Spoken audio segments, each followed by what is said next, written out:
a lot. I think which state was it? Was it in Enugu state also? You had Labour Party members who defected to other parties. We have a River State. This defection is absolute nonsense, and it all comes from the fact that because a lot of people are sort of like sidelined if they are not part of the ruling party and all of that. That's not the democracy. When the Abia State governor was taking an oath, he wasn't taking an oath to be for his party members. Yeah, your party members. When you people go to your party, of course, you know, you're going to have do your party shenanigans or whatever, but when it comes to the issue of governance of the state, you swore an oath, and I'm sure your allegiance was to the people, the country, the constitution, and all of that, not to your party. Your allegiance to your party stops the day you take or the day you are sworn into office. Your allegiance to your party stops. Yes, you continue with whatever it is that you're doing with them, but that is not on the basis at which certain things are going to be done.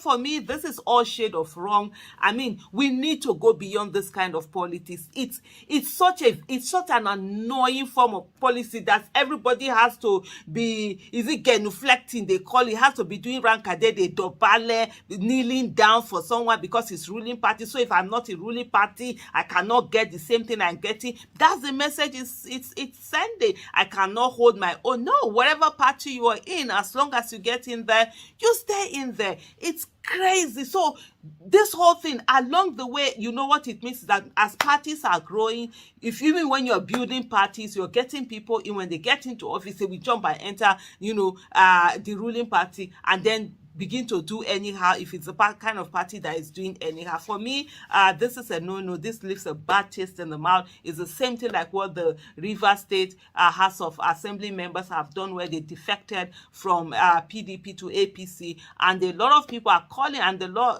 they're saying, look, you need to leave that court. Even that clause that we have, whether it's in the Constitution or in the INEC, the Act, the Electoral Act, where it says, that you're not supposed to leave. We only leave when there's division in the party. Honestly, they need to remove that division. Whether there's division in your party or not, stay there, fix it. If you want to leave, fine, leave, but leave the position there. As long as a party is existing, the law should be that no one should, decamp from that party to another party and still retain the seat they won under that party. That division or whatever should be removed. If you want to move, fine, move, but leave what you want. That will send a message to people to stay put and stop doing this Babiala mentality where they think that they're going to go to where the ruling party is and whatever optics or shenanigans they think all of those things bring. Thank you so much. All right. Thank you very much, my people. I appreciate you all. I just thought I should quickly come in before I continue with my presentation. Good morning, good afternoon, good evening to every one of you right there. Today is Wednesday, 15th May 2024.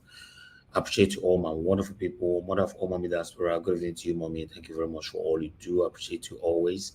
Thank you very much, Kinsdale Gerahi, for the super chat already. Good evening to you. May God bless you. May your pocket never run dry.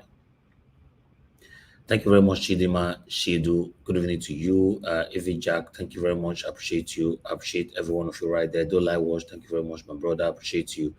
Thank you for all you do. Yes, my Nigeria bank account, I will just display right now.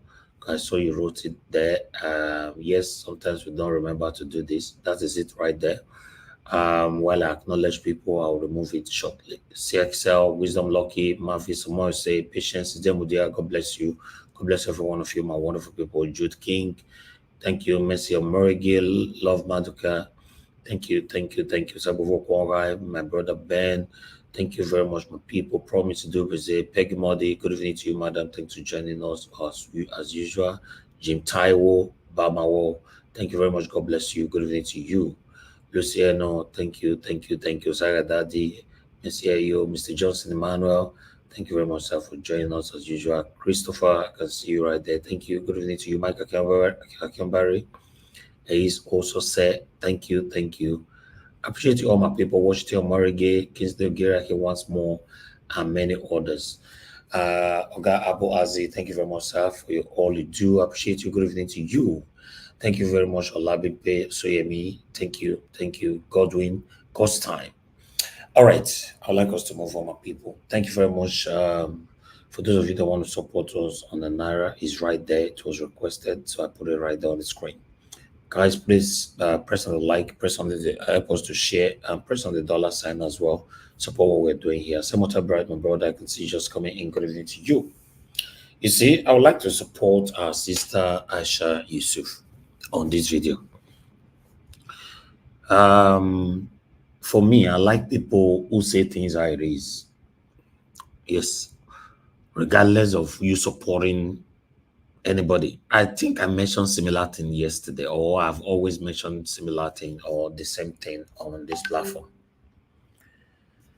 Governor Oti to welcome in people who defected to Labour Party and claim that is the best thing or whatever, blah blah blah, playing ground or whatever. I think it's wrong. It's wrong for anybody, or rather, you don't have any issue by defecting from one party to another if you are not holding a public office. But once you are holding a public office and you catapulted yourself into that public office through other political party, you should stay there. But for any reason you decided to leave that political party to move to another political party, you should lose your reward. Simple. Yeah, you should lose your reward. You know, like I've said before, many of us would like to support things in a biased way. You know, because these people move to Labour Party now, some of us will be saying, yeah, it not mean anything. But if it was to Labour Party people that move to another place there, it means a lot. Listen, like I've said before, if we want a better Nigeria, we must be able to call everything out. It doesn't matter how close this person is to you or are to you. So, for me, I support Aisha Yusuf. This is totally wrong. There should be a law that will help us on this. Yes, there should be any kind of law that will prohibit any kind of movement like this. You cannot use, for example, use Labour Party, like the Labour Party, people that defected out of Labour Party to APC or PDP, whatever. Yes, they use us to gain their seats, and then they moved out. It's just like a woman using a man to move out of Nigeria to the UK. Once you get there, you went to go marry another man. Or a man using a woman to move to America. Immediately you got there, you went on to marry another woman. Yeah, that's what it means. Obviously, nobody would like that because you used me. That's what these guys are doing. The Labour Party reps or senators, whoever they are, that moved out of Labour Party to all these parties, they actually used the obedience to gain the seats. Then they moved out to Tinubu. So for me, I support this. I understand that some of you might not, because some of us on this platform, or rather in Nigeria, we have continuously demonstrated our biasness over the betterment of Nigeria.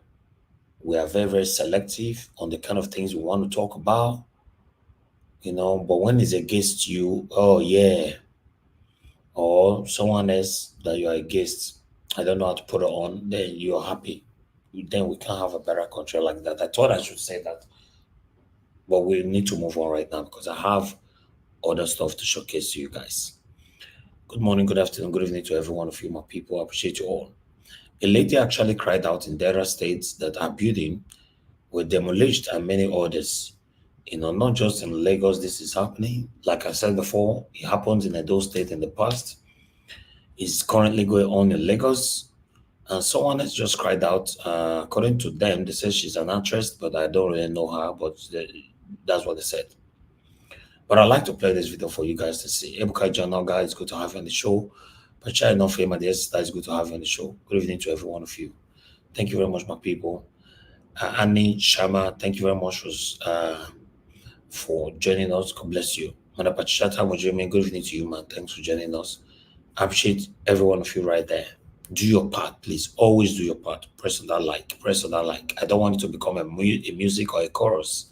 Just press on the like and let our voices go far. As you all can see, my voice, I almost lost my voice. You can see the way I'm talking, right? I almost lost my voice. I don't know. But meanwhile, let's move on. Listen to her. It is not fair. I am heartbroken right now. It is not fair. I'm heartbroken. I am heartbroken right now. Why are they doing this to us? Nigeria don't happen to me, oh. Nigeria don't happen to me, oh. Everything is gone. My fish farm is gone. My plantation is gone. Our God will fight for us. Our God will fight for us. This is our land. This is our sweat. The mighty hand of God will fight for us. Amen. The mighty hand of God will fight for us. Amen. There are demolition everywhere. Sheriff, I voted for you. All right, let me come in quickly. You see this man now, put it on this yellow vest, calling God that our God will fight for us. The mighty hand of God will fight for us and all that. Is their pastor that deceived them and put these kind of words in their mouths. That's why you see that generation to generation in Nigeria, all of us have believed that the only way this country, Nigeria, can be better is to pray and pray and pray. That is it. You know, in everything, that's why you see it's very common when people giving statement and all that. Before they end the statement, they always ended it by saying, now only God now go help this country. Yes, this is what some satanic pastors have done to us. Many of us refuse to accept that religionism have destroyed Nigeria so bad. Religionism have captured the mindset of so many of us. How can a grown-up man like this be saying, our God will fight for us? God will fight for us. God will fight for us. Just imagine. Tell me how you want God to fight for you now. Are you not telling me that before you wake up, God will now go and meet the governor of Delta State and kill him? Or God will just go and touch his heart? Then they will now rebuild your own house? Or what are you talking about? What is wrong with us in Nigeria, for Christ's sake? Our God will fight for us. Make we serve God. Nigerians can't carry their own. We can't use them as a stupidity to the extent that things that we know that we can physically sort out, we read Bible and quote verses. Abraham in the Bible versus Shidima and equals to chapter 8. We quote it, then we start carrying all that. We're not going anywhere. The truth is bitter because a lot of people don't want to hear it. But it's the facts. You can't see a grown-up man like this saying, God will fight for us. It's crazy. Let's move on. The mighty hand of God will fight for us. Amen. The mighty hand of God will fight for us. Amen. There are demolition everywhere. Sheriff, I voted for you. Sheriff. I voted for Sheriff. Now you can hear the actress name, whatever, the lady that is talking, holding the camera, saying that Sheriff, I voted for you. I voted for that's the mentality that some of us carried. You voted for somebody doesn't mean that if the law or rules needs to be passed, it shouldn't be passed. Just imagine, Sheriff, I voted for you. So are you not telling Sheriff now he should have practiced nepotism or favoritism just because you voted for him? You see, this is so many things wrong in Nigeria. So many things. What does I voted for you got to do with this? I don't understand. Maybe I might be wrong. Somebody might be able to pull me through later on. Thank you very much, Kashi. I can see you on the building. Good evening to you. Osesmo, it's good to have you on the show. Thank you very much. Ivy Jack, thank you. God bless you, Ebuka. Ebuka, you say my voice don't look like Wiki. I beg, rebuke that one. But I know I mean my voice look like all these satanic people. I beg, reviews and rebuke and quickly. Tell me the another person where my voice look like right now that I lost my voice. Says more. I know. I beg. I'm struggling with my voice right here. But let's take this. I voted for Sheriff. I'm disappointed. I am disappointed. Okowa don't do us this country, no. Okowa not do all this kind of thing. Okowa there would have built this place. Okowa was on seats when we were building all these places. He did not do anything. Just 1 year on seats. Governor Sheriff, he destroyed people's houses. Now see no wickedness. When Okowa was on seats, you know they demolish our houses. So now we vote for Governor Sheriff. Our land, our sweat. Like The mighty hand of God will I can't fight believe for us. this. Amen. The mighty hand of God will fight for us. 6 more money where this guy gather arranging house. Finish. I guess one of the year when that guy is saying the mighty Allah or hand of God will fight for us, and we were hearing another person in the background saying, Amen, Amen. That is it. The Nigerian pastors, or I shouldn't generalize, right? Let me say, most Nigerian pastors have managed to capture their brains. They've managed to change our mentality into slavery. It's crazy. It's really crazy. If we want a better Nigeria, we must be able to bullet point the situation that we are facing today and what resulted to it. We can't just come on air, politicians, Tinubu, Peter Obi, whatever. I take what? No, it's not like that. Call all of them out. Religious leaders, traditional leaders, politicians, our elders, call all of them out. Okay, oh, if you call them, you go die, Abi. Oh, have you forgotten that the people that refuse to call them, many of them have died already today? You're not aware of that, right? So calling these people out to do the right thing, you think you will die, and people are still dying in Nigeria every day. I reported to you yesterday that 500 people were kidnapped, abducted, 500. We are not going anywhere. I appreciate you all, my people. Thank you very much. I'm going to stop that video right there. I feel for those people that lost their houses. I'm not in support of any houses to be demolished. I was only responding to the speech. You know, our God will fight for us. Our God will fight for God. No God will help you to go and fight any government. You know, because many of you don't want to talk. You don't want to do the right thing. You don't want to hit the street and call out this satanic set of government to do the right thing. And then you are saying, I got to fight for us. I got to fight. We're not going anywhere. But meanwhile, I'd like us to quickly go to Edo State and listen to this.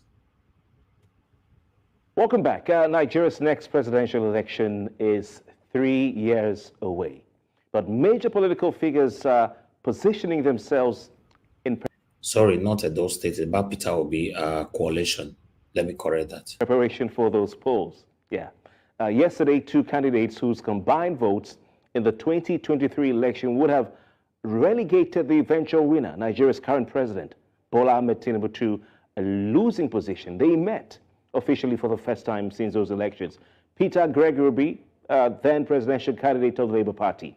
Alhaji Atiku Abubakar, then presidential candidate of the People's Democratic Party. They met yesterday privately, but pictures of the meeting were shared on social media. They went public and they went viral on social media. Now, Atiku Abubakar polled 6,984,520 votes. And you can see the pictures. Atiku first shared those pictures on his X and Instagram, as well as Facebook. Now, he polled 6,984,520 votes, while Peter Obi, the man in black on the left of your screen, garnered 6,101,533 votes, a total of 13,086,053 votes for these two individuals combined, compared to Bola Tinubu's 8,794,726 votes. Now, apart from meeting with Abubakar, Obi went on his tour to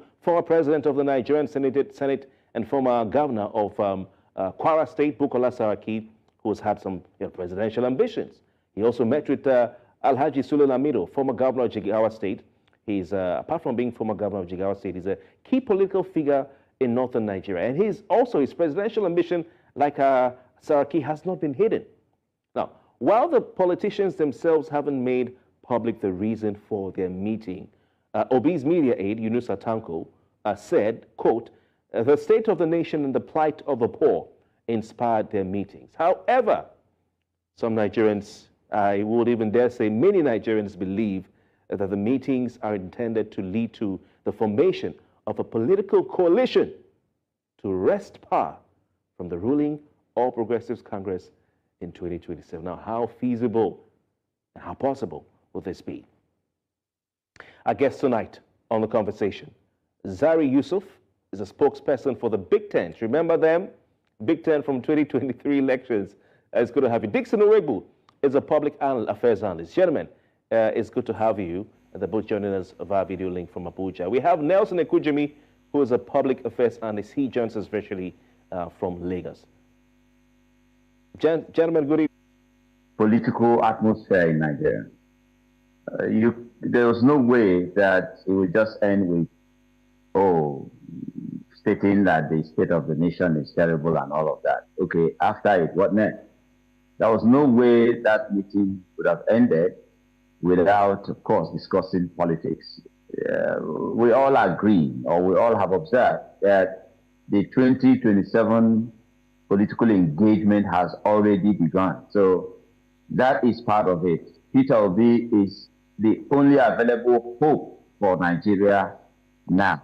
But of course, he won't do it alone by himself.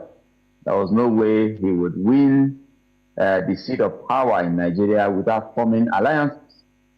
And if the opposition is serious to take back power and save this country from the terrible state we find ourselves, then the need for that alliance and all of it that should be done, the need for it is it can't be overemphasized. All right.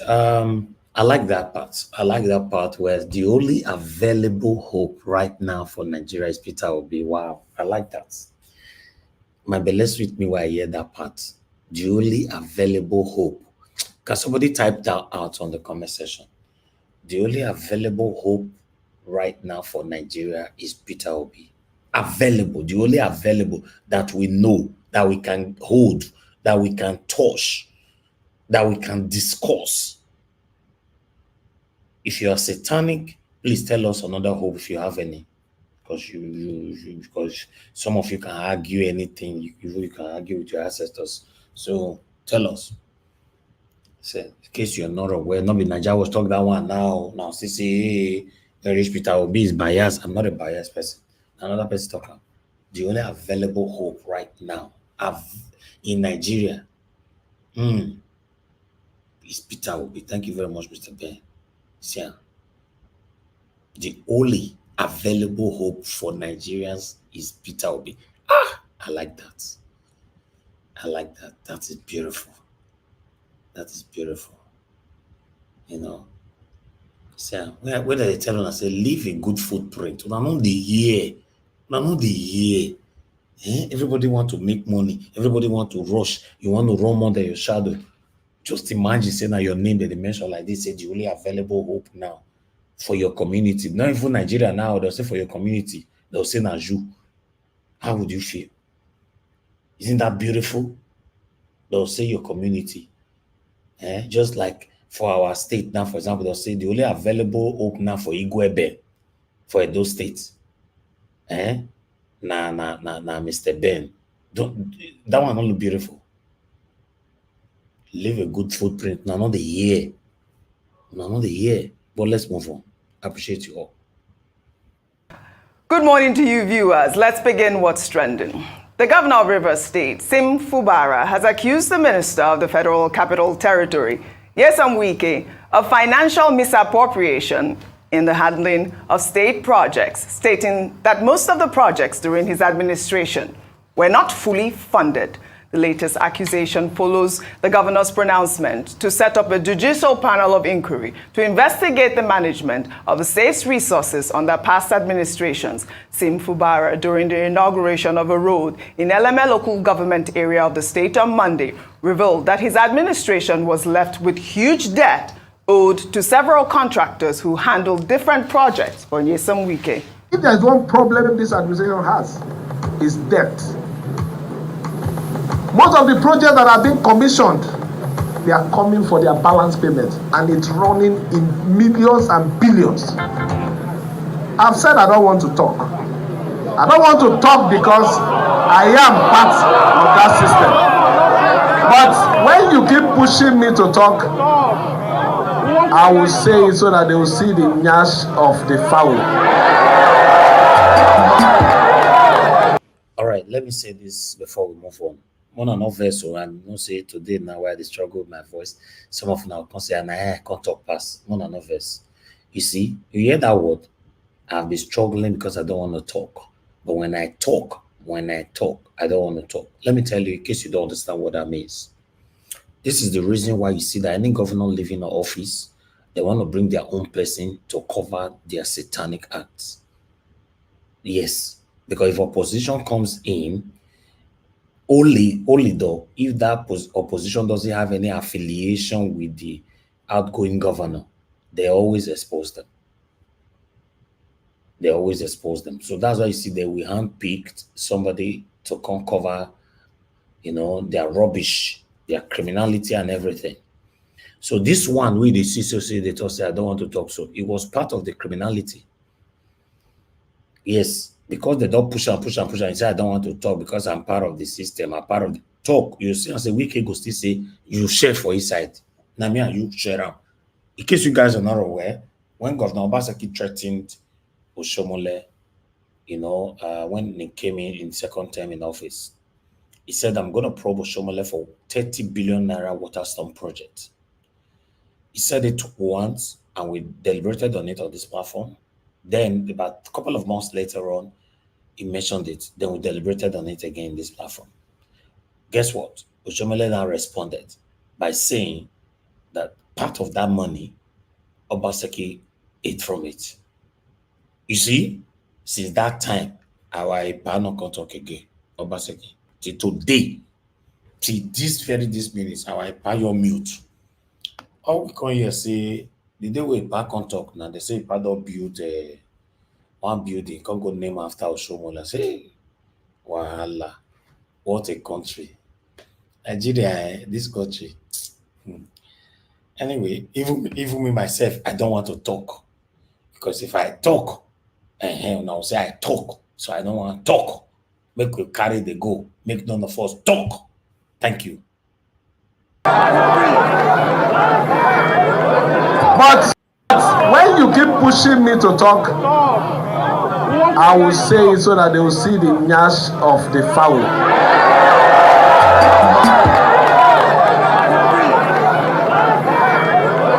But let us leave that one until when we are ready. We will also be ready.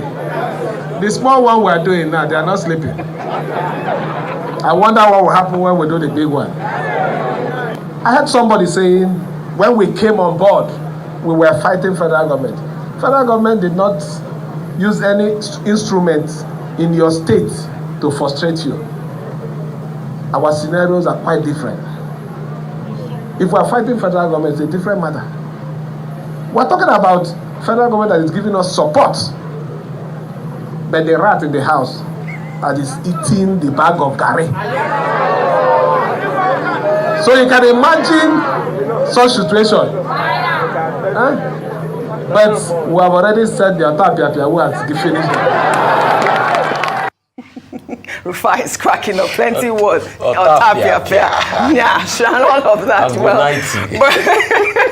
But listen, I mean, this is not going to go away. I mean, the River State people are the people suffering at this point because, I mean, their state is on the front burner. But Ayo, let me take this tweet before I come to you. This person wrote, breaking, Fubara just qualified Wike as a rat. Laughing out loud. Let's juxtapose who has upper hand here. Agreed. Wike helped this guy become a governor. What of Fubara, who was the accountant general and has financial secrets of Wike? I foresee Wike sending people to beg Fubara secretly? I mean, he seems like he has the upper hand because he was the accountant general and he has, you know, secrets. But I mean, we see that Wike now just appears to be a joke. That's how I see it. He's even, he appears to be calmer now. The interview we had earlier on, and we had a senator supporting him come, and you could hear the tone. It was no longer, in terms of the streets, braggadocious. It was more solemn and telling him to remember that this man helped you. You know, how would you repay someone back like this? But you know, as we said before, when two elephants fight, the grass suffers, but also a lot of, in the words of the governor, yanshis are open. And we want to see that open in the interest of the people, not because of the drama, but just because if funds were truly misappropriated, funds that should have gone to the development of the state or to the people of the state, then we need to know about these things. And this has to be investigated. We're not saying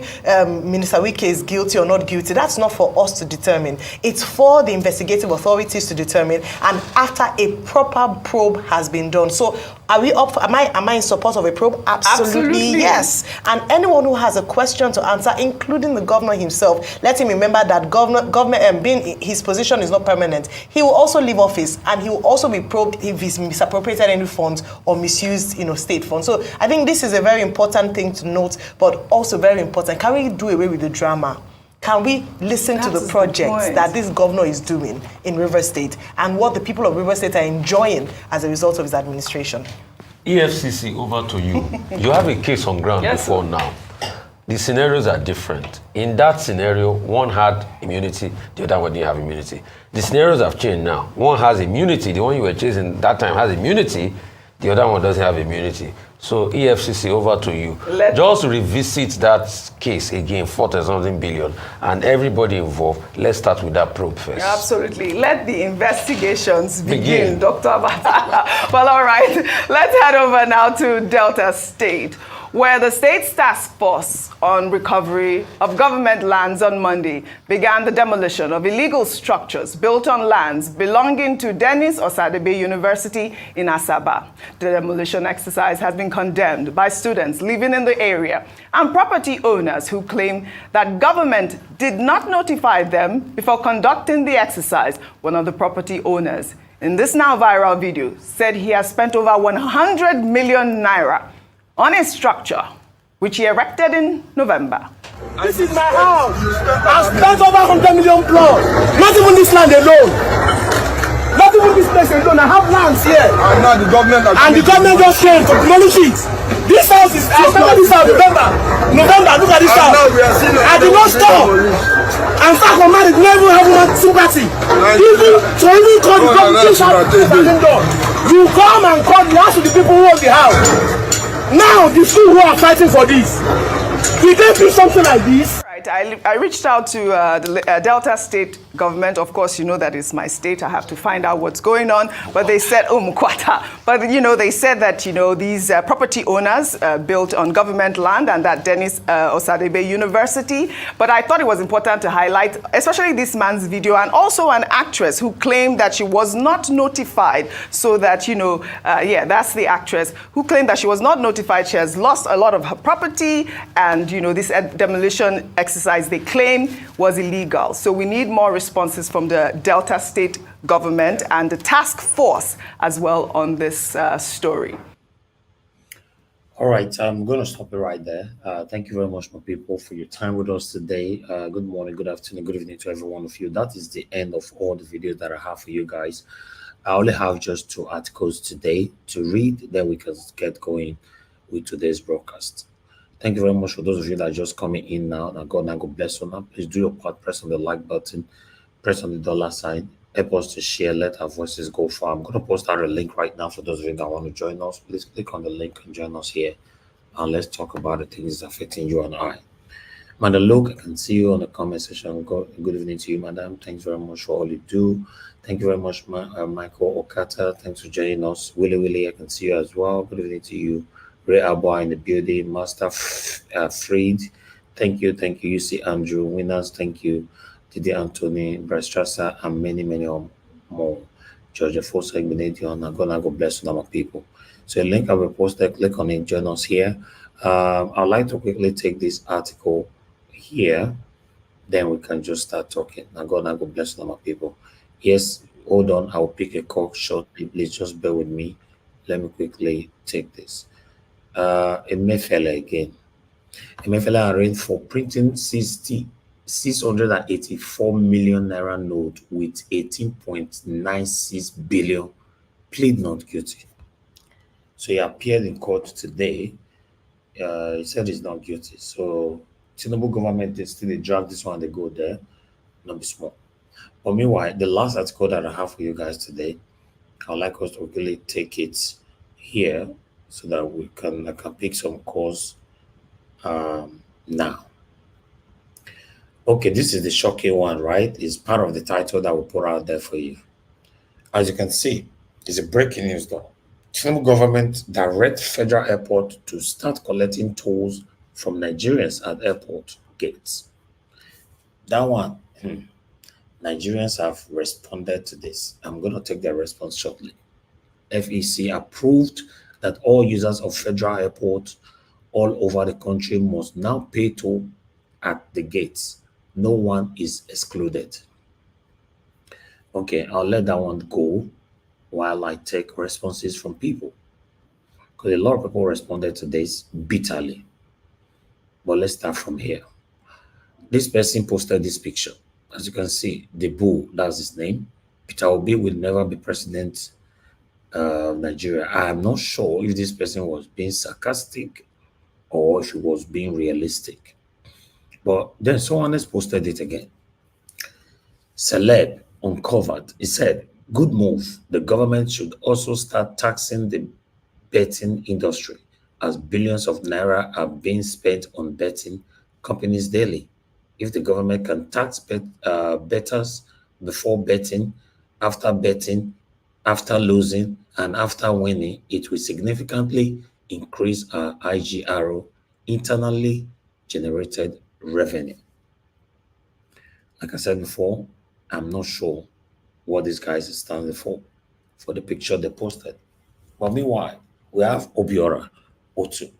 The best way to raise money is to be a producer. Be productive and sell. Be productive and sell. Nigeria has all the natural resources that can be exported for income generation. Okay, Princess Banke said, all wealth comes from the labor of the working class and the suffering masses. We don't need billionaires, but they need us. Tax the rich. Then we have someone else there, this Obiora again. The government is confused, from the president to all members of his cabinet and everyone who supported this nonsense. This is quite ridiculous, laughable, and shows a lack of ingenuity and creativity in creating wealth other than taxing the citizens. Taxes have never made any nation rich or productive, and this government is docile in their thinking. Yeah, second to the last is saying, King. The sad thing is most of all this, Agbadorians supporting this sleeping part have never been to the airport before. So this will favor them and their families. All right, the last one. Dr. Akin Oyawale. This is a quite common practice across the world, though. That's why people don't usually drive to airports or at least avoid specific areas because of tolls and charges. There's a reason airports have shuttles, and the question is if these infrastructures are functional. Okay, that is all I have for you guys today. I've done a part. I'd like us to move on, and people appreciate you all. Let me take some calls quickly. Let's see the first person that will call into the show today so that we can move on. I don't mind taking like 5 calls, then I'll come to the panel. I'm waiting for the first caller. Call in on time because you were calling in while I was still talking just now. So it's better you call in right now. Thank you very much, Madam Origin. Thank you very much, for calling in. Good evening to you. Please talk to us. Hello. Hello, Madam Origin. Thank you very much, ma, for joining us. Please talk to us. Good evening to you. Hello, everyone. Mr. Niger Watch, how are you today? Thank you, ma. I'm good. Thank you. Mama Desperan, bless you, ma. God bless you, Madam Luke, and everyone else that is in this platform, both the ninjas and those our able. Can you hear me? Yeah, we're hearing you, ma. Hello? We can hear you. Okay. Okay. We are here again today doing our civil duty, which is very important. And I thank everyone that has been committed to this duty, looking for a way out of a quagmire we didn't put ourselves in, but we found ourselves in it. I would just say, honestly, I'm going to be a little distracted. I'm going to talk about England. Are they England or UK? Because I'm so removed from that country. Because remembering UK brings a lot, it gives me hiccup, not even a little one, is indigestion. The meaning of UK is indigestion. Because look at what they are saying. This is a country that they are not ashamed. A country that is not ashamed for what they have done to humanity. Looking at Nigeria as an example, a country UK supervised, sponsored the largest genocide in African history, estimated 3 to 5 million people killed in a war that was not supposed to happen, that they made it happen. Many more died out of hunger and kwashiorkor. They made sure that food was cut off from these people. And up till today, they're still doing the same to Nigeria. Nigerians' major problem is UK. And they have the audacity to begin to talk to the people they have decimated. Today, as we are speaking, education, the fact that we are having problem of, educational problem is a UK. For you to be able to do master's degree, go and check it. All these ones, you're hearing people selling their houses, selling their property and everything, going to UK to read. How much does Nigeria, apart from the oil and everything they are in, how much are Nigerians squeezing themselves out to pay to go to UK to read masters? They will not even help sponsor for the primary education. But once you have your first degree, for you to get a good job, they say you must go to UK. I beg you. UK, if only UK would just get angry. But please, when you people don't like us, you hate us, they get angry and leave Nigeria alone. You will see how Nigeria will come up and grow and blossom. UK, now you be our problem. Let me end that one there. You see, I want to say something about this merging and all they are talking about. You see, Mr. Niger Watch, I quite understand with you when you were saying, when the guy said Peter Obi is the only available hope for Nigeria for now, which is true. Now, looking at what Dr. Tanko Yunis said when he was talking, because I listened to him, he mentioned, because he said he's pulling the people out of poverty, Mr. Peter Gregory is like kind of trying to, get support for the people that will help him with the agenda he has for the North. He mentioned from Northeast Atiku, from Northwest, the former governor of Jigawa State, then from North Central, Saraki, which, when you look at it, it's like trying to get a coalition there that will help him, which is no problem. But my question which I'm trying to be like a devil's advocate here, I would like every obedient to research these three people, their antecedents, what they stand for. And then you come back to the 36 states we have, plus one, all the people, the emperors and the shacks that are there. And when you now juxtapose it to what your excitement, in quotes, Mr. Niger Watch, which is real, is appropriate, that Peter Obi is the only hope. Then what that one man now is going to be inside that pot. Man, I pray for him. Man, I pray for him. Thank you, ma'am. As we are speaking, Nigeria, Thank you. all I'm saying is whatever they are doing, they should please forget to stop keeping their eyes on this 2027.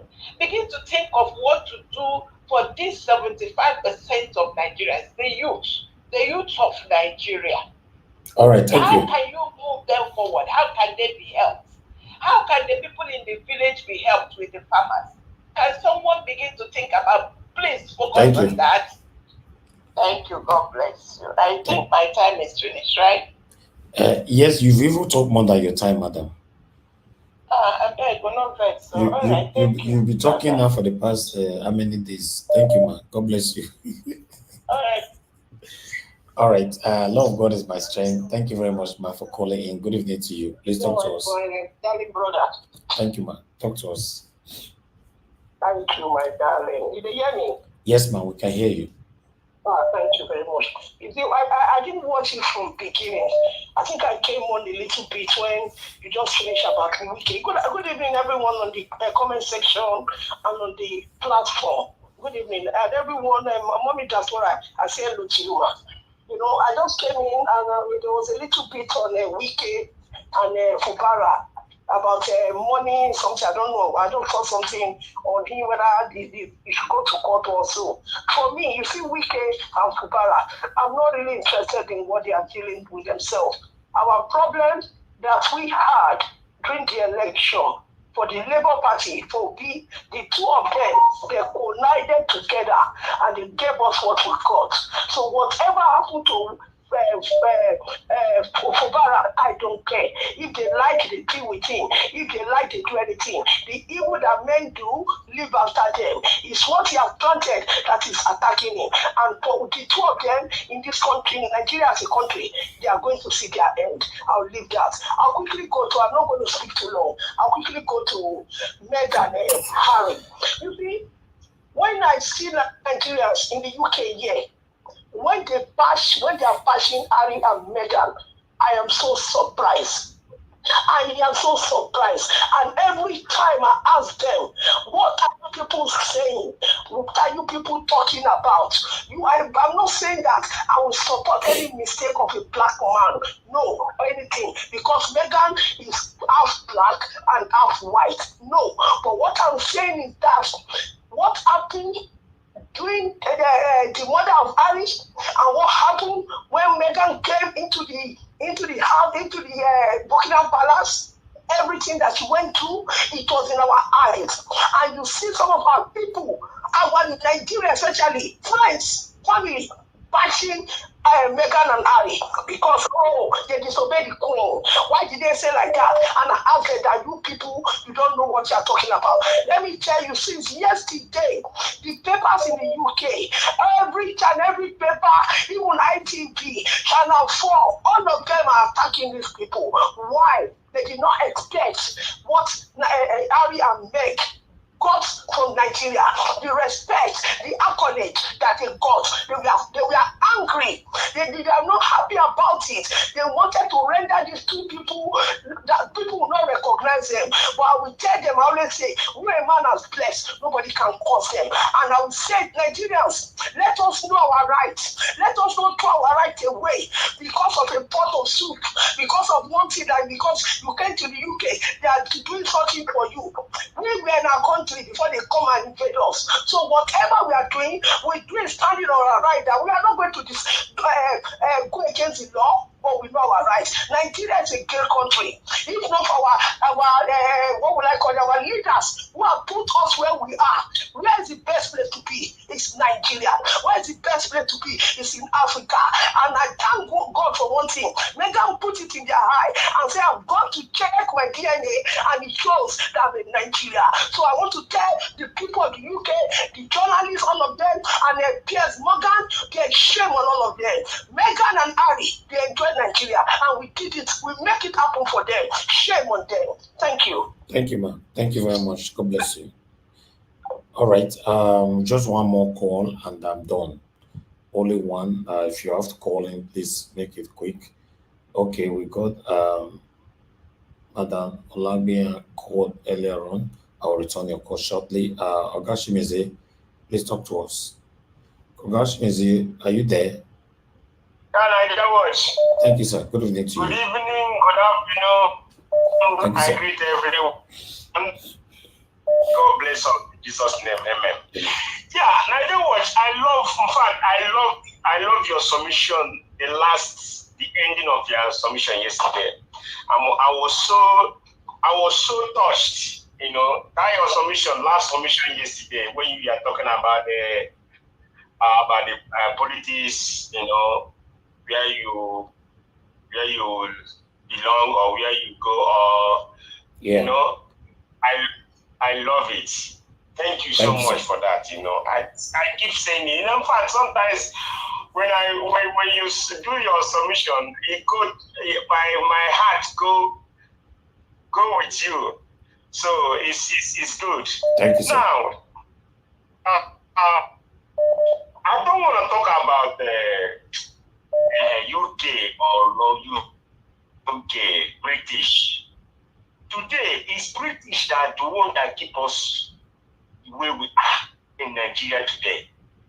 It's them that keep us the way we are. And as they did it, and we're still doing ourselves. We still, be that slave to them. They slave us, and we still meaning that they are slaves. Why do I talk like this? Now, if Nigeria want to do election, why must a presidential candidate will go to Chatham House? Why? Sometimes, any British man coming to Nigeria by election time? No. Why are we doing ourselves these things? Why don't we say no for this? This slavery, let us liberate ourselves. Nigeria don't want to liberate themselves from the British. Believe me. That's why we see where we are today. And it will never stop. When that origin, I don't know what you see about this youth of Nigeria. Do you think Nigerian youth is going to change? They will never. You see, Nigerian youth of these days is not Nigerian youth of, let me say 5 years ago or 7 years ago. Nigerian youth now, no way. They can never get up from their sleep. In fact, they lie inside water sleeping. They can never wake up. I don't know that belief you have where Nigeria youth is. Then, you see, Fubara and Mwike is in Mwike in Nigeria. He will become, in fact, zero man.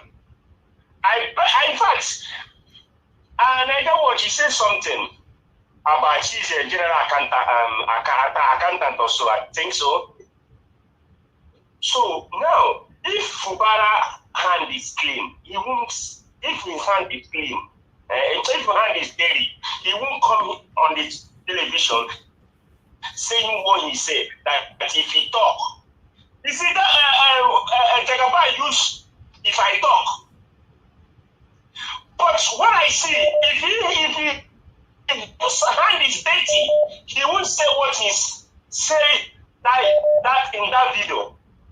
I think that one hand is kind of clean. Because his doomsday is coming. Because all the whole shenanigans that Wike did, the arrogance, because that man is full of arrogance, he's full of himself. But I know that somehow something will bring him down, and he will regret for all what he did on 2023 general election. He did evil, he committed so many atrocities. He denied people of Nigeria a good governance that they will be benefiting right away through P2B. All right, thank you, sir. And another thing, people are saying P2B, and some of us in the panelists say P2B will do it alone. P2B can never do it alone. I stand, let them come together and work it and make it happen the way APC did it last 8 years or last 7 years ago. Thank you. They should come and do it. And when they do people, please don't forget, Aswe is the man we are voting for. Please. Thank you. Don't make a mistake. Thank you, Niger Watch. Thank you, Ogachimizi. God bless you, sir. Thank you very much. Okay, let me take this last caller. Hello, yeah, good evening to you. Your name, are we calling us from? Hello? Hello, I can hear you, sir. Your name, are we calling from? Good evening. My name is Wale. I'm calling from New York. Okay, Mr. Wale, talk to us, sir. Good evening to you. Good afternoon to everybody the panel. Mr. David, someone asked one year APC asked me one question yesterday. That question has been bothering me. And I will also want to ask the panelists too. What did they think? He said, okay, now, they have been supporting Obi all the time, shouting, okay, now, what if PDP now said, okay, in 2027, right, they're going to give Obi the ticket. Then, I should have it in mind that all the PDP criminals, all of them, they are still in the same party, the PDP, all this, so they let me do this, and they give the ticket to Peter Obi. Will I voted for PDP? I keep quiet. I'm still thinking about that thing. Someone just asked me that question. One APC man asked me that question yesterday. But I just want to talk to the panel so that if assuming they give that ticket to Mr. Peter Obi, I'm talking about PDP. Are we going to go and vote for PDP? Bear in mind that PDP and APC destroy that country, and those criminals they are still there in that party. What are we going to do? Thank you. All right. Thank you very much, sir. Thank you. That question is going to be thrown to our panelists. Okay, Madam Olagbeya, let me see if I can call you back. I don't know if you're available to speak because we'll call your missed call quickly so that can be our last call for today. Hello, good evening to you, man. Thank you very much. We got your missed call. I'm returning your call back. Hello, man. Can you hear me? Yes, I can hear you now. Yeah, good evening. How are you? I'm fine, man. Hello, my so much family. How are we doing this morning? It's so good to speak to you again after a long time. I couldn't resist it. I had to run away from where I was at work to come talk to you. Thank you. Diaspora, thank you. God bless you. We appreciate you. The Lord will continue to strengthen you for us on a daily basis. In Jesus' name, we appreciate all that you do for us. Amen. And, welcome to the therapy session of today, my people. I can't resist the topic of today, but my sister has spoken, so many people have spoken. Me, I've come to campaign. My dear people, I want to talk. Maybe not gather here, gather. I don't come. Yes, for Kubara, you see, as the state, one open for Niash. Make una gather, make we open for Yash show. The only person who open for Yash for don't now, we don't tell us. PDP no go. Okay, this. PDP no go. Pro PDP now. Should you say as now, money don't miss, yabi. The money don't do work. Everybody say make Obaseki talk, make it carry candidates, make it carry hand up, make we see them. They no want to do them. They no go do us, go do this one. We don't want to cheap only for there. Mommy, that's why I beg. I don't beg tire. Make them give me my do name. Nobody give my do name. Me as a kitchen woman, but this I know we pin here. Olumide na my guy. Nothing where everybody go do about that. Okay, the person will open here shall file for us. We go probe the past government. Now we want to. PDP, if it probe PDP, no. So Edo, you want somebody will go work for una. Abia is working. Edo must work. Finally, before I come out of that everything. Peter Obi na my man, now our president too. Whether they like him or not, 2027, some people don't believe, but Nigeria is not going to remain like this. They are working on electoral reforms and things like that. If you say you want to be there, we need as many governors as we can get. We get Abia. We are working on it. By God's grace, Olumide go sit down for that was a day house. All right, thank you, man. I can't work out go Anambra. Make una give me my Edo name. Thank you, chairman, Oga Chris, I expect you on the panel today. Make you contact them, say we go problem, we go open fire on Yash Edo. God bless you. Thank you, man. I love you. Thank I you. go back to work. Thank you. Chris, I appreciate you, sir. Thank you, man. God to bless you. Amen. For all you do. Thank you, man. Everyone. God bless you, man. Thank you. Thank you. They're not easy, this campaign. All right. We have another person that I need to call back. Guys, bear with me. Bear with me. Let me quickly return. Thank you very much, Madam Ola. Thank you, man. Good afternoon. Good evening to you. We missed your Can call. you hear me? Yes, ma'am, we can hear you. Go ahead. Yes, I know. It's been a while. Good afternoon to everybody. I mean, my job interferes with this, and I'm just risking it to call now. Niger Watch, God bless you, God bless you, God bless you, God bless you. That's all I can say. Mommy Diaspora, thank you for raising such a good man.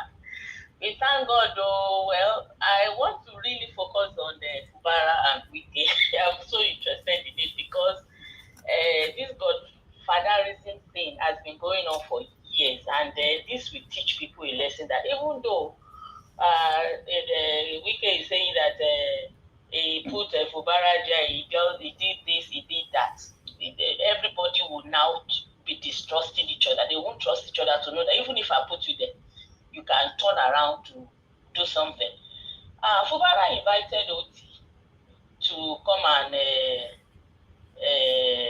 open this was it bridge or road that they built, and that should send the signal. Even if Fubara was in Wike's camp, they were doing everything. He must have something up his sleeve for him to say that he will probe the government.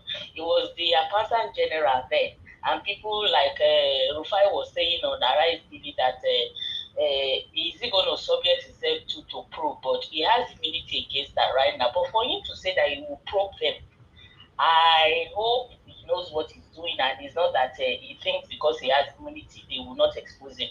When he was accountant general, everybody around them they were saying that Wike was doing him like a boy.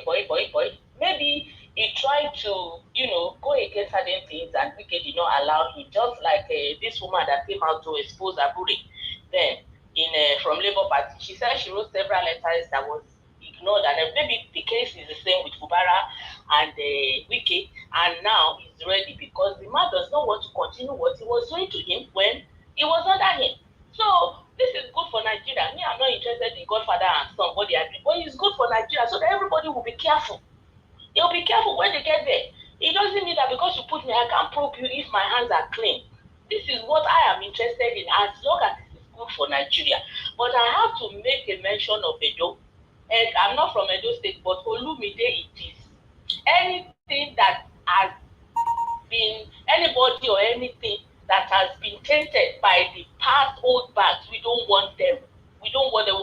Let's even see what he can do before we start condemning and say this man is qualified, this one is not qualified. It's not qualification we want to get to. We want to see a better Nigeria. Thank you very much. Nigeria, thank you. God bless you, man. That's the only one I want to point out. Thank you, man. Thank you. Have a blessed day. Thank you, everybody on the panel and the comment section. God bless you all. God bless you, man. Trying to look for a better Nigeria. Better Nigeria is what we are looking for. We will not relent. In Jesus' name. Amen. Thank you, man. Thank you. All right. I appreciate every one of you. Callers, I need to pause you for now so we can move on. I appreciate you all, my people. Thank you very much for your time. If you're right there with us and you're listening to us, or rather you are close to the comment section or you're on the comment section, please do your part. Press on that like button so that our voices can go far as my panelists are going to start talking right now. Also press on the dollar sign, encourage what we're doing here. We notice everybody is staying mute on that for now. So maybe later on, but I want somebody to press on the dollar sign, buy me coffee. Do I need a coffee, or this my voice today? I not just say that coffee I need for this one, or more than your face. I think I need something else on this voice today. But still, I'm gonna be getting a relief by Kashi. Kashi is in the building, so I'm gonna be here, but she'll do more of the calling of names, to calling on the panelists, and submissions and all that. So I'll just be here to assist, instead of her assisting me. So thank you very much, Kashi. It's good to have you on the show. Thank you very much. For those of you that doesn't know Kashi anyway, because some of you were asking the other day with Kashi, because we get subscribers all the time. Yeah, Kashi have been part of Nigeria Watch for the past 6 years now, or 5 years. Yes. So she works on screen and she works off screen as well. So she's part of us. So she's not just somebody that came yesterday and you thought she's assisting us. So she's been part of during the time of 2023 general election. Yes, all of us, we're doing all of them here. Although she was also attacked due to all these things. She was attacked then. She was living in Nigeria, but nobody can attack her anymore. She lives in UK now. So maybe they go beat her now. Maybe they can't go beat her for UK. They can't do that. So that's it, because we don't have freedom of speech in Nigeria.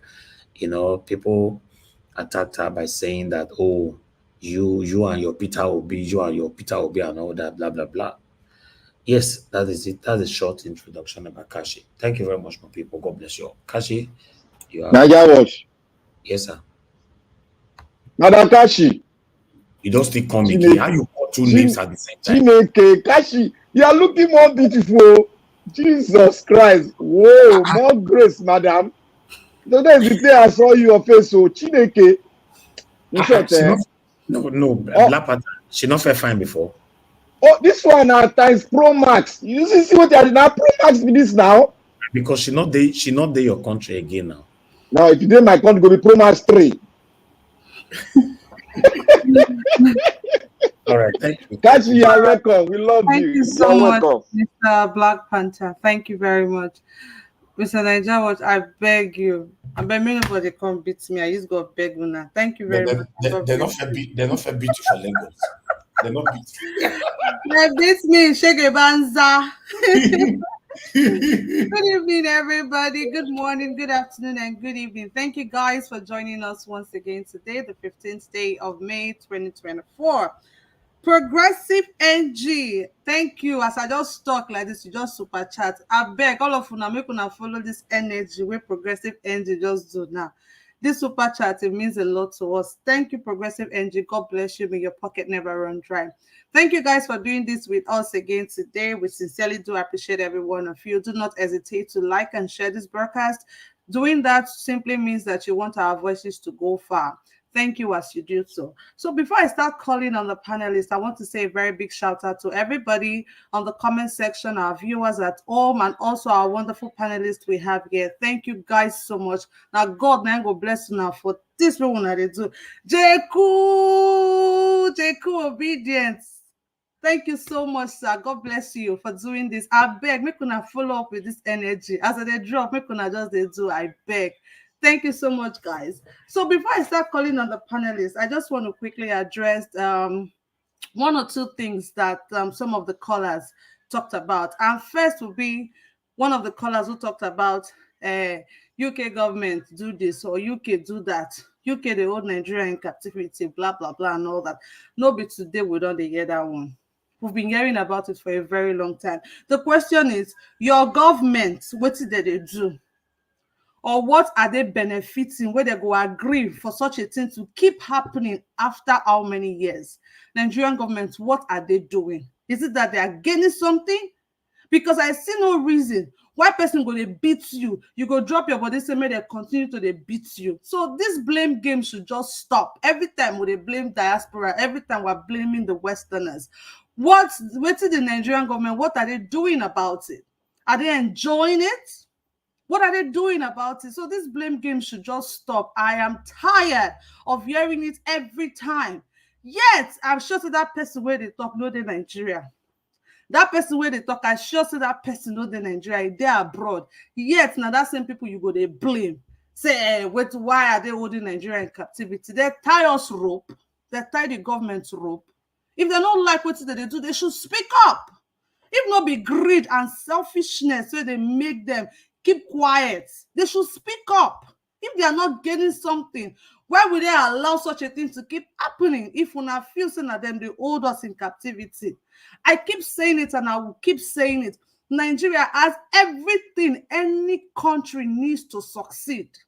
Anything where any country need right now to succeed, Nigeria get that. Say na fertile soil, say na good weather, say na mineral resources, natural resources. We get everything. Abi, is it manpower or is it intellectual? Abi, is it the people? We are hardworking people. Anywhere we go, we always succeed.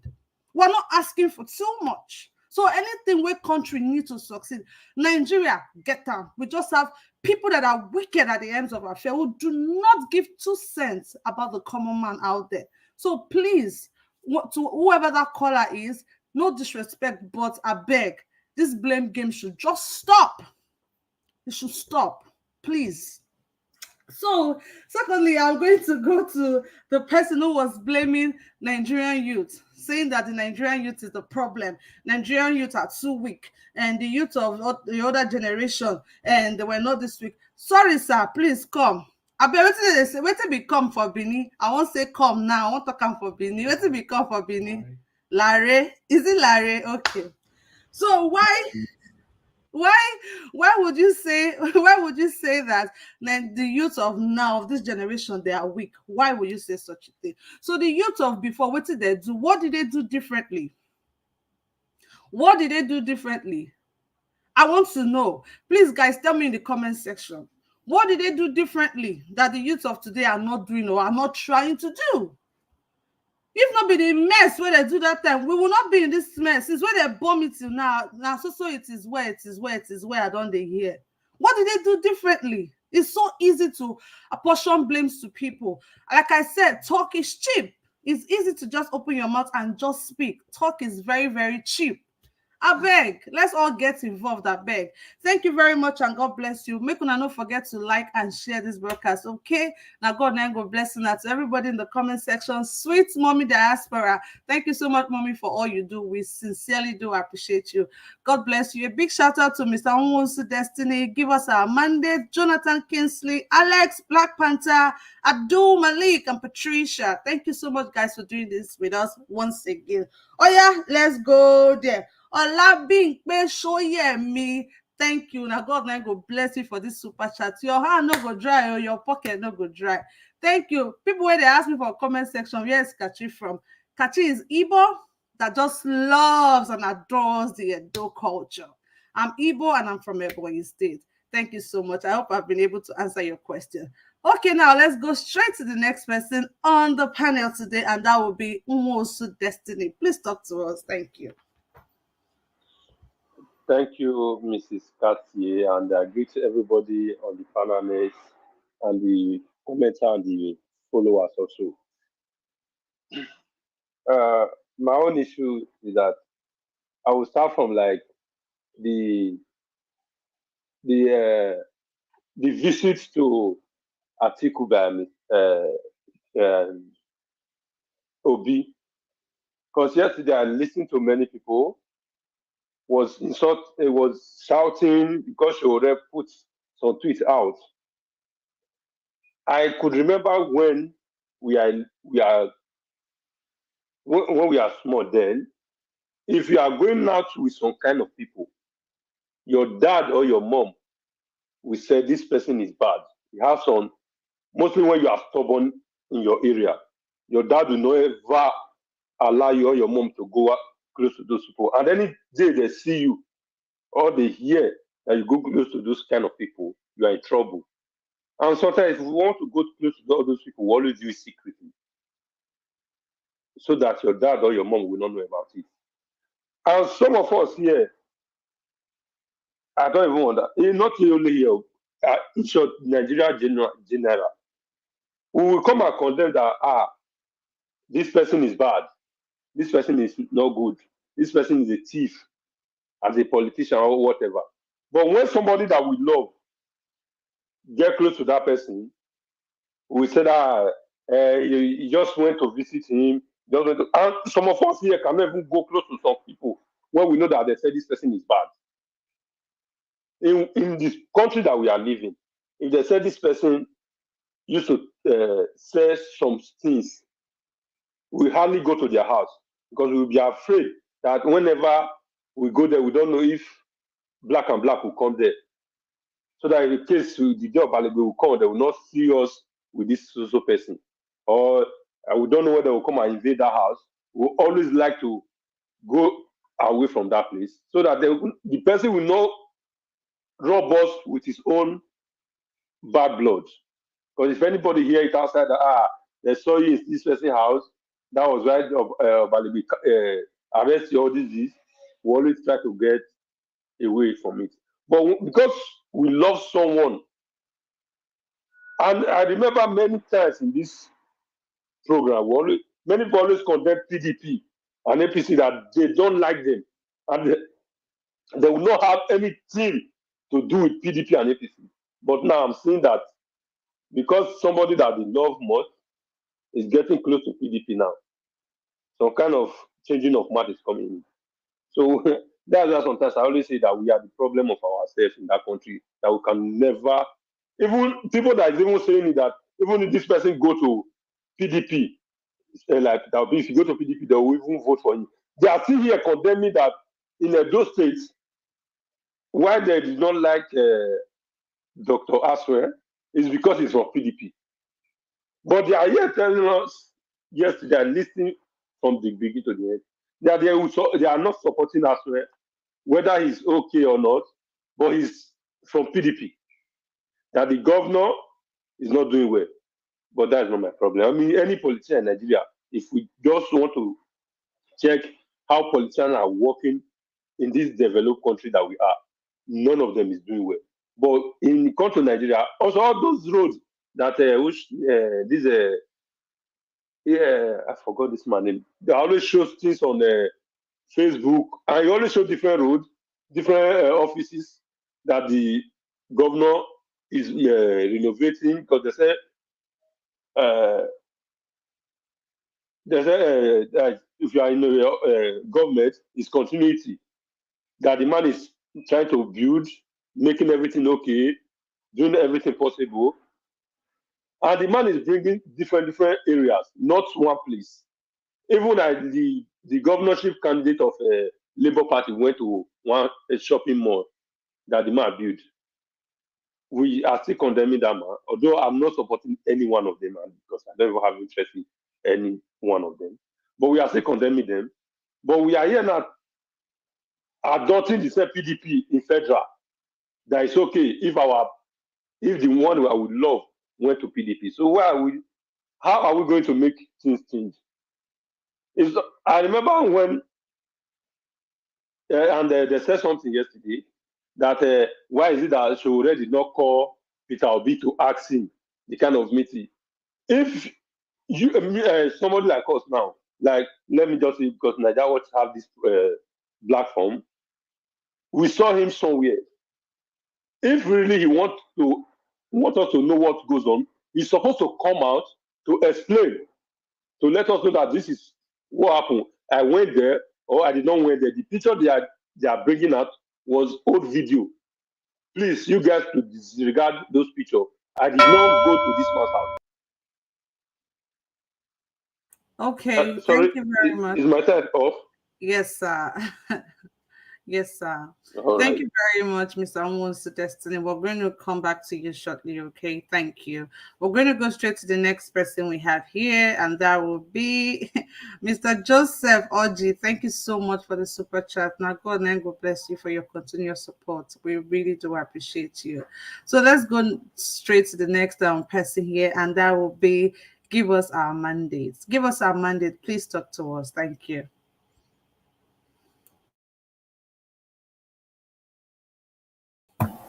Madam Kashi. Give us our mandate. Are you there? Yeah, this is Jonathan speaking. I just want, are you following as it is on the screen or as we came on board? Yes, I'm following it the way it is on the screen, Mr. Not Jonathan. as we came on board. I The think way that it should is be. on I the think that. I screen. think that should. I think it needs to be readjusted.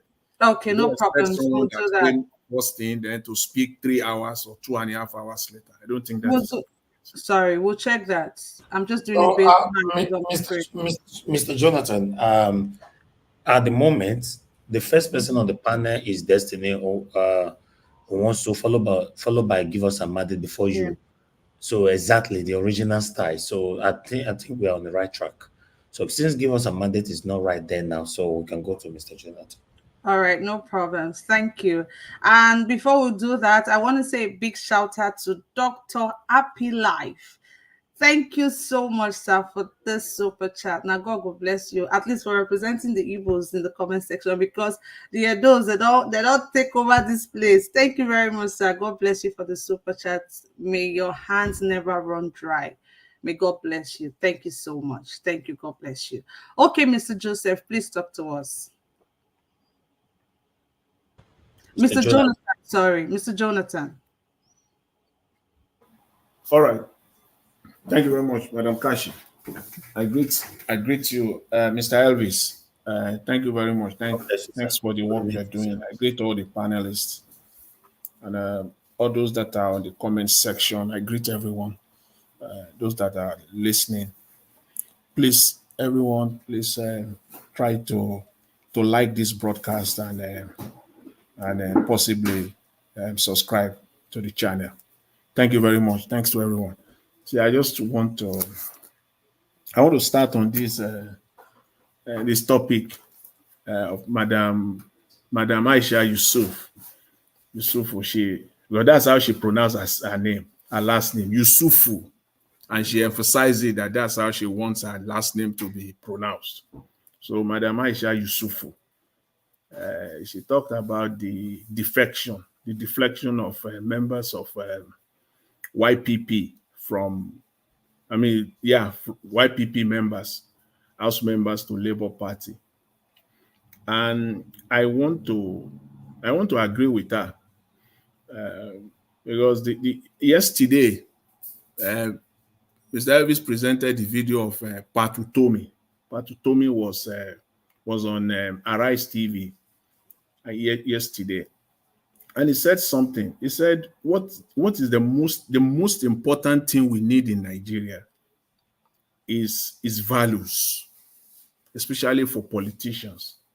Values that the Nigerian politicians must first of all accept value before they talk of, I want to be governor, I want to be president, I want to be house members, this and that. It is values.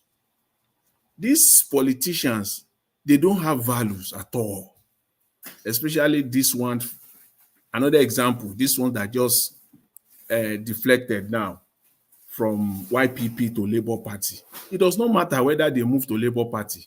What they did is wrong. They have no values, they have no ideology. Because since these guys they don't even have conviction. They don't.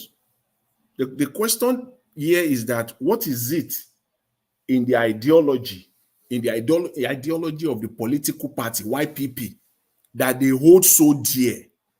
What is it in the ideology of that party, the party under which they won their seat?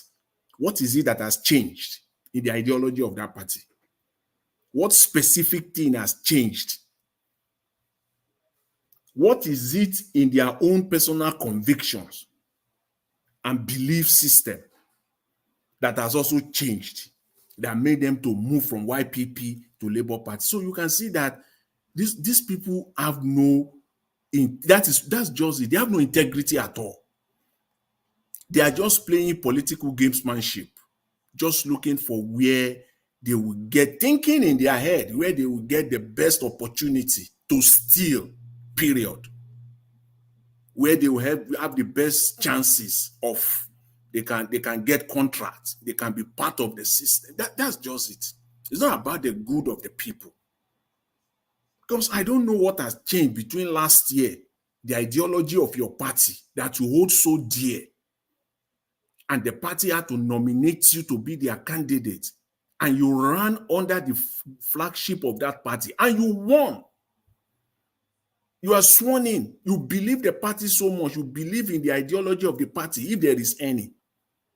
And now, barely 1 year later, you just switch. You can see that. That's the problem. These ones, you know that they are not, these ones are not, they are not there for the people. These ones are not there for the people. Come 2027 or whatever, now they will be carrying Labour Party flag, and you will think these are good. They should be discarded. They should not even win the nomination of their constituency to contest under Labour Party. And if Mr. Alex Otis supports them, then there is a problem with him as well, potentially. If come 2027, candidates should rise up and run against them in the party primaries, Labour Party. You can target, these are targets.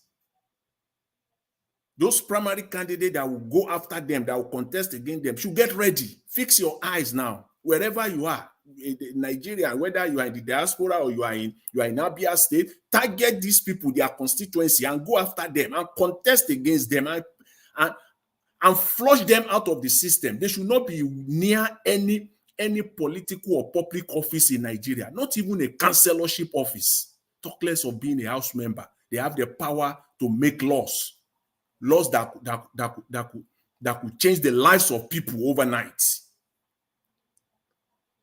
And they are calling themselves politicians. These people should be, Mr. Otis should not even near in any shape or form. The only thing I expect him to do as a politician, he's a politician, and in politics, they all say the more the merrier. The more the merrier. Okay, fine. The only thing I will expect Mr. Otis to do here is just to say, okay, you know what? Just do the work you are elected to do. Do the work you are elected to do, period. Don't give them any space at all. And I will challenge Mr. Otis. These people should be kicked out. The primary candidates should be getting ready. Identify these are dangerous people. They are people of no integrity of any kind at all. The fact that you move to Labour Party does not make you a saint. You are wicked. You are the type of people we need to flush out of the Nigerian political space. So shameful and so annoying. Moving from one party to another. What is it that has happened in YPP that we don't know of? Is there any widespread issue? Is there any internal crisis within the state or at the national level within the YPP? Which is which? Where? We don't know of any. You just switch. On what conviction? On what ideology? On what policy issue? That you say, okay, I stand on this policy issue, and if the party will not follow this issue, I'm ready to move away. What bill have you placed on the floor, have you put on the floor of the Abia State House of Assembly that becomes a contention between you and your party? What? You have not done nothing. So Mr. Alex Otis and your people, get this straight. These are the people that will ruin the state. And the more of these people you get with, you bring on board, you are just potentially, you are setting the state backward politically. It's as simple as that. These are not the people we need in the Nigerian political space. If any Abia people, anywhere in the diaspora, get yourself ready. Go to Abia State and contest against these people at their constituency, at the primary level in the Labour Party. Your campaign mantra is already written out for you. These are not people to be trusted. They move from YPP to Labour Party. It's as simple as that. So that's all I just want to say on that. And with Fubara, I want to say this with respect to Mr. Fubara. Let's make no mistake about it. He's not going to probe anything. If you want to be naive, you can be naive. Fubara is probing nothing. Probe what? His hands are not clean. I heard some people saying that the fact that he now came out and said, I'm going to probe past governor, then it means that he has to fight. He has to get tough. That's politics. And that is Mr. Fubara's only shot. The only shot he has now is to go tough. If I'm going to go down, we are going down together. Nigerians should understand how politics is played. You got to go tough. And he's being tough. He was the director of finance. A case in study that readily comes to mind is the case of Michael Cohen and Luna Trump. That is the case, exactly the same thing between Fubara and Wike. Fubara was the boy doing the dirty job. And if anybody is going to go down first, Fubara will go down first. So the only game he's playing now is to go tough. We got to fight this to the end. I don't want to be the whipping boy anymore. If we have to scatter the whole table, if that is what is going to be, let it be so. That is what is playing now. Because Fubara was entirely part of the criminal practices. He was part of it. He knew everything. There is no way you have a panel of inquiry that you yourself will not be indicted at the end of the day, unless you are playing politics. So that's just the way it is. Now he has said that the rat has been, all the rats has been identified. And even if what it takes is that he's going to use Otapiapia to eradicate all of them. And that is what he's using as a governor. So that Wike can keep quiet. You also have cockroaches in your cupboard, Mr. Wike. Please keep quiet. Let me do my job. That is just what it is. But to say his hands are clean, far from it. Mr. Fubara's hands are not clean, but he has to go tough. He has no any other choice at this point in time. It was rigged in, fine. He is now the executive governor, fine. He has the immunity, fine. So Mr. Wike should just leave him alone, let him do his own bits. You cannot eat your cake and have it, Mr. Wike. But that doesn't mean that Fubara's hands are clean. No, his hands are not clean, but he has to fight. And fighting, he is fighting. Yes, he's fighting. Lastly, actually, I didn't want to talk on this matter of yesterday, the one that we brought, that was discussed here yesterday, this issue of Niger. But okay, thank you. Let me leave it at that, Madam Kashi. All right. Okay. Thank you very much. All the panelists. Thank you, guys. Please don't forget to like and share. The likes are very poor. Thank you. Please like and share this broadcast, guys. Thank you very much. I noticed something. I noticed something. I beg, make I quickly talk. I beg. I know say before for this platform, before we talk one, talk two. We go down see the Emilocons, the bats. They are always in the comment section doing basketballs. I never see them since all this time. We don't chase them. We don't chase them out. The question is normally when they see them for comment section or they're going to try to enter panel to come give us basketballs. This planet, they've done their jobs. They've collected their monies. Elections are over. What do you expect? Okay, I noticed something. I just asked. I beg, Mr. CM. Good evening, sir. Thank you for joining us today. All right, Kachi, thank you. Good evening. I'll be happy New Year. I wish you the same.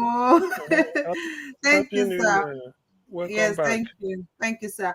We're supposed to go to Madam Patricia next, but we're going to go straight to Mr. Alex because, like we always do, Mr. Alex is in Nigeria. We all know how the network is over there. So now we will say like this, make we grab them. Oh yeah, everybody, straight, go and carry your dictionary, your book, and your pen because Mr. Alex is about to scatter the place with some Mr. Alex, oh yeah, eat us. Madam Kati, you are being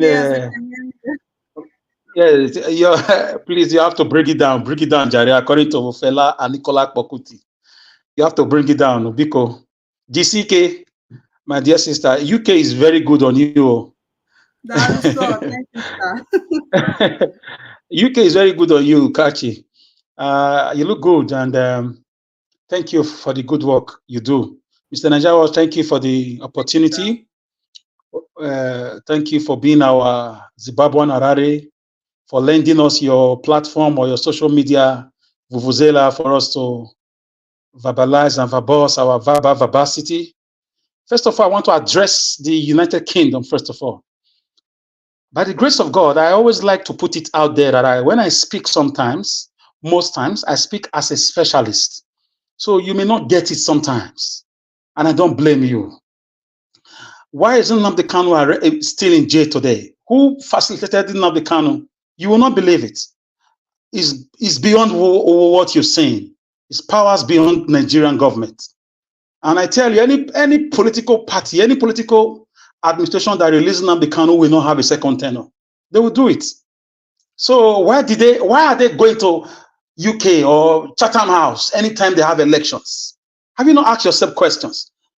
When I was in school, during my final year, we asked our lecturer, sir, Dr. Oreki, sir, he was one of the best brains, and we asked him, do we really have independence? He told me, he said, to be honest with you, what the British left is a flag independence. Flag independence. They didn't give you economic and political independence. So Nnamdi Kanu was right when he said your PVC do not count. So there are people that determine who becomes your president until we have leaders bold enough to do what Senegal has done to France, what Mali has done to France, what Niger Republic has done to France, what Guinea has done to France, what Burkina Faso has done to France. So by the grace of God, people from my specialty or from an area, we can serve as diplomats, as ambassadors, or as governors, or as advisors to the presidency. And when you say diplomats, you need people who are grounded in the historical knowledge and in the modus operandi of your nation. And there are grades of ambassadors. You can't send the type of ambassador you send to Burundi to the United Kingdom. With respect to Burundi, you can't send the type of ambassador you will send to Malawi, to Swaziland, or to Washington. You cannot. It's not the same. You send the best brains to tough zones like Spain and other Western world countries just to serve your interests. So I am coming from that background. I've always argued it here. My dear brother, Mr. Najawa, will come at me. You can't blame other people for your problem. No, we live in a global village. We live in a global village. We live in a global world. There's what we call imperialism. When you go cap in hand begging people for money, you are going to be a slave to them. You are borrowing money. Who do you think makes up IMF and World Bank?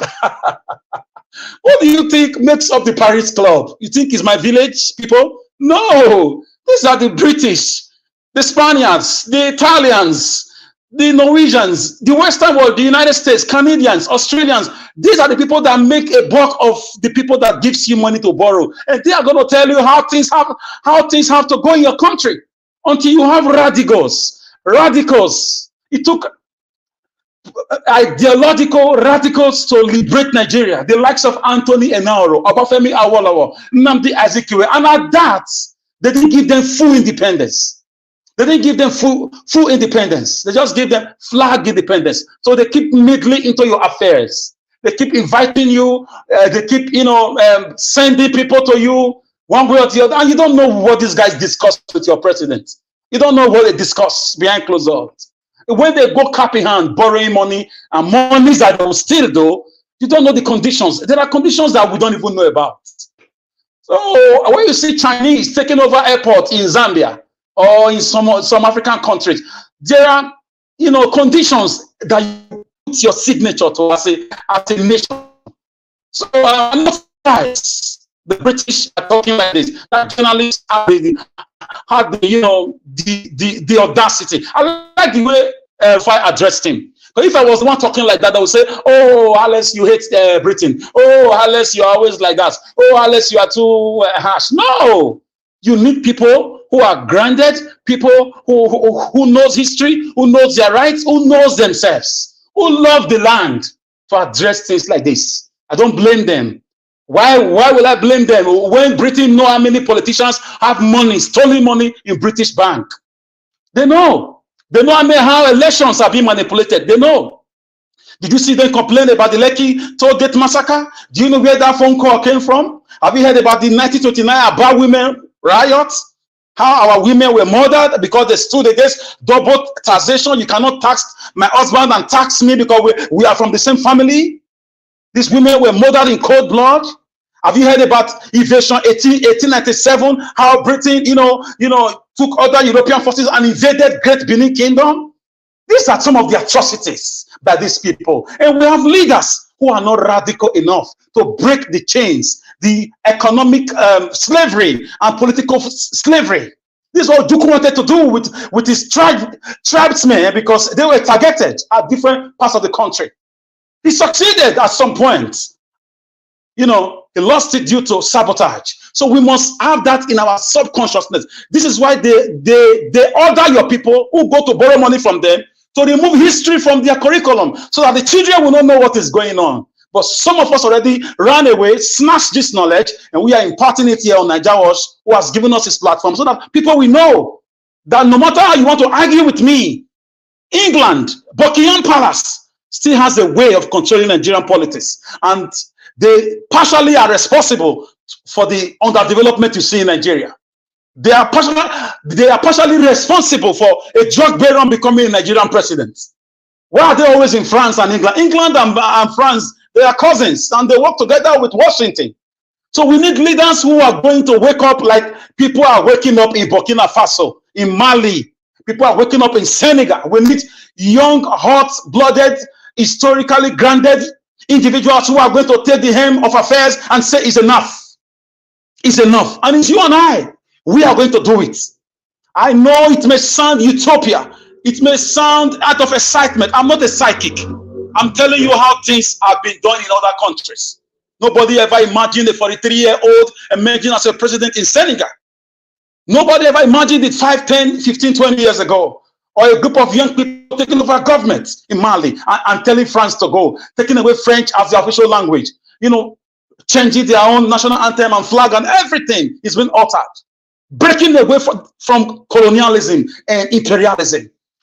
So until then, you are going to remain in electricity darkness, in massive kidnapping, raping, insecurity orchestrated allegedly by those in power. Your dollar is going to keep diving downwards into the toilet. It's going to be 10,000 naira to $1 very soon. We are getting there because you are not talking about people who are competent, who are willing to lay down their lives for the nation. You are voting, collecting money and selling your votes. I'm sure you are enjoying the game now. Those that voted for APC, those that came here, like my justice said, rooting for the present administration. I'm sure you are happy with the way things are run. I'm sure you are happy with the lives being taken in Zamfara, in Borno, in Kanu, in everywhere. I'm sure you're happy with the insecurity, with the young girls who are being kidnapped on a daily basis. I'm sure you are very happy with the way things are, with the inflation, with the suffering, with the mass migration of our young people. I'm sure you are very happy with the state of the economy of the nation. I'm sure you are very happy with the way INEC is running things with the elections. I'm sure this is the kind of country that you want, and you brought somebody who, papers approved was involved in narcotics, drugs dealing, and he has, very questionable character or facet origo. And I'm sure you are very happy. So, gentlemen and ladies, we have to remember Nnamdi Kanu, a prisoner of conscience, somebody who was taken because he spoke the truth and he defended his people. I'm not one of those who will believe the brainwashing of the federal government, that he orchestrated all sorts of lies and all those rubbish they say about him. Everything he said is coming to pass about Britain, about the Nigerian Northern Cabal, about the country being a fraud. Everything he said has come to pass. Everything. I don't know him. I've never met him, but I have to go back to some of his videos and his writings. Everything. The guy is a prophet who saw tomorrow yesterday. So we should put him in prayer. And I know if they refuse to release him, a political change will come that will bring him out. He'll be a victor. And I know, bad things don't last. Tough times don't last. Tough people do. So now if you are hearing me, we love you. We remember you and everything you said about PVC being, useless. it has happened before us because we know Obi won the elections. And let me talk about Rivers State. For me, Rivers State is just a cycle of psychophancy. Nothing's going to happen there. They're going to settle, and the people are still going to continue suffering. Wike had to pay for his sins, but the present governor Fubara is not the man to bring Wike to justice. He's not the man because two of them are intertwined. They are just birth of a feather. Finally, Kashi, if you allow me 1 more minute, let me round up with this. Obi meeting Atiku for me. If you can remember, Donald Trump went to meet North Korea leader. It doesn't mean Donald Trump and North Korea leader are friends. So I don't think meeting anybody has to do with anything. Obi knows the kind of person he is, and who knows who called to meet each other. So politics is not enmity. Anybody can meet anybody. Remember, Ojukwu met Gowon during the war. Opposite bodies, they met in Ghana, in Aburi, to discuss peace. So anybody can meet anybody. It doesn't change political ideology. Thank you. Wow. Thank you, Mr. Alex. Oh my God, that was indeed very powerful. Thank you so much, Mr. Alex, for that wonderful submission right there. We always appreciate your submission on this platform. Thank you so much. Guys, do not hesitate to like and share this broadcast if you are yet to do so. Please help us by liking and sharing so our voices can go far. So things like what Mr. Alex just said can go viral. So help us to like and share if you are yet to do so. Thank you. And do not forget to subscribe. Please take us to 100K. If you're yet to do so, help us to subscribe as well. Tell a friend to tell another friend about Ninja Watch. Thank you so much and God bless you. A big shout out to everyone on the comment section, our viewers back home. And God and God bless you now for your continuous support. We love you. All right, give us our mandates. Please talk to us, sir. Can you hear me? Give us a mandate. Yes, we can hear you. Please go ahead, sir. Okay, thank you very much, Madam Kachi. We greet you. Me, I don't know, say you don't just pass level.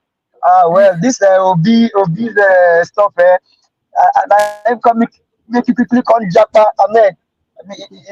In fact, now, we rejoice with you. You are now Madam or Queen of England. We'll give you Queen of England on Ninja Watch. Well, greetings to everyone. We rejoice with you. I mean, the last experience was not palatable, but we thank God for life. We thank God for that we can still be here together to speak and then to hear every one of us speak. People in the comment section, greetings to everyone. Nigerians all over the world, we greet you. Hopefully you can hear me clearly. Please like, share, and also support the channel. Don't buy coffee for Mr. Ibis today, but buy him some good drink, non-alcoholic wine, and then possibly black soup or pepper soup. Thank you very much. Well, Mr. Alex, I think some things you say are probably maybe I won't know if to say maybe who is spying who's not here.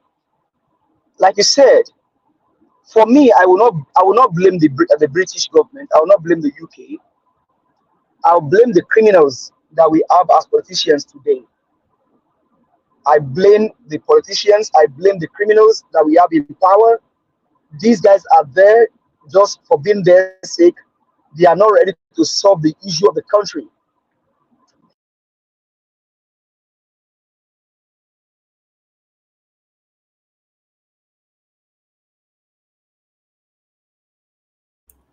Give us our mandate. Are you there, please? Yeah, can you hear me? Are you there? Yeah, I'm here. Can you hear me? Yes, we can hear you now, sir. Please go ahead. Okay, so I mean, they said power is not served a la carte. You either snatch it, grab it, or run with it, and they are still running. But the main issue is Britain can do whatever they want to do, for which I don't care. But I care more about what these evil guys are not doing for the country. Now, and I keep saying that there is no way in the issue of the world where you see a criminal become a president of the country and then they change their country. It has never happened. And with this guy, this element in power, this person in power today, it will never happen. This character called Tinubu, it will never happen. It will not be an exception. Also, he's a criminal drug baron. Now, have you seen the things playing out in the country as it stands today? It is either one trouble here, one trouble there, River State, Edo State, Oyo State, Samfara. Everything is just up and down, up and down, up and down. There is no solution because of what? They don't have the willpower to change the country or to make the country good for the people. They know what to do, but doing it is their problem. Why? Because they are just bent on stealing and looting and maiming the country. But everything still lies in the hands of Nigerians. Like as I always submit, Nigerians are still the one that will determine the way that the country should go. If they are ready to do it, they can do it in less than 24 hours. Our country can be taken over from the hands of these wicked people if we so wish to do it in less than 24 hours. And I bet we can do it. And so wherever I say that our youth, what are they doing different? My people, you can blame the youth for whatever reason you care to blame them for. But who are the people in power? Who are the character or the elements in power? The likes of Wike, the likes of Gabi Amila, the likes of Akpabio, the likes of Tinubu. Who are the people in power? Don't forget the youth. NSAS, they did it. The youth came out en masse to vote for their president, Mr. Peter Gregory Obi.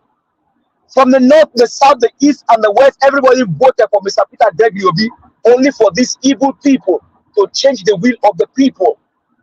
And now the country is suffering. In the issue of Nigeria, I've never seen a place where Yoruba people beg for food, but they are begging currently for food. They said it's their son, let him do it. Now your son is doing it, and you are suffering. So, my people, whatever you like to say about Britain, I still believe that the bulk of it depends on us as a people. We are the one that will change our country. We are the one that can change our country, and we need to change our country. Let's look inward. Let's fight this battle inward. Let's bring it inward. Let's talk to ourselves. What can the North do? What can the South do? What can the East do? How can we bring our hands together to chase this evil element out of power and take over our country? The killings are there. The looting is skyrocketing. Inflation on the increase. So my people, Nigerians, this duty is to you, not to any foreign government. And that's why we keep calling for local government elections, for state elections. Put in the right people. Don't look for surrogates. Don't look for mouthpiece. Don't look for ass lickers. Look for people that can defend the rights of your people. Look for people that can stand for the common men. Look for the people that will stand for the will of the people and not for surrogates like we have in Kogi. And don't replicate the same thing in Edo State. Vote for the right people. Look for the right element. Look for the right character. And that's how we can change our country. Edo people, open your eyes. Barrister, Pata, give it to him. He has the willpower to change that state. He stood against Buhari. He can do it for your state. He can change the state. Power, water, road. Let Olumide Akwada come in as your governor, and let's begin to change the direction of things. I hear the mic with Madam Kachi. Thank you very much for giving me the time. I appreciate it. Thank you so much, Give Us Our Mandates, for that wonderful speech. Thank you. We appreciate you.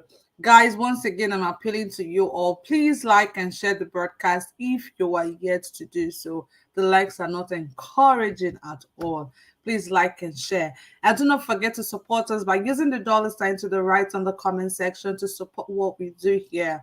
Okay, thank you so much and God bless you. We're going to go straight to the next panelist, and that will be Black Panther. Please talk to us, sir.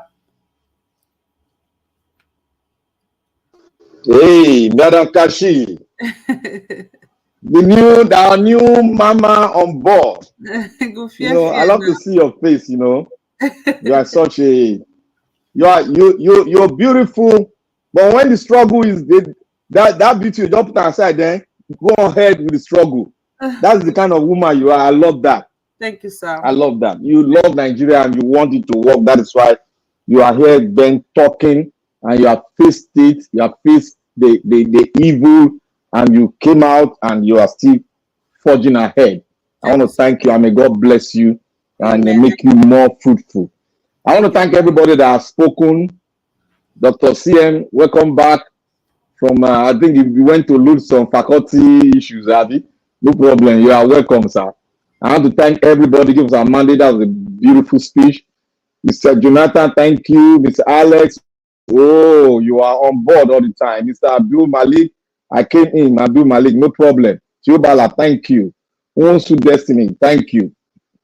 I want to start from I want to thank my mom in diaspora. Mom in diaspora, God bless you, ma.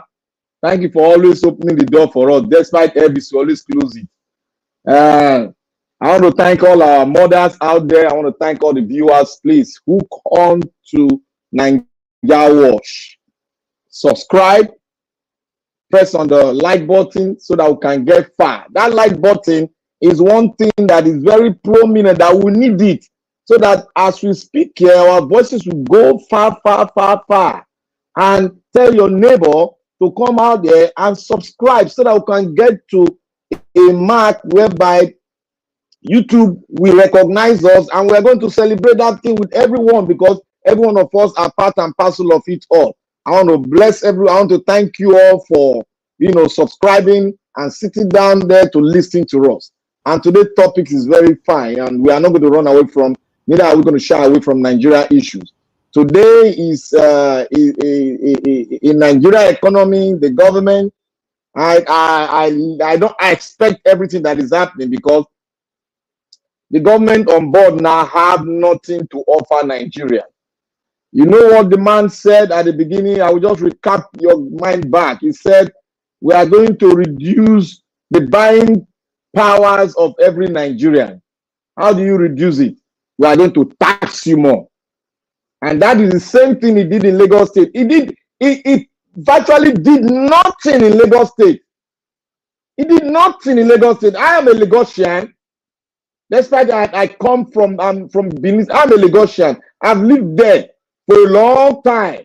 I know in and out of Lagos, to the trenches, everywhere. He virtually did nothing in Lagos State.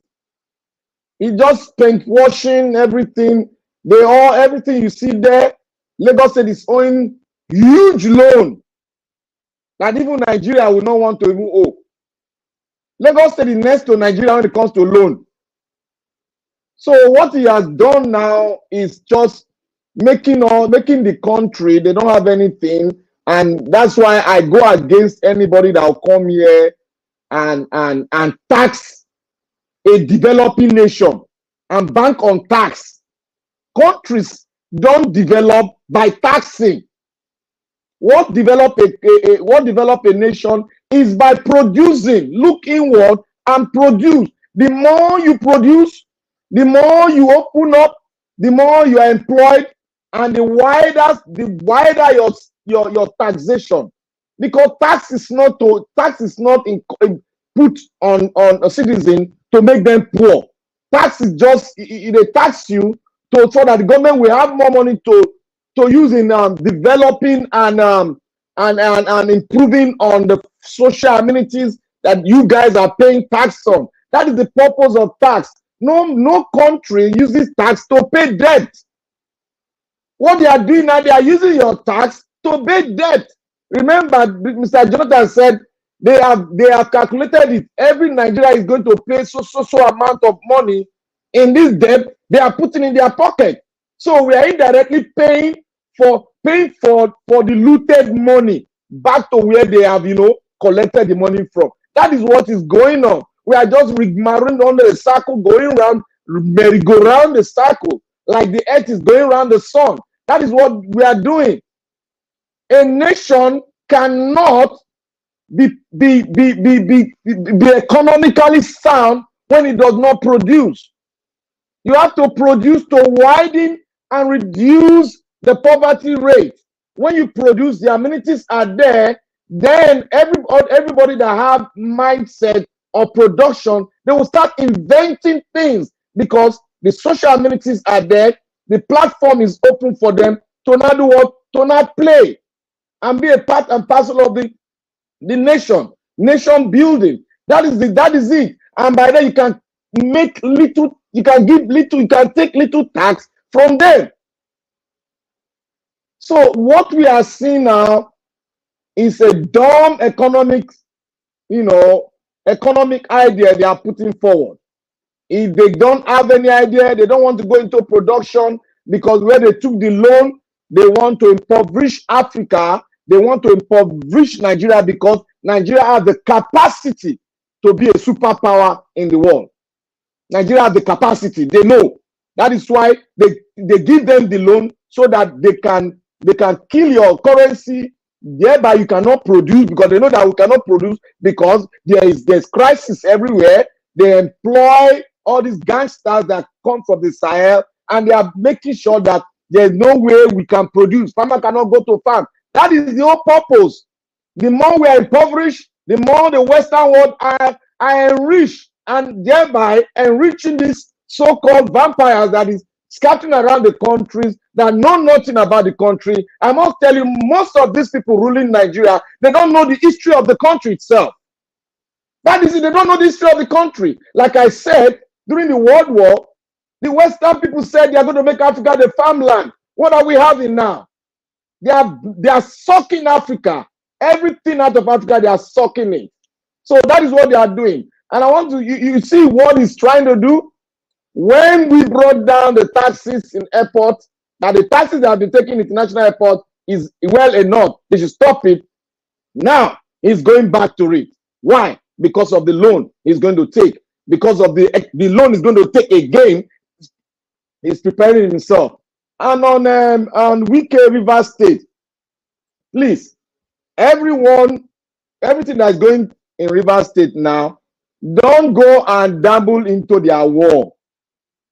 Madam Rita always say that, I will not forget. Don't dabble into their war. If you dabble into their war, they will settle and they will leave you like a dumb head, just looking at them. What is going on? It be like as if it's a miracle. Don't dabble into their war. Anybody that says going to take this man, is going to investigate the last government, he himself is a corrupt entity. But there's one thing I said we were saying before, that this man, why are they disturbing this governor? Why is the governor not behaving like governor? I said it, look, if this governor start to bite, something will happen, no? And now Wike is like a baby. He's talking like a gentleman now, because his boss has been held. They've held his ball. Only God knows what the APC is planning for him. So his boss they hold his ball so tight that he cannot speak very well again. He's not a gentleman.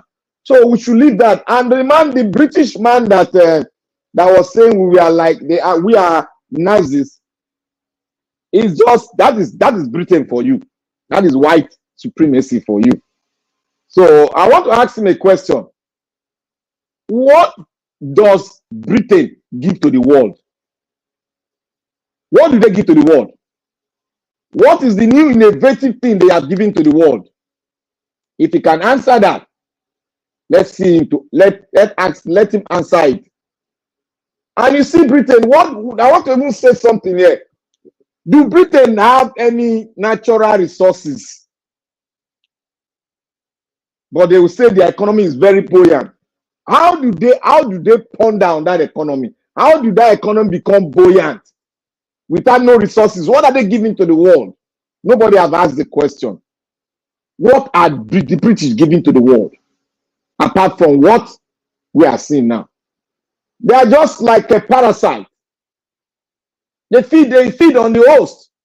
And after feeding on the host goes down and they go to the next side and become another parasite to feed on another host. Africa and West Indies has become a host to them, to their survival. I'm bound to be corrected. If there is no, let's say there is no Africa, they will never survive in Britain. What do they have? Water, fish. Their fish is gone. Let's see the ponds they have. What do they have? Nothing. Let them tell us what they are giving to the world. They will not judge who is a narcissist and who is not a narcissist. Let us open the book. We know their history. What do you give? What have you given to the world? Open the books. Let intellectuals like us debate on it.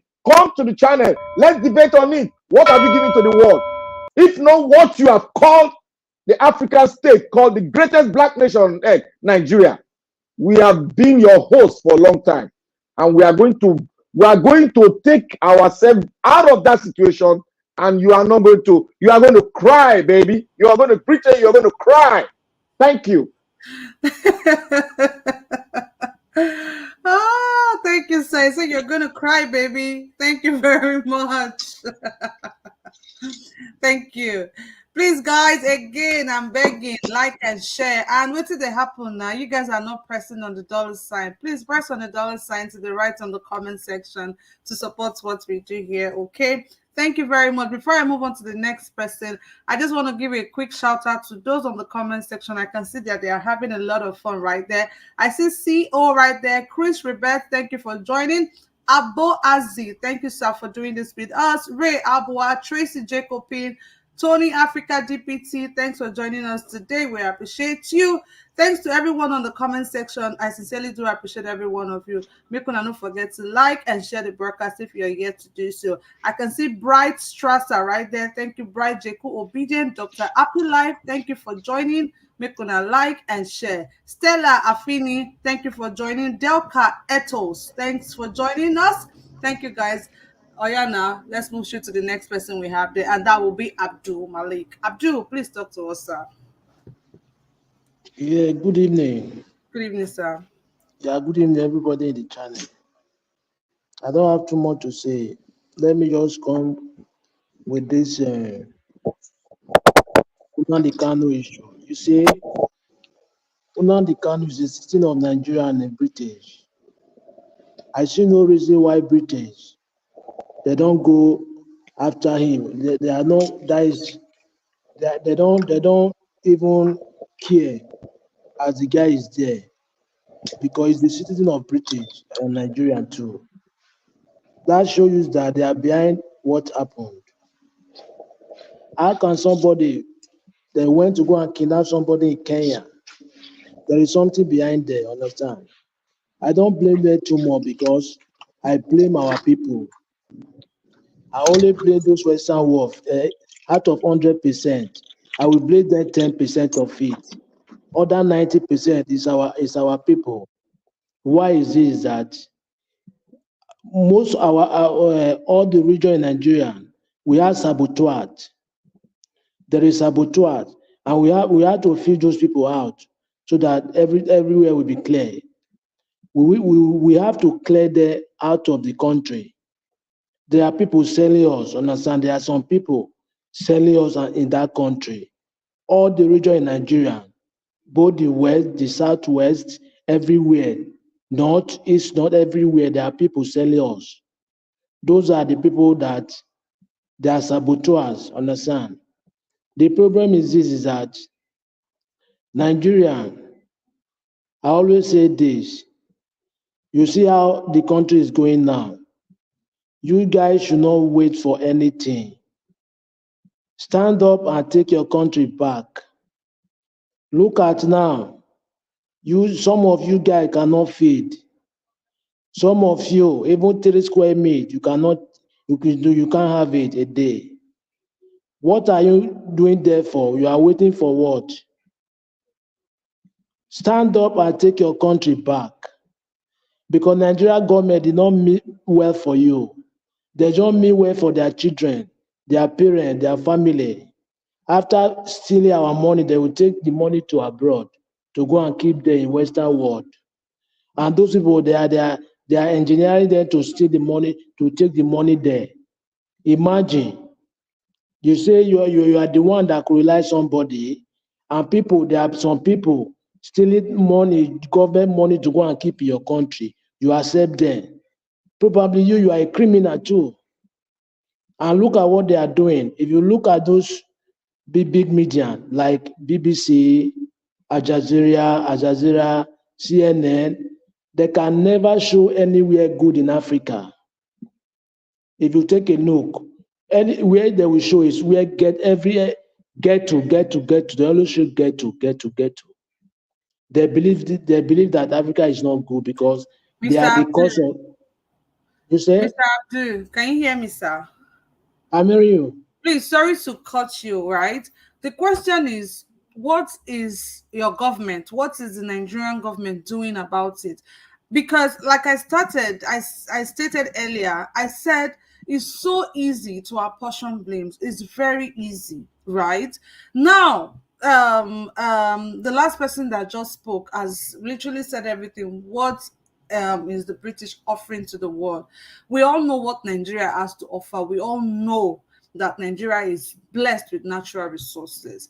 When we say we know the kind of thing where we get, and we still decide to sit down and allow our hands to be tied, what is exactly with the Nigerian government? What are they doing about it? Why are they allowing themselves to be used like that? Yes, yeah. Thank you very much for the question. That's why I told you that there is saboteurs, and those saboteurs we need to clear all of them off. That is the problem. Understand? There is saboteur, like just like example now. You have like 3 people in your family. You have meeting in your family. One of them will go out and leak what people discuss in the meeting. Something like that. Understand? There is saboteurs. All the region in Nigeria. Those are the people that they are worshiping the UK. Understand? They are giving the UK information, everything. Those are the people that we need to clear out of the country so that Nigeria will be better. Because those people, they don't mean well for Nigeria. And Nigeria government, especially Nigeria and Africa, they don't know that. They don't get it. Nigeria have what it takes because we have population. When you invest in Nigeria, anything you do in Nigeria, because of the population, you will excel. But they don't get that way. They don't get it that way. Those are the saboteurs. We need to clear them off so that the country will be good, will be fine. You understand? That is for that. Let me go for this Wike. But Wike before, it was making out that any contract that he started, he complete the contract and he commission it. But now look at now what this Fubora said. He said that there is some contract that this guy awarded. He owes the debt. He did not complete the contract and he owes debt of it. You see this guy. You see what UK did to Obi, that ringing election, that 2017 February 25, 2023 February 25.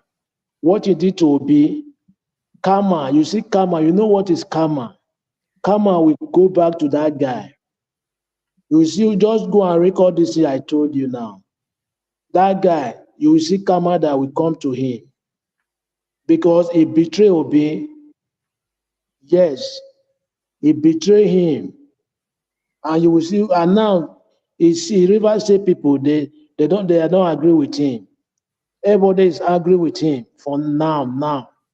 It's not settled. That's why last 3 days he begged, he apologized. And nobody accept the apology. What will happen to that guy? Go and take that record. Karma will go back to that guy. That is what I see. See, let me go to Edo State. Edo State, please, if you want to have light, good road, good school, free education, good hospital, to go back to your general hospital so that you can have bed there. Please vote for Olumide Akpata because it changes. It's the one can change Edo State for now. But I want to advise Olumide Akpata, you should not allow those people to ring the election because they are planning to ring the election. Look at what happened to Abia State. Is not that woman, that island chairman woman. They would have ring this guy out, Alex Uti. They would have ring him out, just the way they do other states. They did not win election. Nobody will vote for them. They are criminals. They are Yahoo boys. They are Yahoo politicians. There is nobody will vote for them. They are just doing like they are autocracy government. They are not practicing democracy, autocracy.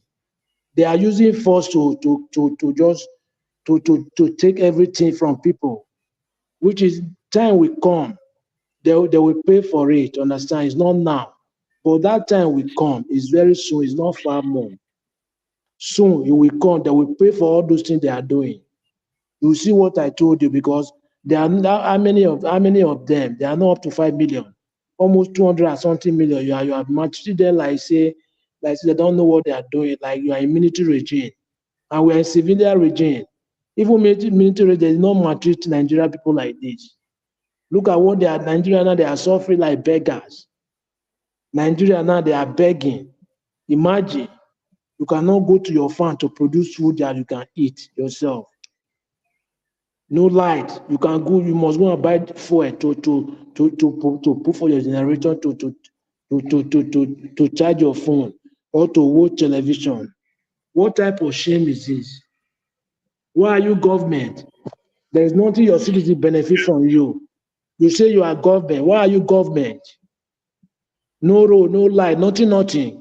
Common road is common, light is common, but you cannot fix it for your people to enjoy it. You are maltreating them like say they are slave to you. They say country, no be say it's not outside that come and maltreat them. They say black people, we are maltreating ourselves like say slave trade. We are still in slave trade, olden days, where it is a shame for them. Time will come. They cannot run to anywhere. Anywhere they go, we will follow them there. Yes, I believe. Just go and take this, go and record this thing I'm telling you now. They will think they are doing well now. They are not doing anything well. They are not settled. Their mind is not settled because what they are doing is not good. Even God don't accept those things they are doing. It's very bad of them. You thief for people money, embezzle people money to go and enrich your family. Others, they are suffer. How can you enjoy the money? You can never enjoy it. Yahoo politicians. After you trace a Yahoo boy, you say Yahoo boy, they are stealing. But you are worse than the Yahoo boys. What a shame country. Thank you very much. Thank you so much, Mr. Abdul Malik. Thank you very much. We're going to go straight to Mr. CM. Mr. CM, please talk to us. Yeah, Kachi, welcome back. Thank you, sir. Nice hearing your voice again. Obviously, it's pointless asking you how Nigeria because you've left that address. So, which is in a way is good. I must have to say so. Well, I don't want to be a killjoy. After a while, am I not there?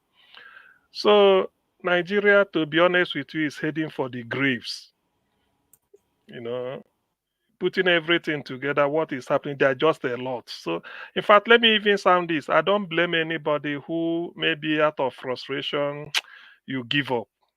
I mean, for some few days, or maybe for 1 week or 1 month, then you come back again. I mean, it may not be here, but somewhere else. Then you start talking.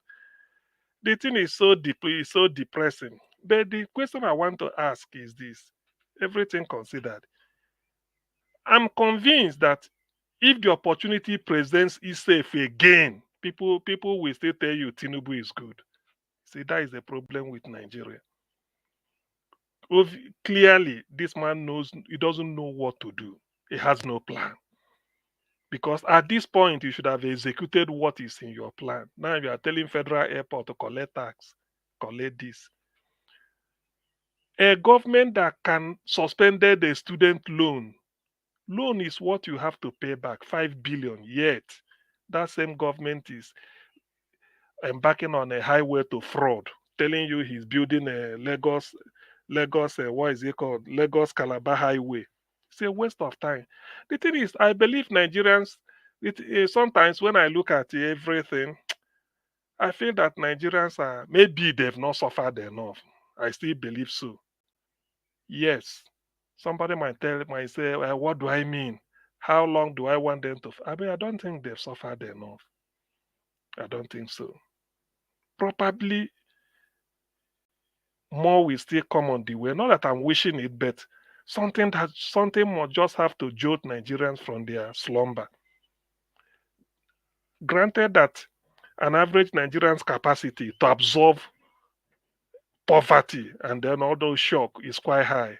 Well, that's fair enough. That's what they want. So with the way things are going, I'm not trying to be specific on anything, but everything considered, the country is heading for the graves. The exchange rate I read somewhere that a pound is now 2,000 naira.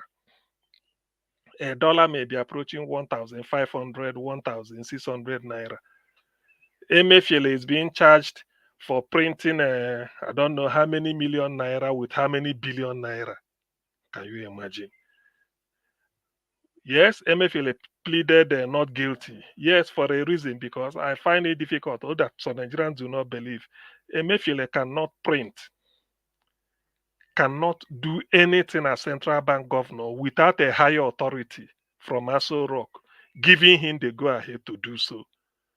But Nigerians, in their characteristics way of trying to smear somebody or whatever, they can easily believe where Emefiele hasn't got that. He hasn't got the whole power to go on change the color of the naira on his own. He decides. It's not possible. No central governor can do it. Not even if it is a Fulani in Aso Rock and Fulani in CBN. It can't work. There must be a higher authority that will say, okay, we've decided, let's do it for whatever it may be worth. Anyway, that is by the way. So it depends. Nigeria, the ball is in your court. Nigerians, anyway. If you don't want to do anything, it's up to you. If you don't want, the day you wake up, like they say in my part of the world, the time of the day a man wakes up becomes his morning. So don't be surprised somebody greeting you, good morning, at 4 p.m. That's when he's waking. That's when he woke up. So any day Nigeria wake up, na their own. Now, I want to say this regarding Edo 2024. Edo decides as a principle. Let me say this. Please, I don't want people to come and be campaigning, this party is better than this party. I don't do that. I can debate it with anybody, and my own reasons are quite logical. Do you know, because of 16 years of PDP at the federal level, 8 years of APC at the federal level, making 24 years, and the mess where Nigeria is, people felt that anything alternative is better. Labour Party sprang up because of the personality of P2B. And the campaign last year was PDP, APC, avoid them. They are like leprous, two leprous fingers. That anybody there is evil. Anybody there is evil.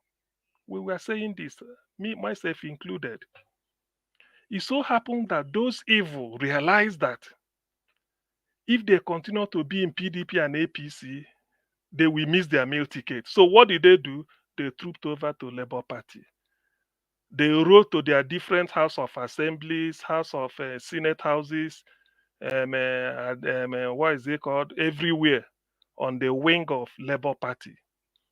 Then having got there, they behaved true to type, like the devils we saw in APC and PDP. First test, the 160 million naira SUV. They didn't turn down their own. They were even the people that jumped up. Even Labour people representing an area that has indigenous manufacturer, they didn't even put up resistance. That is Labour Party. Before you know it, those were elected, even pimps that I later know they were pimping for PDP, APC, big politicians. But they felt that they cannot do it. They went to Labour Party and they were elected into state houses of assembly, somewhere in Enugu. Then they have to cross over to PDP. So which means the party label is not the issue. If you say SDP is a clean party, all the thieves in PDP you want to avoid and thieves in APC you want to avoid, we switch over to SDP.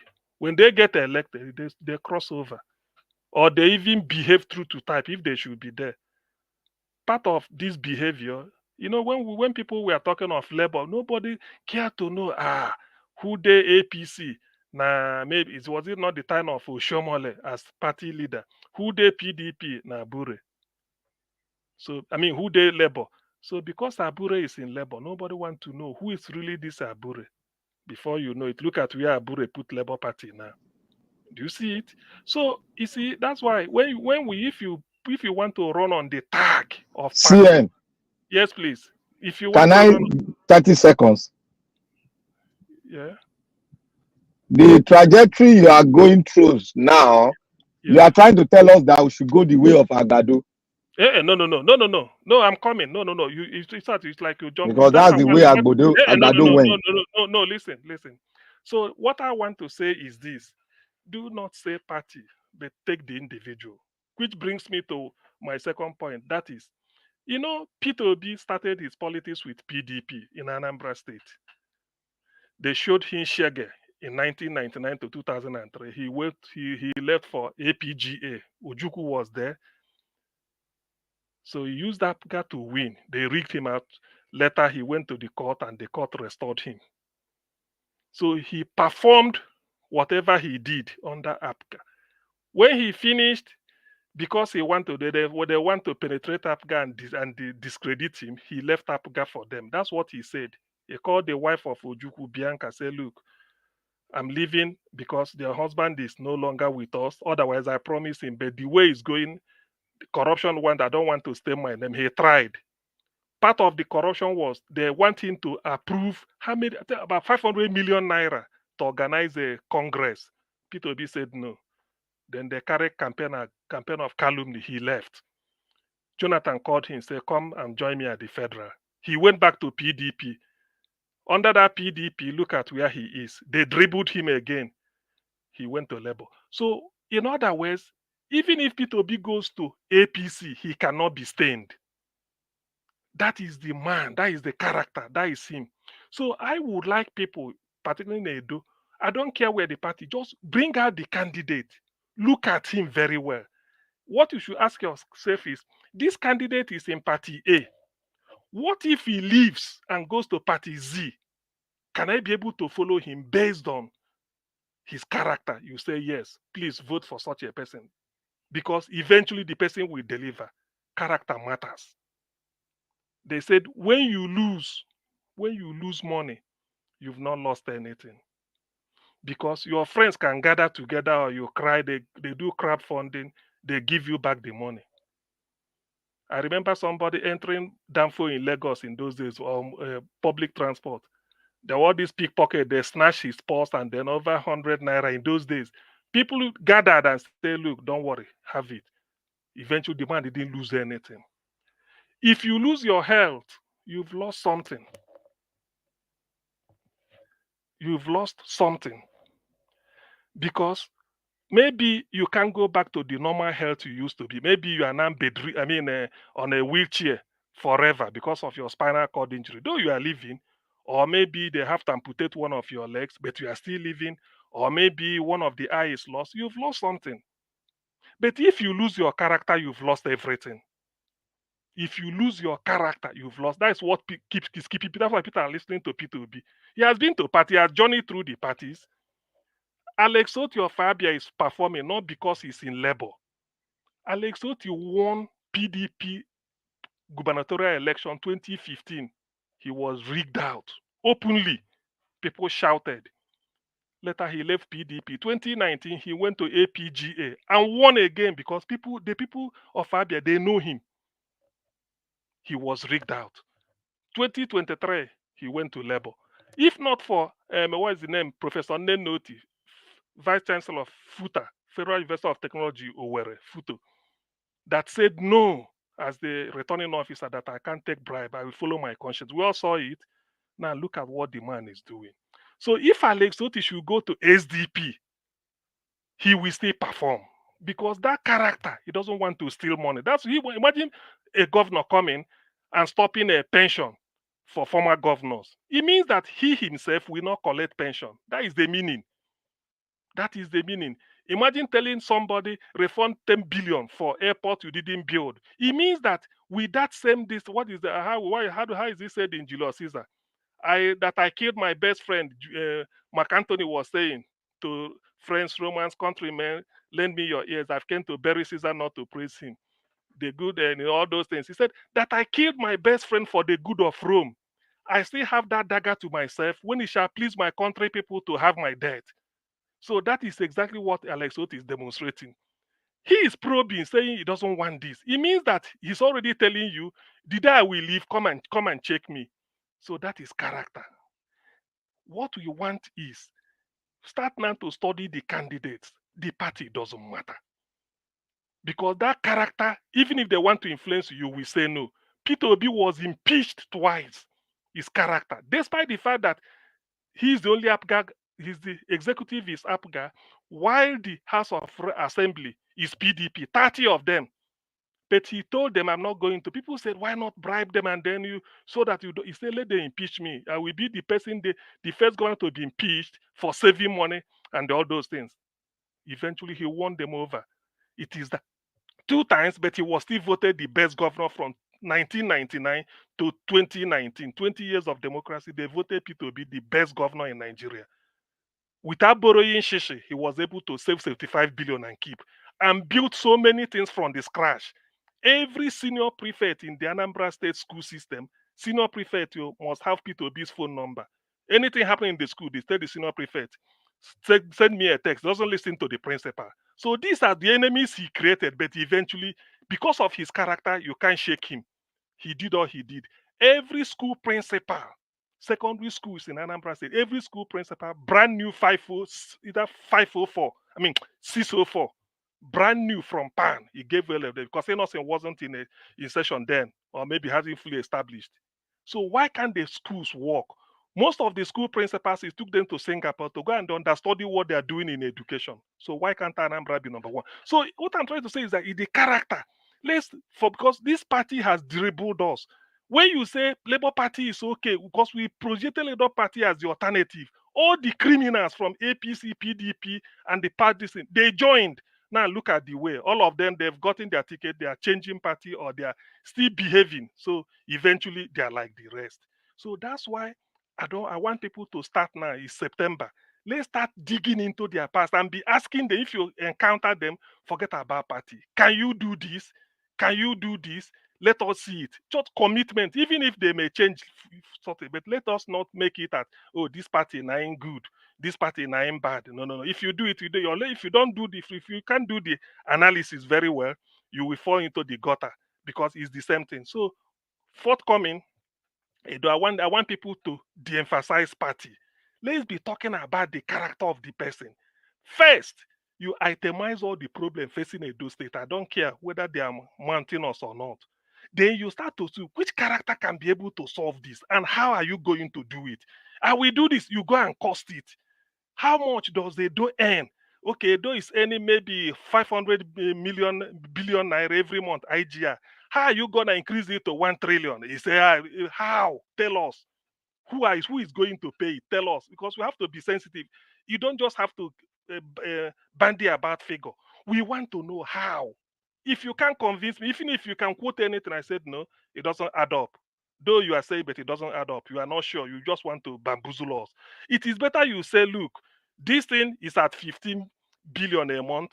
If I can increase it to 16, I will try at least to make sure. So I will be believing you and not for you to give us a... Yes, please. Sorry, sir. I have to stop you right there to respond to somebody quickly on the comment section. Chris Rebet, you said CM is getting more time more than other panelists. Check Oga CM's time. We are not joking. You understand? Okay. Sorry, Chris Rebet. It's okay. I stop here. No. Oga CM, please. Hold on. Oga CM time never reached before. So everybody on this panel is timed. So the time you reach 8 minutes and I've used it almost average. Who is this now? Okay. Oga Jonathan will just unmute himself, will be hearing kitchen, spoon, a knife, everything. So Oga CM, please go ahead, sir. You have 2 minutes to round up. Thank you.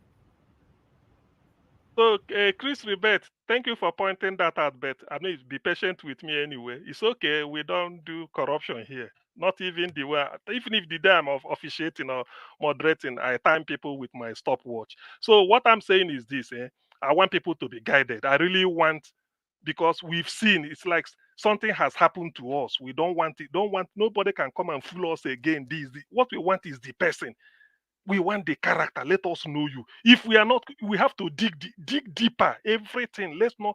Even if eventually it coincides with the party you want, you can say, okay, a good person can change tomorrow, but let us de-emphasize that and make sure that these are the problems facing Edo now. We itemize them 1, 2, 3, 4, 5, 6, up to 10. This one, how are you going to solve it? And let us be honest. That is even what I want. Between now, don't make up your mind yet. Keep interrogating anybody. Between now until August, you should be clear. Because so many things will still happen. That way, it's like you are writing an exam, you are told 2 hours to take the test. And after 30 minutes, you submit your answer script. The 1 hour, 30 minutes, who are you leaving it for now? If you want, you can still be there revising. So idea may still come in. So if you love, this is what I want. This is the type of debate I want. Maybe in next round, I will not talk about Week and Fubara. You know, the more is, Okay. the thing is that the hunter is becoming the hunted. So to tell you that sometimes they said, how do they say it? Maybe Fubara is finding his voice, and a lot of things are going to be to unfold. But I'm not bothered. What I want Fubara to do, I've begged them in one platform. Fubara, what you will do for me is tell us how you people rigged P2B out. That's just what I want. It's not, I'm not interested. Because you are an insider, you people know what you did. Tell us so that we prepare for next time, and then catharsis. If we want to forgive you, we forgive you. Tell us how you people changed Labour Party vote for governorship and for presidential election, particularly presidential election. Thank you, Niger Watch. Let me stop here. Okay, thank you very much, Mr. Singem. Madam Kashi. Thank you. If you so, please, is very that our voice is far. Thank you very much. On that note, we're going to go straight to the next person, guys. Please, if you're not, don't yourself, please, so it doesn't distract others or the person speaking at the point in time. Thank you. It was good.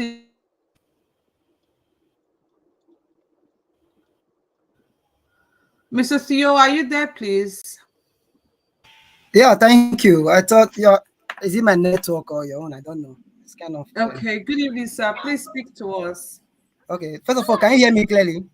Yes, loud and clear. Okay. Who is making noise? Okay.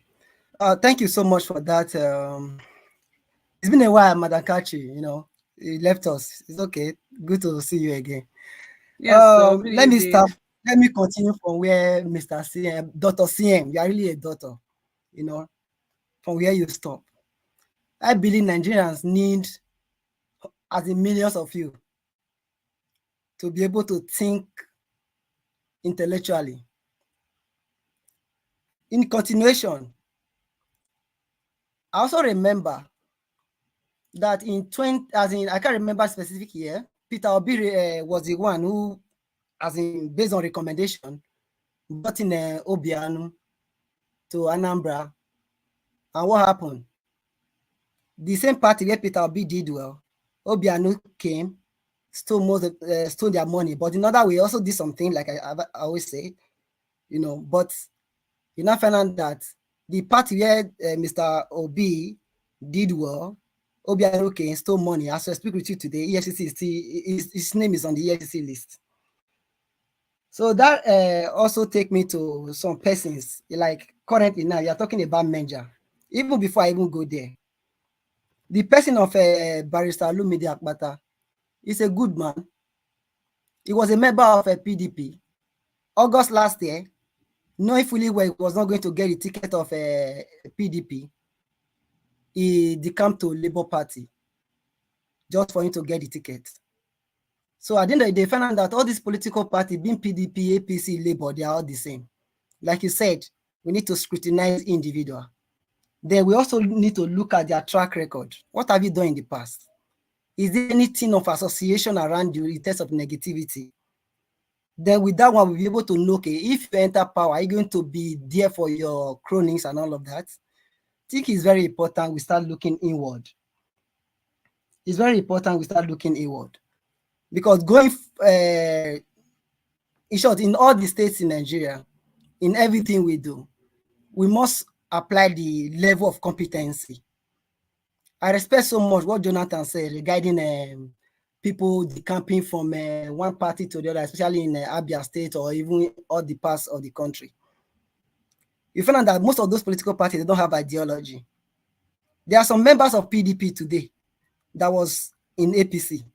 There were some members in APC currently now that was a member of PDP, as the case may be. And then you will now ask yourself question. Are these people there for the interest of the general masses? The answer is no. The answer is no. It was about 3 days ago or so whenever we show one person, it should be House of Assembly, either from River State or something. You know, when Elvis was playing that video, this man was busy displaying his 2 fingers with 2 golden rings, seeing chain, seeing how these are persons serving political offices. You are there displaying amount of wealth. The eyeglass, I know, is a Cartier product. I know how much that one costs alone. These are people serving in public office. At the end of the day, they were using public office to enrich public money to enrich themselves. So most importantly, I think we have to start thinking regarding the personality of an individual, irrespective of your political affiliation. You know, it's very important we have to do that. Regarding, I want to speak about this merger of a thing.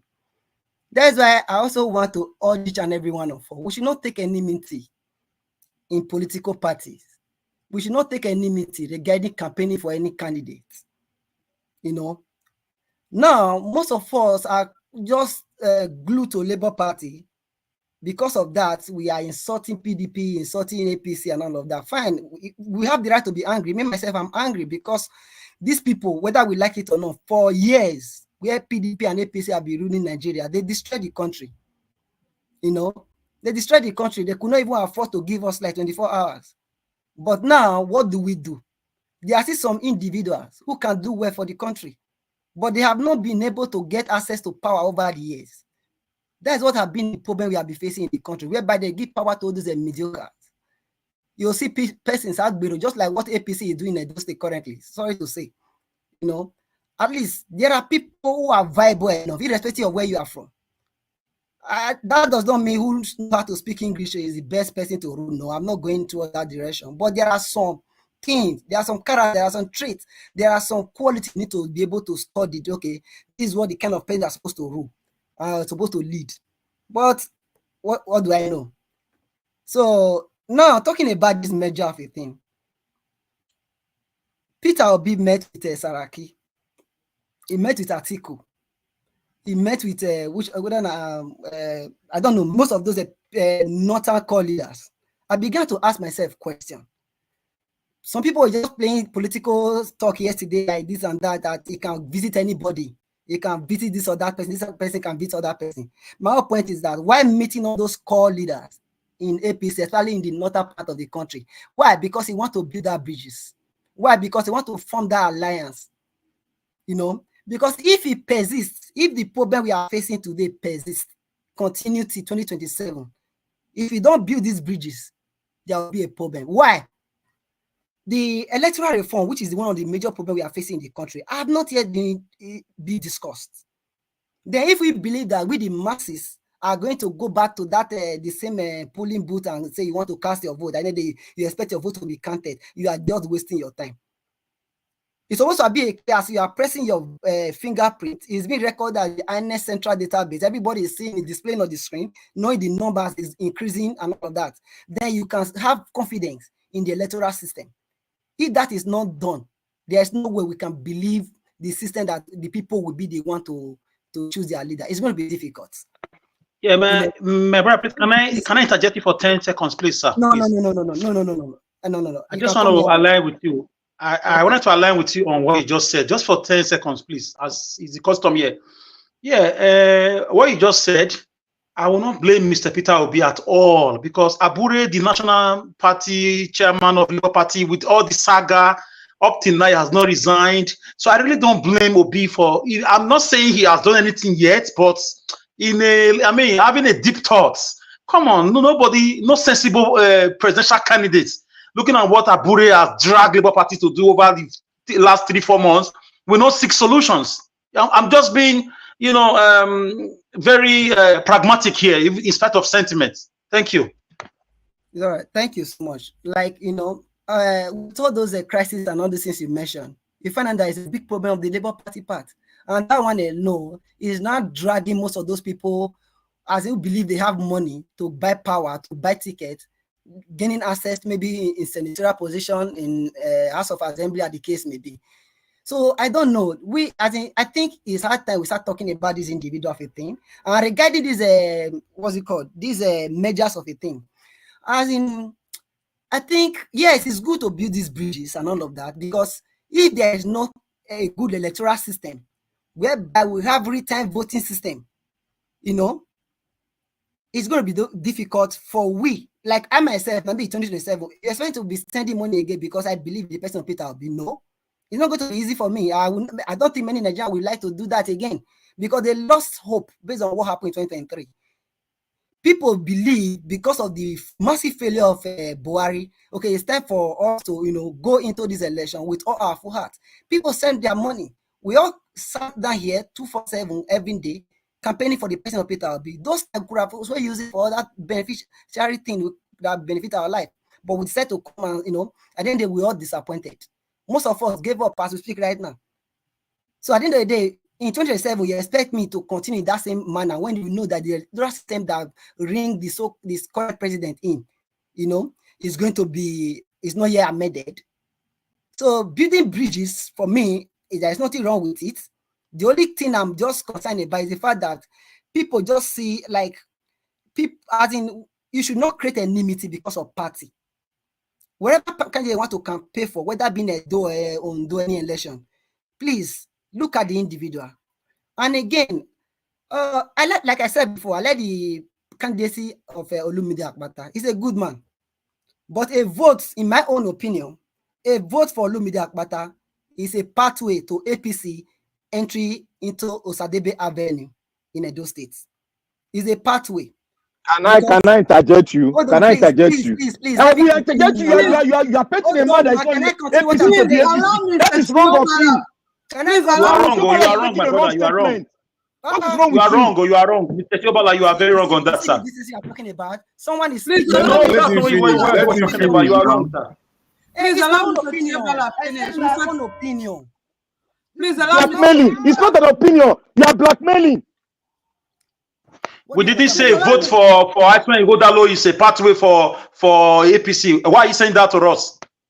Hold on, please. I don't have the right to end my view anymore. You don't have the right to hold somebody hostage. See, you lack decency. That is one of your problems. You have to calm down. Like I said before, you don't have to take any meeting in voting. Men like you, honestly, should just. Do you know Olumide can sue you for what you just said now? No, he can sue you. I'll put you guys on backstage if you continue to talk like this. Please, everybody mute, please. I want to ask Black Panther a question. How is he holding anybody hostage? Please explain that to us. Okay, let me say he's holding somebody hostage. You came in here. You are talking about individual, and you sit on your seat saying somebody, if you vote somebody, you are voting for APC. Is that not blackmailing and holding people hostage? No, it's not. You are boxing Olumide Akpata into a corner, telling that it's an APC person indirectly to the people. Yes, he is campaigning for his candidate. You campaign for your candidate. I cannot campaign that his candidate is an APC person when I know it's not an APC person. Is that not wrong of me? Can you listen to what I'm saying? Can you listen? No, listen. Hold on, Tiobala, please. Black Panther, you can't tell him how to talk or how to campaign for his candidate. You cannot. Mr. Niger Watch. Mr. Niger Watch, let me say something here. If you want us to do this kind of campaigning, every one of us are ready to do this kind of campaigning. But when somebody come here to dirty somebody's image and say you are voting somebody, you are voting APC, that is wrong. That is not campaigning. Can I explain to you? That is not campaigning. It's not an intellectual to tell me that I don't know what I'm reasoning. I don't know logic. Character assassination. They lie to you that the person that they are campaigning for, as it was one of the 15 first 15 best law firm in the world. When you check, what did it get? Now Bobo now, so they will do everything possible. Give us a mandate. Please, Mr. Elvis, please. I just have this question for for Black Panther and his company here that are supporting Olumide Akpata. I don't have any issue with him. But on this very one, I think I will align with Tiobala. Correct. Because he's asking, I think he put a fundamental question on the table, which we all have argued for in the past, over and over again. Because when a man moved from PDP, for example, move from PDP or APC to Labour Party, there is no way you can tell us, or you can tell somebody like me, that that man, will abandon his friends, his allies, and his network that he had at PDP. Jonathan, who moved whose question are you asking? What question are you asking? Who moved? Please tell us. What was Akpata's allegiance prior to moving to Labour Party? What was his party? Was an APC before? The president of the government listen. Can you listen? Can you listen, sir? Can you listen, please? Can you listen? Can you listen for a second, please? Go ahead. Oh my God. Okay, President Edo State government. President Edo State government 4 years ago was APC, and Aswan Igodalo was APC with them under Oshomole's government 7 years ago, 6 years ago. So they are all wrapped in the same rope. Now we look at the individual, as someone said. That's what we're saying. We're looking at individuals. We're not looking at parties. Mr. Jonathan, And that individual is a Akpata. That man's a Akpata. Please. I can't shout. Please. Everybody mute yourself. Thank you. Mr. Alex, you just answered the same question I was trying to ask earlier on. Tiobala came in, gave his submission. What I was expecting from you and Black Panther is what you just did. Countering him, opposing his statement by telling him that his own candidate was in 1 or 2 parties before, rather than telling him how to talk. Can't tell anybody on this platform how to talk or how to campaign for their campaign for their principle. You cannot. You can only do by countering them, opposing them, giving them a submission that will supersede their own submission. That is what you just did right now, Mr. Alice. And that is what I was expecting you guys to do, rather than telling him, you cannot do this, you cannot do, you are blackmailing, you are holding this one hostage. Who is he holding hostage? Please let people be free to campaign for their candidates, as long as nobody is campaigning with my platform with false information. That's what I don't want. If you talk about your candidates have been to other parties before, yes, that's the fact. If you also say his candidate have been to other parties before, it's also a fact. And my platform will accommodate that. But you campaigning for any candidate on my platform with lies is prohibited. And telling people that is all this hostage. How is it all we all are listening here. Thank you. Tiobala, finish your submission in 1 minute, sir. No, they've taken almost all my time. But anyway, okay, you have 2 minutes, and anybody that want to counter him, when it gets to your turn, then you counter him with your own. Thank you. Like I said before, I don't have anything against the person of Olumide Akpata as a person. No.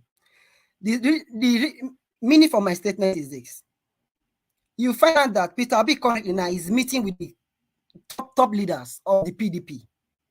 In other words, you agree with me, majority of the association of Labour Party today, majority of the supporter, or some of the supporter, you can call it majority of some, are also a kind of as in persons who also have one or little affiliation with PDP.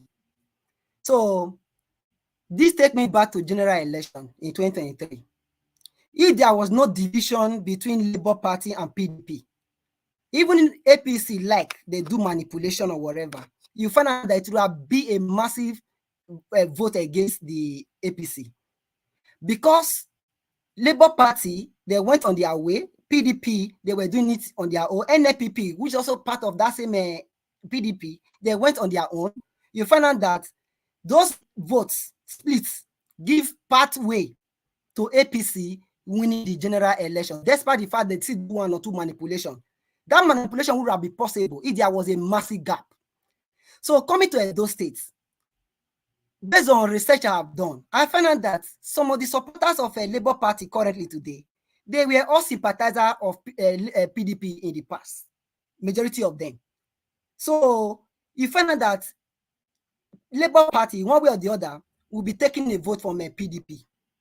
So by so doing, a vote, and I repeat, for Olumide Akpata indirectly is a vote for APC.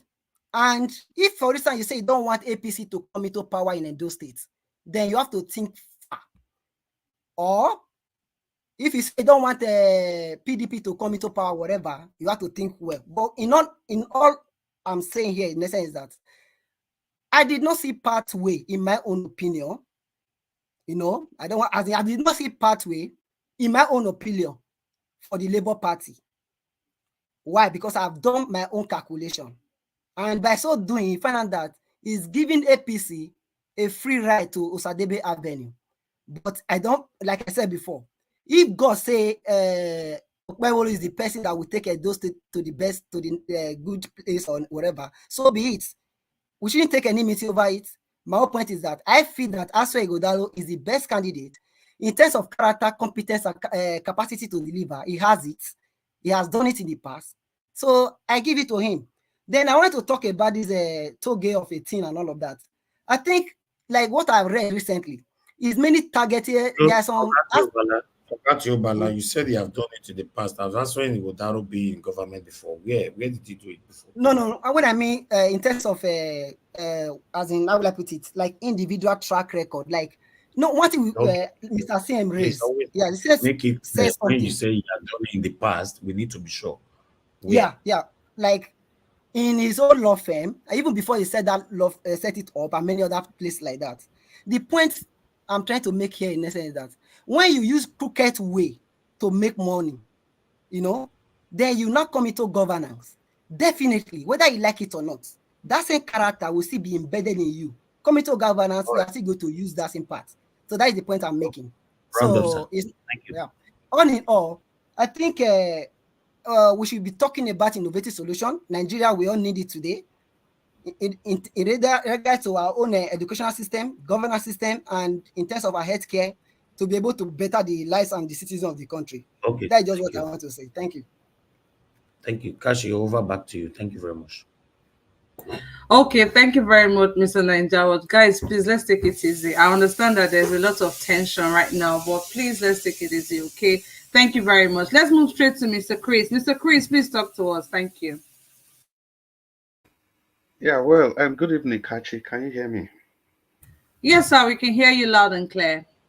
Yeah, Kachi, it's nice to have you back after a very long time. I think I saw you sometime last week. Welcome back again to the Nainjawat family. Thank you, and sir. Good evening, everybody listening to us from everywhere, all over the world, from your room, in the bus, in the train, everywhere.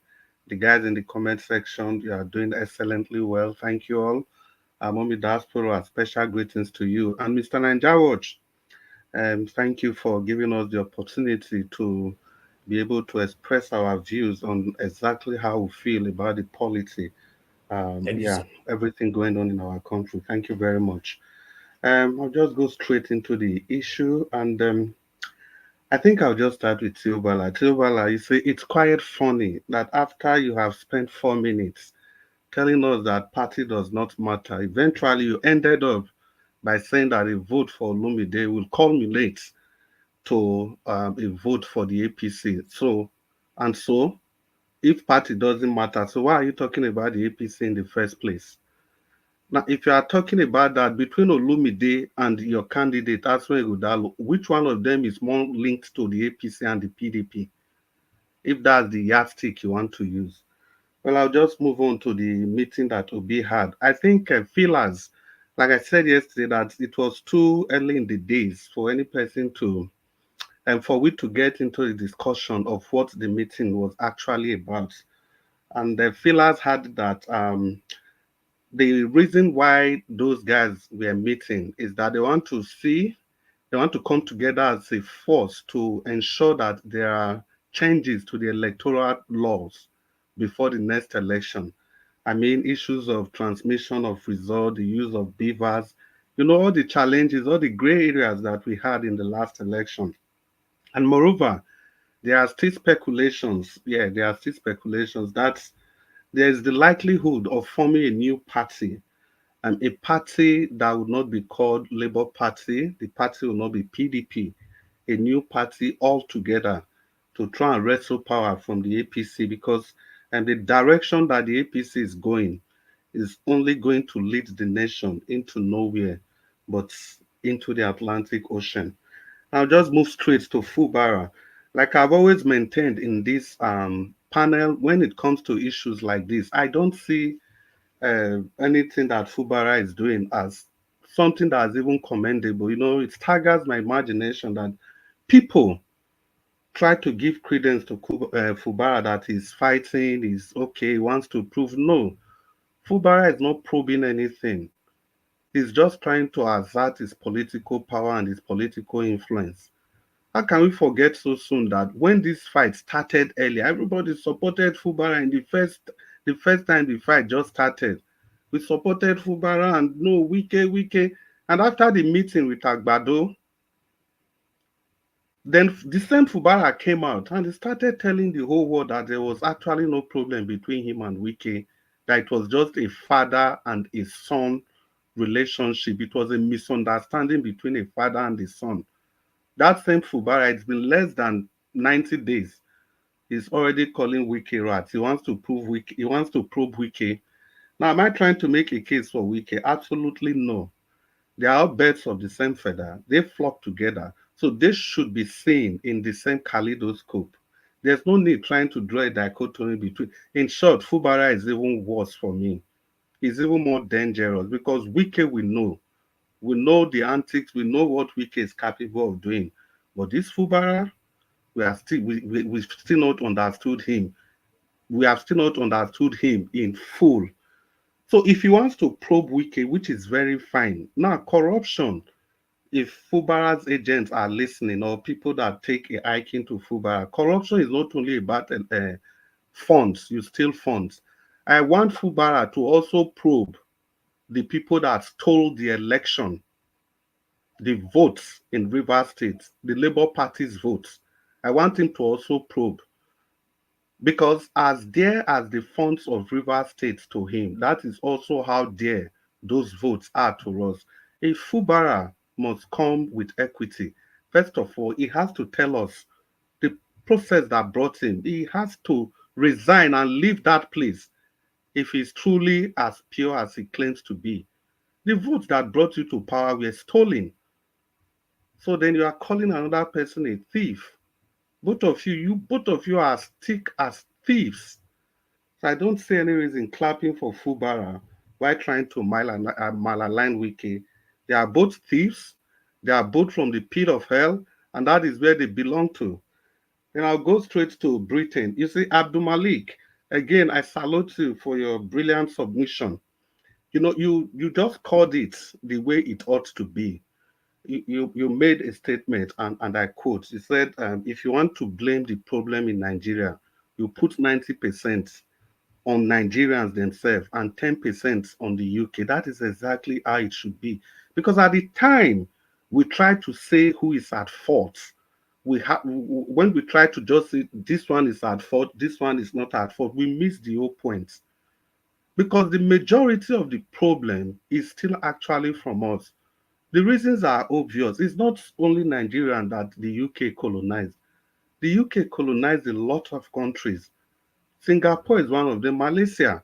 These countries, they were all together before. When they saw that the structure that the UK bequeathed on them wasn't favorable, they came together because they have leaders like Lincoln, people that love their nation. They said, no, we can't do this anymore.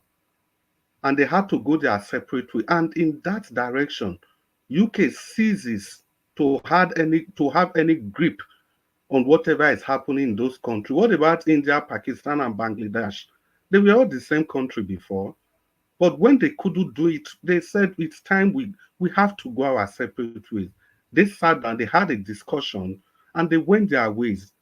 So where was UK? Why did the UK not play a role in those countries?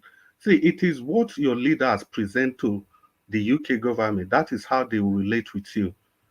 Is it the UK that is stopping our leaders from constructing roads, from tying the road? Do you guys know that as we speak, Edo State, a city, Benin City, a city with over 1.5 billion, we don't have flowing water. You cannot turn your tap and get water. Is that the machinations of the UK? It is the wickedness of your leaders.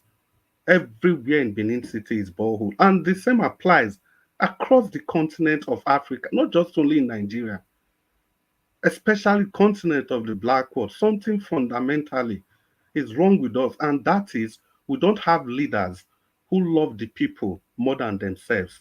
These leaders, they love themselves, so they can do anything to continue to remain in power. And somebody talked about Chatham House. Did they force you to go to Chatham House? They didn't force you to go there. Your leaders, they are all seeking validity. That is why they do all these things. And what do you expect the UK to do? To fold their hands and be looking when the world is a global village, when everybody is competing? China is struggling over the life of Africans, everybody, and you want them to keep quiet and be looking? No. If they do that, they are going to run out of relevance. So the onus lies on our leaders to be able to sit down and relate properly with the UK government. They shouldn't be relating with them in a beggarly manner, cap in hand. These people are human beings. You are also human beings. For God's sake, you had your independence how long ago? And you are still mumbling and mumbling like a toddler. You want to blame all your problems on the UK. Do you know how many countries they colonize in the world and what those countries are doing for themselves? Not until you get leaders that are ready. I mean, leaders that are ready to put their life for their nation first. Nothing is going to happen. Nnamdi Kanu got all the judgment from everywhere. He won everywhere. And yet, your courts decide to keep him back. Of course, UK could have done more, but they wouldn't do more because they are fighting for their interests. They want their nation to continue to grow. It's not UK that is responsible for the election rigging, for the poor infrastructure. Look at the hospital, look at everything. The dearth of infrastructure in your country. Well, in the second time, I'll just talk about Olumide Akpata, but I'll round up by saying this. The way it stands now, Edolites, please, let's not make this mistake. It is only Olumide Akpata that holds the key to a new, sustainable, prosperous Edo State because he promised he's going to lead with a human please, face. brother, can I interject you, sir?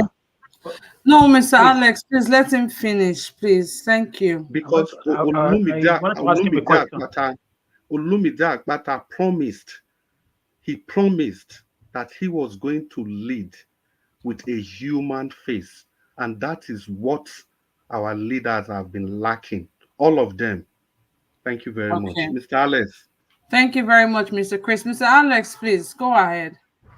Mr. Chris, why do you want us to believe that this man with this resume of great CV coming from the PDP in Edo State, what makes you feel we should ignore the achievement of Obaseki and vote for Labour Party, sir? Because a lot of arguments everywhere. I just want to be clear from you, being a very strong supporter, just like me. Yeah, we should ignore the achievement of Obaseki. Well, in the first place, I think the foundation of the question is even shaky because I can't see any achievement of Obaseki. That's the first thing.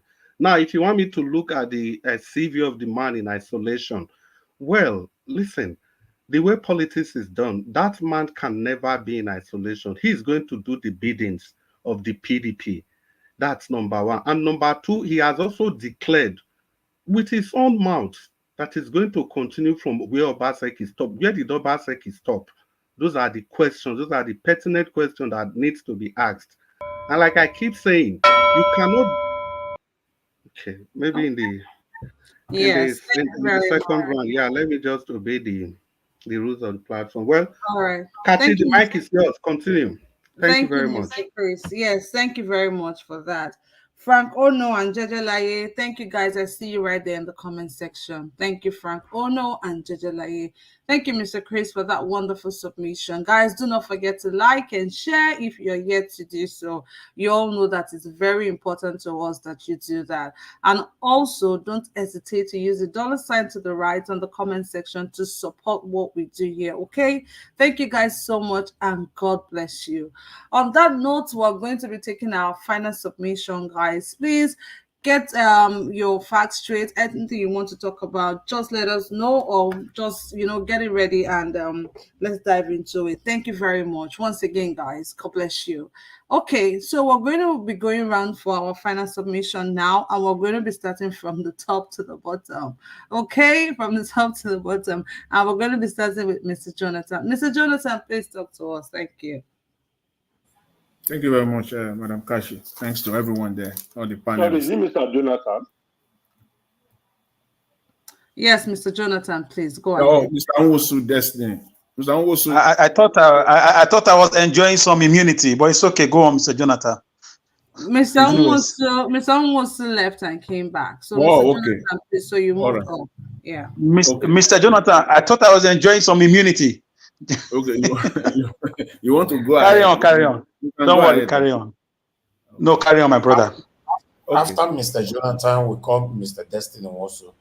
Thank you. Yes. Okay. All right. Thank you very much. Let me just say this. For me, as far as Edo State is concerned, I try to kind of stay on the sideline for now, and I know my reasons. But of all the points or all the argument that all the supporters of Labour Party and for Mr. Akpata, of all the arguments on the table, for me, none of them is suffice enough for me as a person to say I want to support Mr. Olumide Akpata. Is it education? Is it career? Is it achievement? None of those. And nobody can argue his way out of that if we want to face it. There's only one point, there's only one argument, unfortunately, and it's so funny. It's the political argument. That's it. Pure and simple. For now, today, is a political argument.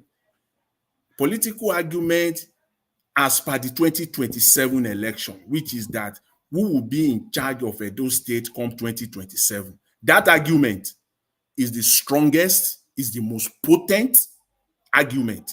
All this career, all this achievement, all this and that, they are crap as far as I'm concerned. This doesn't hold water. Put them side by side with the PDP guy, you have a fight. You have a real fight. And that's just it. But if someone like me is going to, and I know there are people like that as well, it's only, and you love Labour Party and we really want change, and knowing the political terrain of Nigeria, that when it comes to presidential elections, governors of each state, they play a very big role.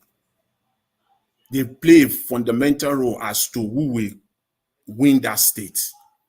And come 2027, if, again, carefully, if there will be 2027, every state matters. So that is the only argument for me. Other than that, there is nothing. I'll quickly round up on Mr. Tinubu, and I believe people have spoken about it here today. For me, Mr. Tinubu has no clue. There is one thing on his head, though, when he was running. There's this one particular thing on his head, and it is clear now. We can now know exactly what Mr. Tinubu has on his brain 2022, 2023. One thing alone is taxes. That's why the issue of production, export, all those things, it does not matter to him. That's why he can come out and say, now statistics we go shop. It's only taxes. Unfortunately for him, it has become apparently clear to him that it's not going to work. You can't tax Nigeria out of debt. You can't tax Nigeria out of poverty. It's not possible. So it's becoming clear. But because of arrogance, people can be, a man. Sometimes people just want to say, it's going to be my way or no, or the highway. I am the president. I am this. He's still trying to push it through. But I hope they will get it, and they will get it fast enough. You cannot, taxes, it is not taxes. He has the plan in his head. He thought that the way, he did it in Lagos State, through taxes, where nobody was challenging him, there was no opposition, there was nothing like social media, people were not vibrant as they are right now. So he went away with all those shenanigans in Lagos State through taxes that benefited him and him alone. Him, Mr. Tinubu and Mr. Tinubu alone, up to his third and fourth generation, God knows when. So he's playing the same card at the federal level, but it's becoming apparently clear to him now that this thing is not going to work. It's not going to work. Just wait. More taxes are still coming. They will tax everything that is taxable because they can see money. If Nigeria is working, I can tell you, money will be flowing everywhere. The government will collect taxes as in pure water. If they do the needful, if they do the right thing, you don't need to borrow. You can tax. There are trillions. I'm talking of trillions and hundreds of trillions. I'm not talking of 20, 30, 40 trillions. There are like 5, 6, 700 trillions naira on the table in Nigeria that the government can tax. 1% of that alone will take care of almost of the Nigeria entire budget. Yes, the money is on the table, but you cannot tax Nigeria. How do you want to tax them? Even though they are seeing the money. They can see the money all over the place, that let's just dip our hands into their pocket and get this thing, but it's not going to work. Okay. Thank you, Mr. Anyways, Jonathan. I'll leave it at that for now. Thank you very much. Thanks to all the panelists and those on the comment section. I really appreciate it. Mr. Jonathan, when you say you will leave it at that for now, what do you mean for now? They say me give you financial. When I say for now, we have life now. Tomorrow is another day. And oh my God. But I was actually enjoying Mr. Jonathan's section. It was very educating. Mr. Elvis, you too, they listen. You listen too much. You grab everything. I was really enjoying Mr. Jonathan's submission. Really, it's very, very educating and enlightening. Thank you very much, Mr. Jonathan, for that wonderful submission right there. May they no use tax, keep person for that Nigeria, I beg. Person send you money, they go come out them. You want transfer, they go still come out them. You no use the money, they go still come out. They want keep person. Now they don't bring another one saying cyber security in charge. I don't even understand. It's just so much. It's just so much for a country that the citizens are so poor. It's just so much. The government doesn't care about the people. It's terrible. Mr. Onwonsu, please talk to us, sir. Thank you so much. I greet you and I greet everybody in the families. This is what I always said. Is it the last speaker before the last person that just speak right now said something that if the PDP candidate in Edo State become the president, the governor of Edo State, he will do the beating of the PDP. But he yesterday, if I could remember, was even supporting, even if Obi go to PDP, he will still support Obi because he's supporting individual, not the party. Do you see where I always said that if we like someone, we don't want to support the person. We don't care if the person is wrong or right. Then if you are saying, I don't even know your name, I forgot the name. The PDP candidate, he will do the beating of PDP. And we are hearing rumor that Obi want to go to PDP. And you said you don't care any party he went to, that you support him, that it's the individual. But you are saying the one in Edo State will do the beating of PDP, and Obi will not do the beating of PDP. And Olumide Akpata, you will support him because he's from Labour Party. I always said it that we, as the follower, we are the problem of that country as in Nigeria. Because many of us like this, we always support our candidate when he wins. Whether he's doing wrong or right, we always support him.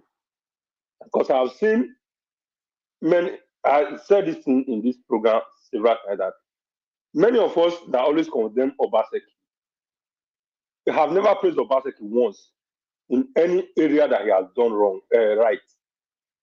Is it that many of us supported Obaseki in 2020 because maybe we need something that when Dama came, he will give us one or two?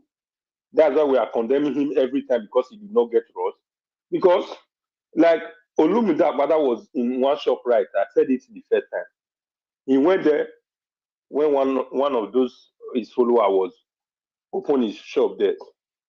If that shop is not okay, then how we would say, okay, well, even if we do not praise Obaseki for any of that, why don't we praise him once for that kind of achievement? If really we are doing whatever we are doing just for the state, actually we are supposed to say, this man, he did right here. He did not. Because if we are supporting anybody in Nigeria based on the Nigeria politics, I always said it, none of them is doing that. If you are saying we are describing whatever any governor is doing or any president based on where we live, none of them is doing anything. But if we take it back to Nigeria, definitely they are trying their best. If we look at the past governors, presidents, except all these presidents, because the one that came is always better. The one that left is always better than the one that came when it comes to presidency. But some governors always a little bit tried. So if really we are supporting genuinely without expecting anything, we are supposed to always say this man did this. Many of us, is it because we support the Labour Party? No, not we. Is it because some people support Labour Party? They always praise Alex Oti in any area. The light hope he brought to Abia State is not all the whole Abia State. It's some part of Abia State.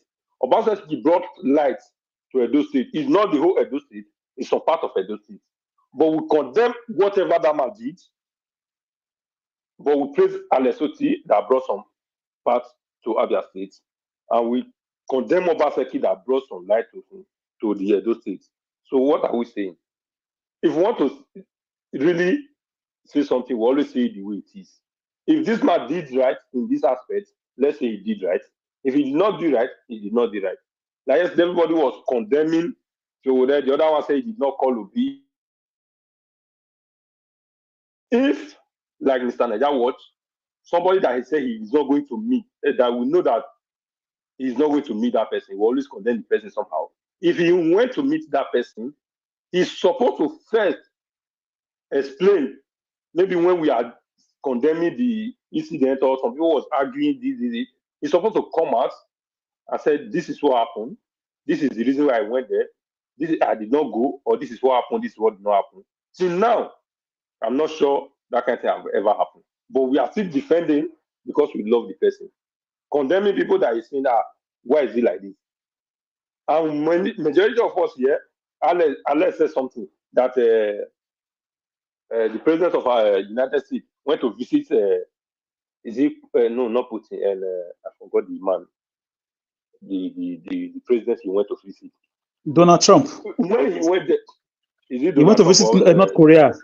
North Korea. Okay, North Korea. North Korea. Is that one our problem? Is it right for him to go there because he went there? Now is he right?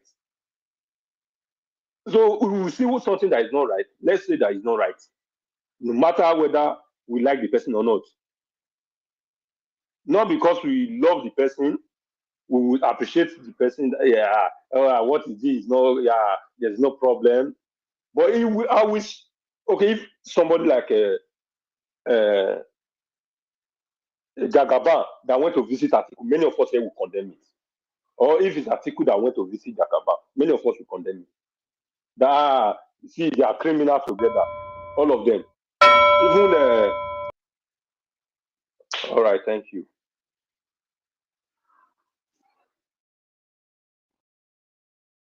Yeah, is it my turn, Miss Kachi? Yeah, Mr. Alex, please go ahead. Thank you, sir. Last speaker, you are the one that looked for my trouble. I decided to lie low on Obaseki today, but let me give you the truth. I hate it when people don't listen. Well, I don't know if you've not been listening to us when we say Obaseki did some things, he didn't do something. We gave him 2/10, we gave him 10/100. He tied my road, but when he came at first, we were praising him. What did he do? He allowed Fulani to rape women, to kidnap people, and kept quiet. And he took my vote and took an oath to protect lives and property. This same governor kept quiet. Allegedly, he collected money from Buhari for Ruga. And he was promulgating a law to give 20% arable land of all local government in Edo State to Fulani herdsmen, to cause communal war. If not Nigeria Watch and civil rights organizations who organized overnight extempore impromptu protests to stop that bill. Marcus Onobo, the then Speaker of the House of Assembly, received them and promised that law will be kicked out, and the law was kicked out. Today, we will be hearing Fulani Bini people farmers clash, as we are hearing in Benue State and in Plateau State, farmer elders clash. Is that who you call a good governor? Do you know how many people were dead? A man was coming from the US, he was killed along Bini Lagos Road. Showore's brother was killed, and Obaseki came out to give a 1 minute and some seconds press conference because he was afraid of Showore, allegedly. The same governor you're talking about, he single-handedly stopped local government elections for 4 years. And Buhari cried that some governors have hijacked the money made for local government. He didn't call names, but we all know among the names he was referring to. The same governor ran House of Assembly with 11 members instead of 24. And you expect me, being a social scientist, to be quiet? The same governor also lied to us that he wanted to be Gelegele Seaport. Companies came from Malaysia, from China, and from US to do the landscaping and everything. MOUs were signed. Billions were spent. That thing has not come to pass. We shouldn't ask questions. Where is he hate here? Did we send him to run for governorship? Is he one day? They are still working on But the same, allow me to speak. The same governor also told us he was going to build international cargo airports. They went to Edo North. He brought in Chinese and other people to do the landscaping. Today, he cannot answer questions about that project, and billions of Edo money was also spent on it. We should be quiet as muggles, as fools that we are. The same governor right now is allegedly dragging our royal house in the mud, disgracing our royal house to the whole world. We should be quiet. Nobody hates him. We all also say the good things he did. But all the bad things he has been doing are like 90%. That's where we are crying. And we are adults. We are citizens. In the country where you are, don't people protest? Don't they criticize Biden? Don't they criticize even France president? Somebody even go as far as slapping him one day. Yes, he was arrested. That's the height of people's disappointment in you when you tell lies as a governor. I've never seen a governor who lied like Obaseki. I've never seen. The biggest political liar I've seen in my entire life as an adult is this man. When Tipa Association were having crisis, DSS members shot one of their members. He said, I was going to Asorok. I was going to till today, that matter died a natural death. So please, we decided to keep quiet. It doesn't mean we are stupid. Now we are owing 350 billion naira, about $500 million, according to Mr. Jonathan's research. How did Edo State get to that? Do Edo State look like a place where they spend such money? If it rains, you cannot drive in Edo State. Water Storm Project, he was the head of economic team. He's promised to probe Oshomole government over that money. They were fighting each other. Oshomole said he stole the money. He said Oshomole stole the money. And the matter died a natural death. If his hand was clean, why did he probe Oshomole? When you drive in Edo State, if it rains, park your car there and go for 10 hours or for 2 days. Come the next day and take your car. Can you live under such conditions? People complain, you come against them and tell them that they hate the person who voted for Obaseki because he needed something. Obaseki cannot feed me. He can't. And he has not fed me. I don't need his money. I'm not a politician. I'm a concerned citizen. And I have rights to talk. If guys out there behave in the country that is hosting you, we will not take it in Edo State. Thank you, Nigeria Watch. Please vote Olumide Akpata, Labour Party, all the way. Thank you. Thank you very much, Mr. Alex. Thank you so much for that wonderful submission. As we're about to come to the end of the show, guys, don't forget to like and share, okay? Please like and share this broadcast. Thank you very much. We're going to go straight to the next person we have here, and that will be Mr. Abdul Malik. Mr. Abdul Malik, please talk to us. Thank you. Yeah, good evening once again. Thank you, sir. and everybody in the panel. See, there is something Teobilo said. You said that APC win presidential election last year. Please don't say they did not win. They are ring into there. Let me tell you why. Because even when Obi go to court, I never said that. all I never said evidence that. to court. Even when Obi bring the all evidence to court, what court did not even check the evidence because what they did. Because let me tell you, in the mathematics, you cannot get an answer without formula. It can never possible. What they did in judiciary is that in court, they just say Agbado win. But how did he win? They did not explain. Yes, in mathematics, you can never arrive in answer without formula. It can never possible. How did he win? They did not approve. They cannot prove how he win. Don't say they don't win election. They ring themselves there. They are Yahoo politicians. Yes, we should put that in our mind. And the other thing is that you see they are just taxing people to grow the economy. That one can never grow economic. When you are not producing anything in your country, you cannot export something that you produce, you cannot export. How can you grow the economy? It can never. The only thing we rely on is just oil. That is the only thing that it give us dollar. That is why the economy is collapsing every day. But why can't you revive the economy so that you produce, you export, so that you grow your economy?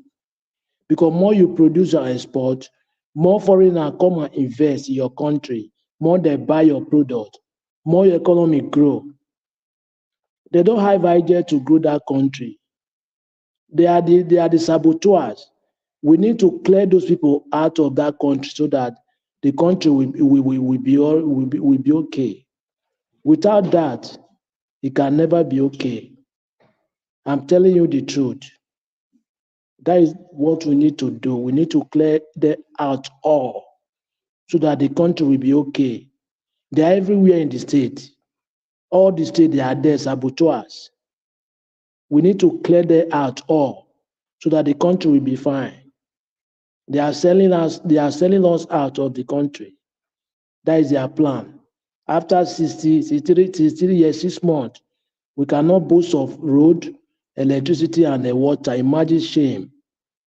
Very big shame. After you will embezzle people money and go and keep in another one's country. Or your citizens are suffering. They cannot benefit anything from you. What type of people are those people? Are they human beings or animals? People that don't have human sympathy. You see your fellow woman suffering, you are happy, you are laughing, which is very bad. They don't have plan for the country. And we need to do something so that this thing will not repeat itself 2027. I'm telling you, because when we continue this way, thank you. All right, thank you so much, Mr. Abdul Malik, for your wonderful submission right there. Guys, don't forget to like and share.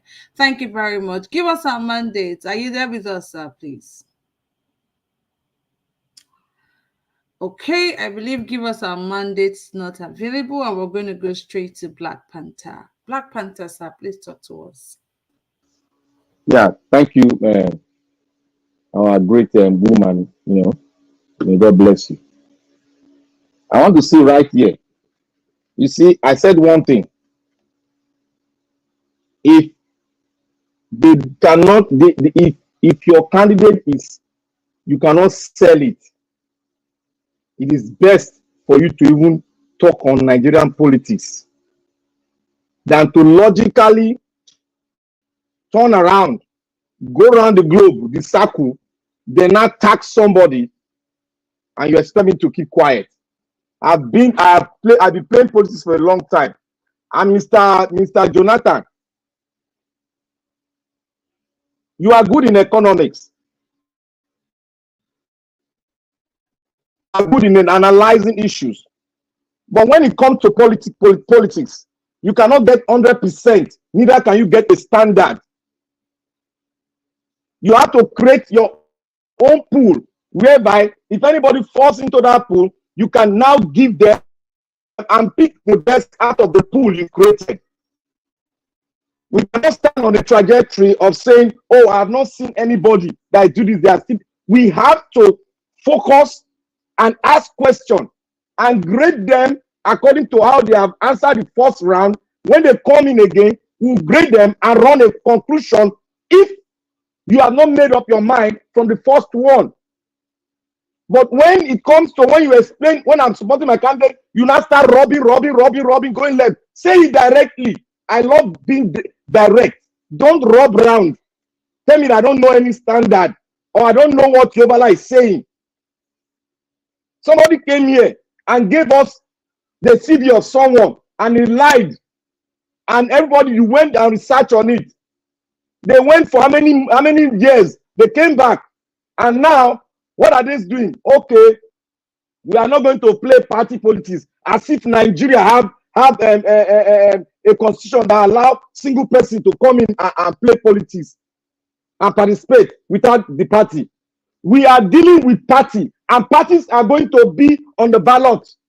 We cannot sway away from party because party has their role to play when government is in place. The party have a percentage in producing commissioners and ministers. It is not the prerogative of the governor to say, I will produce all the ministers or commissioners. These are roles that have been played by party member. And there are some party heads that will say, I want to produce this. This is Nigerian politics. And we want to get out of this kind of politicking. And the only way we can get out of this kind of politicking is to bring somebody who has not been there before, who is not shouting, my CV is Boboro, my CV is Boboro. No, a man that has done something with a body that is well known to the entire universe. Not somebody that will come in a simple economics. Before you put your economic tanks, all the facility needed to backbone that economic tank must be available. It's simple economics. Now you have economic tank, you have economic summit. On what platform is that economic summit is going to stand? You don't have light, you don't have road, you don't have water, and you guys come back to tell me this is an economic technocrat. That's a failure. If economic technocrat, me, I'm not the economic technocrat. I can know the foundation, and I'm bringing the foundation. I even told him that. I asked him a question. I asked him I'm going towards that direction. He knew. He told me he was never in governance. Go and play the tape. You see what he told me. He was never in governance before.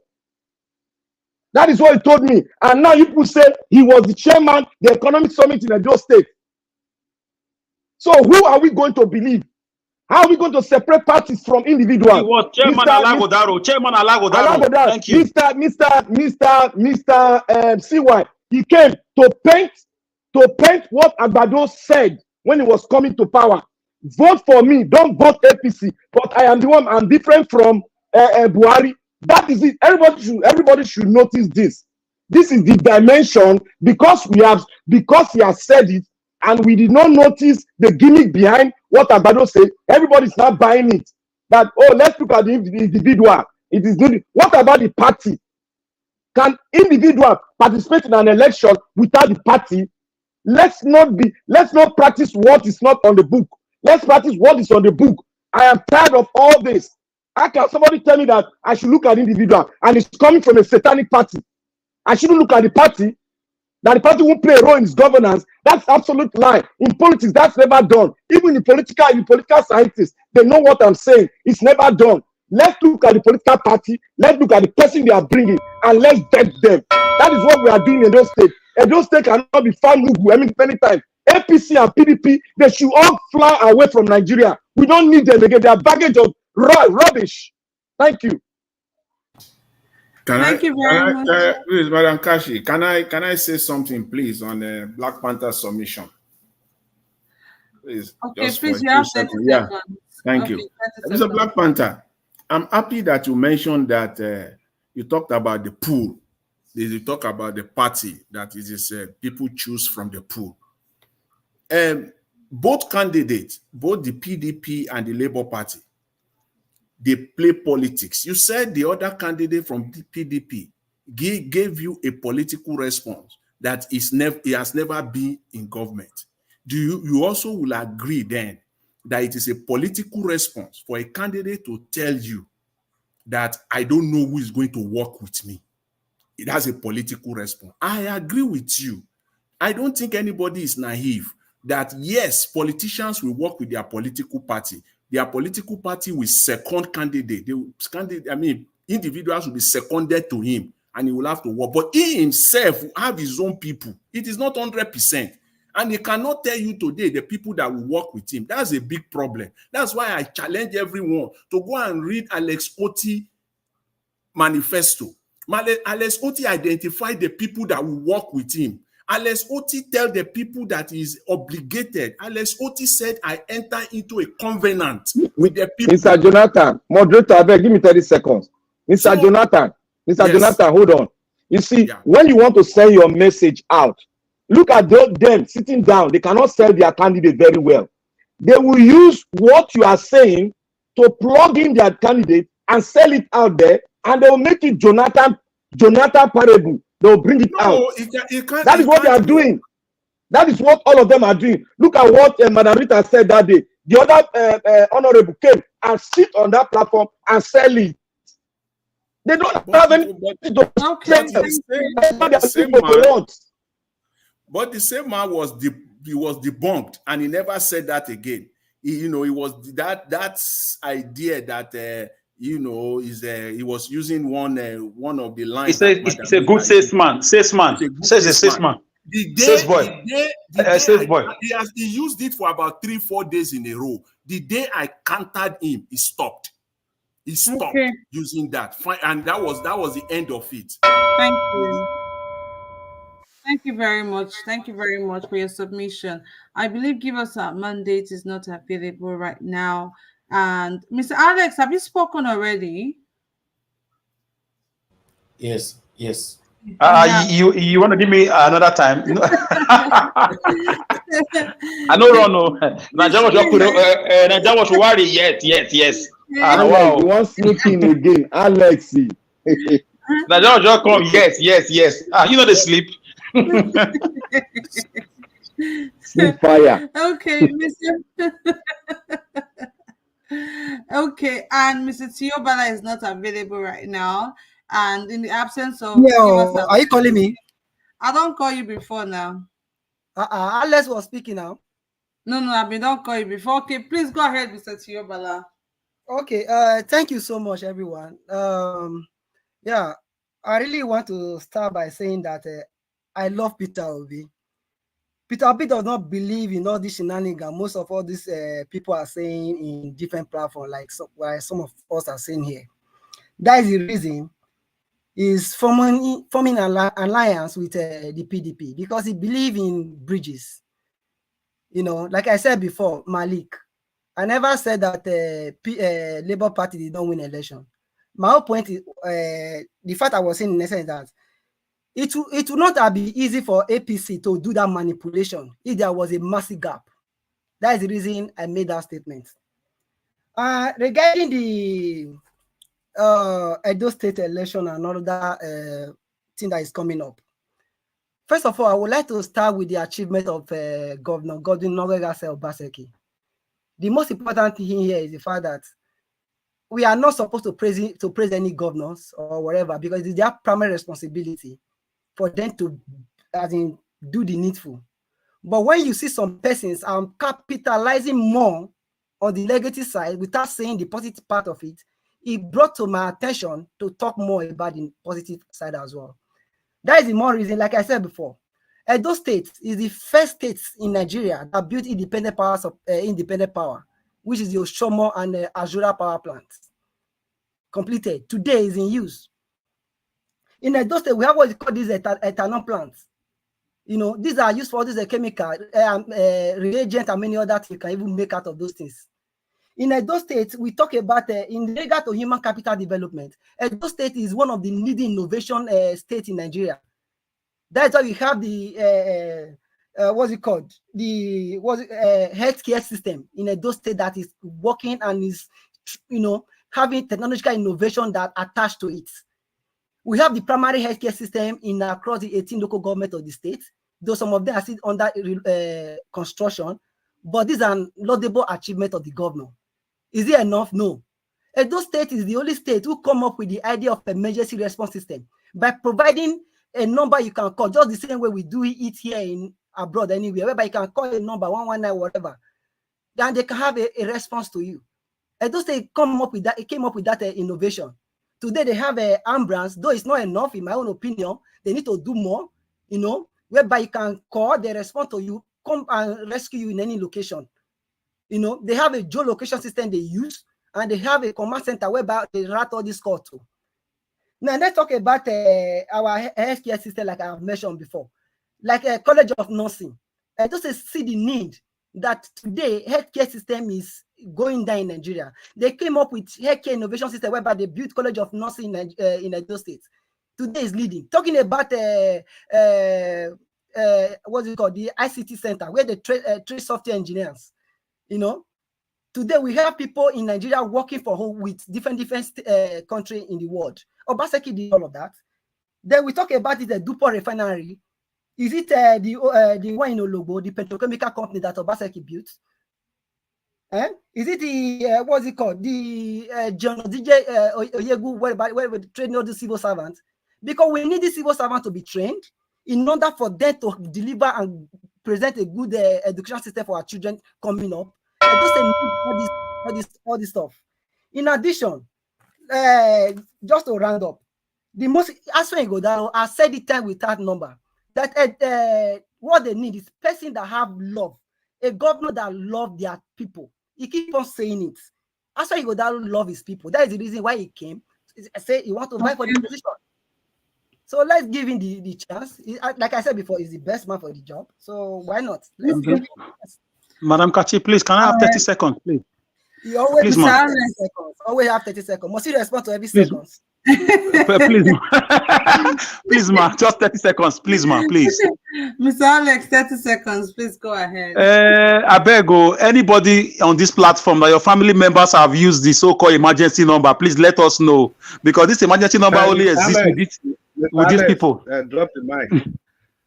And number two, yes, and number two, and number two, the development you are talking about, it seems to be on social media. Please, I like open ballot. Anybody who knows what this guy is talking about in Edo State, let us know. Is there another Edo State? Edo State don't have a Ashura power plant. Is it on social media? When we are always in darkness, in Edo, yeah. Hello. It's like when you have to pay 3 million naira to just register. Somebody said something before. See, when you that power plant is for hotels. It's for hotels and schools. You pay 3 million to get it. Let me tell you something today. Do you know, Alex? Okay, guys. Just a minute, please. A second. Okay, guys. We should stop spreading lies, though. Thank you. You know, say your father was a member of APC. That time you were supporting Obaseki. My father was never a member of APC. My dad was a PDP man, okay? And he's still a PDP man. I remember you said it's on the platform, but it's okay. That is not a problem. I never wanted to. Okay, thank you, Mr. Tio. Don't lie on my head, oh. You can lie on Obaseki, but don't lie on my head. Thank you very much. Thank you guys for the submission. I know I am here. Who is there? Madam Kashi, can you hear me?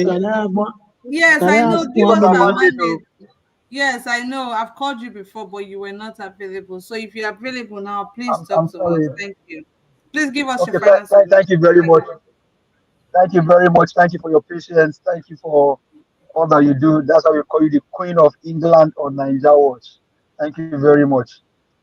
Mr. Elvis, you know the King of England, though. You are king on the fence. But that fence when you sit down, we'll see push you for either to the right or to the left. But my people, you could come hear me. You know, one of the things that the current governor of Edo State did also was biscuit roads. By the time you put those roads, they are just falling apart. Another achievement of Obaseki is that he could not build schools. So parents had to go to the school of their children to go and cut grass in front of their children's school. Another achievement of Obaseki is that Obaseki could not tar roads. That's why you can see the likes of Auchi, Billy Road, and all that. Even though that road now federal government road, they tell you that the governor should not be involved in federal government road. But we saw a private citizen, Natasha, tarred road. She tarred road. So when you look at all of these things that they just told you, you see that they are bobo. They are all bobo. They tell you that only Edo State have emergency response. What about Lagos State? I know that Lagos State used to have emergency response before Edo State even started his own. So now bobo. They come tell you now and say the anointed person where he won't pray for governor, say in law firm now one of the 15 best in the world. By the time we check, that one safe na lie. Yeah, that can go peruse the resume when they say the person gets safe. Most of the things they talk about buy a resume, most of them safe na bobo. So if tomorrow, if na Sunday night be the day where we say we'll go dance, and on Friday they don't they do this mago. You know, the Sunday don't go good. So I don't open your eyes. If by now you are already seeing all of this bobo, you see their life from right, left and center. It just shows that they don't get any agenda to campaign with. Barrister Ozaibobo Olumide Akpata better pass them. The only person when they were in collusion in connivance with Buhari to bring Ruga into Edo State, Olumide Akpata was challenging Buhari, held him to a standstill. Where them they both the anointing Papa and then the anointed one, they are all together in government for the past 16 years. What can you show for Edo State that they have done that is valuable? What can you show? Is it the bad roads? Is it the school? In Edo State, pupils of primary school and secondary school now sit on the floor to receive lecture from their teachers. But Ozaibobo went there and built school. He built school. So my people, you're not too far. All this one, they go oversell, but under deliver. So to avoid that situation, just go there, Mama, Papa, Pikin for Edo State. Make una hear me tonight. Vote for Barrister Olumide Ozaibobo Akpata. He's the man for the job. He has empathy, he has love, and he has compassion. No, we could not allow them sell our land for Ruga and buy our mama and our sister to rape them for inside farm anymore. Thank you very much. Right. Have a good night. Thank you very much. Thank you so much, Give Us Our Mondays, for that wonderful submission. I mean, it's only going to be foolishness if after what is going on in the country right now, people not go vote the right man for the job. I mean, it wouldn't even make any sense for anybody not to vote the right person. Kachi, who did it report Kachi in Edo State? Don't tell me you are on defense. So the thing is, I don't really know much about the people right now. That's the reason why I'm not. You are with us. You are with us in Labour Party. You are with us. So limit all the way. Thank you. I don't really know much about them. That's just it. If not, Mr. Alice, why are you dragging her? Let her be. Now, by force to I understand though. I don't really know much, but if I do, you trust me. Now my sister now. You leave Mr. Ellis alone. Now you drag us, so you know you complain. All right, the last person. Okay, we're going to go straight to Mr. CM. I believe Mr. CM is not available because I've called him before and he's still not available. So in the absence of Mr. CM, let's go straight to Mr. Chris. Mr. Chris, please talk to us. Thank you. Yeah, well, Kashi, good evening again for the opportunity to give a final closure on this political disputes. Mr. Jonathan, you see, I think somebody was trying to advise you that you should stick to your economics. Mr. Jonathan, I was surprised that today you are alluding to the fact that the strongest point that we have for campaigning for Olumide Akpata is because he can be able to be in charge in 2027. You know, at the initial stage, this was the point I raised. And in every of my campaign, I always talk about this, but you always rise up to debunk this. And I'm surprised you are talking about that again today. Mr. Jonathan, I think it's better you come to join the Labour Party because that's where the light is. Forget APC. I know Monde Okpebholo is your candidate. Forget him. Come to the Labour Party and you shall see the light. Tiobala, you raised so many points. See, Tiobala, I think the problem is if there's need to interrupt, if there's Mr. Chris, if there's need to stop you on that, I need to. My candidate is not Okpebholo, okay. So please take that away. But you said that from the earliest stage of this discussion. Maybe you made a mistake. No, you people but are you just said that. I heard that. I'm very sure. You guys are just taking it out. You guys are just taking it out of context. Okay, well, I'll just progress to Tiobala. But that was what you said some times ago, Mr. Jonathan, that you have. He said so. Maybe I forgot it. Yeah, you said you were drifting towards the APC. Yes, I remember. Mr. Jonathan, you said you are for Okpebholo, but you treat your word. When you people say it, it's so comical to me. I can't stop. So please, Jonathan, Mr. Because we don't believe that someone like you can do that. A man like you can. No, not someone like you. Not in my. All right, thank you. Thank you. I have to mute you guys since you guys don't want me to talk. Mr. Jonathan, can you hear me? Mr. You know, for me, I can bear witness that there's somebody who don't know how to read, you don't know how to write, and he cannot speak English where you say you support from the beginning. You can't just come off and say. Mr. God will bless you, Mr. Elvis.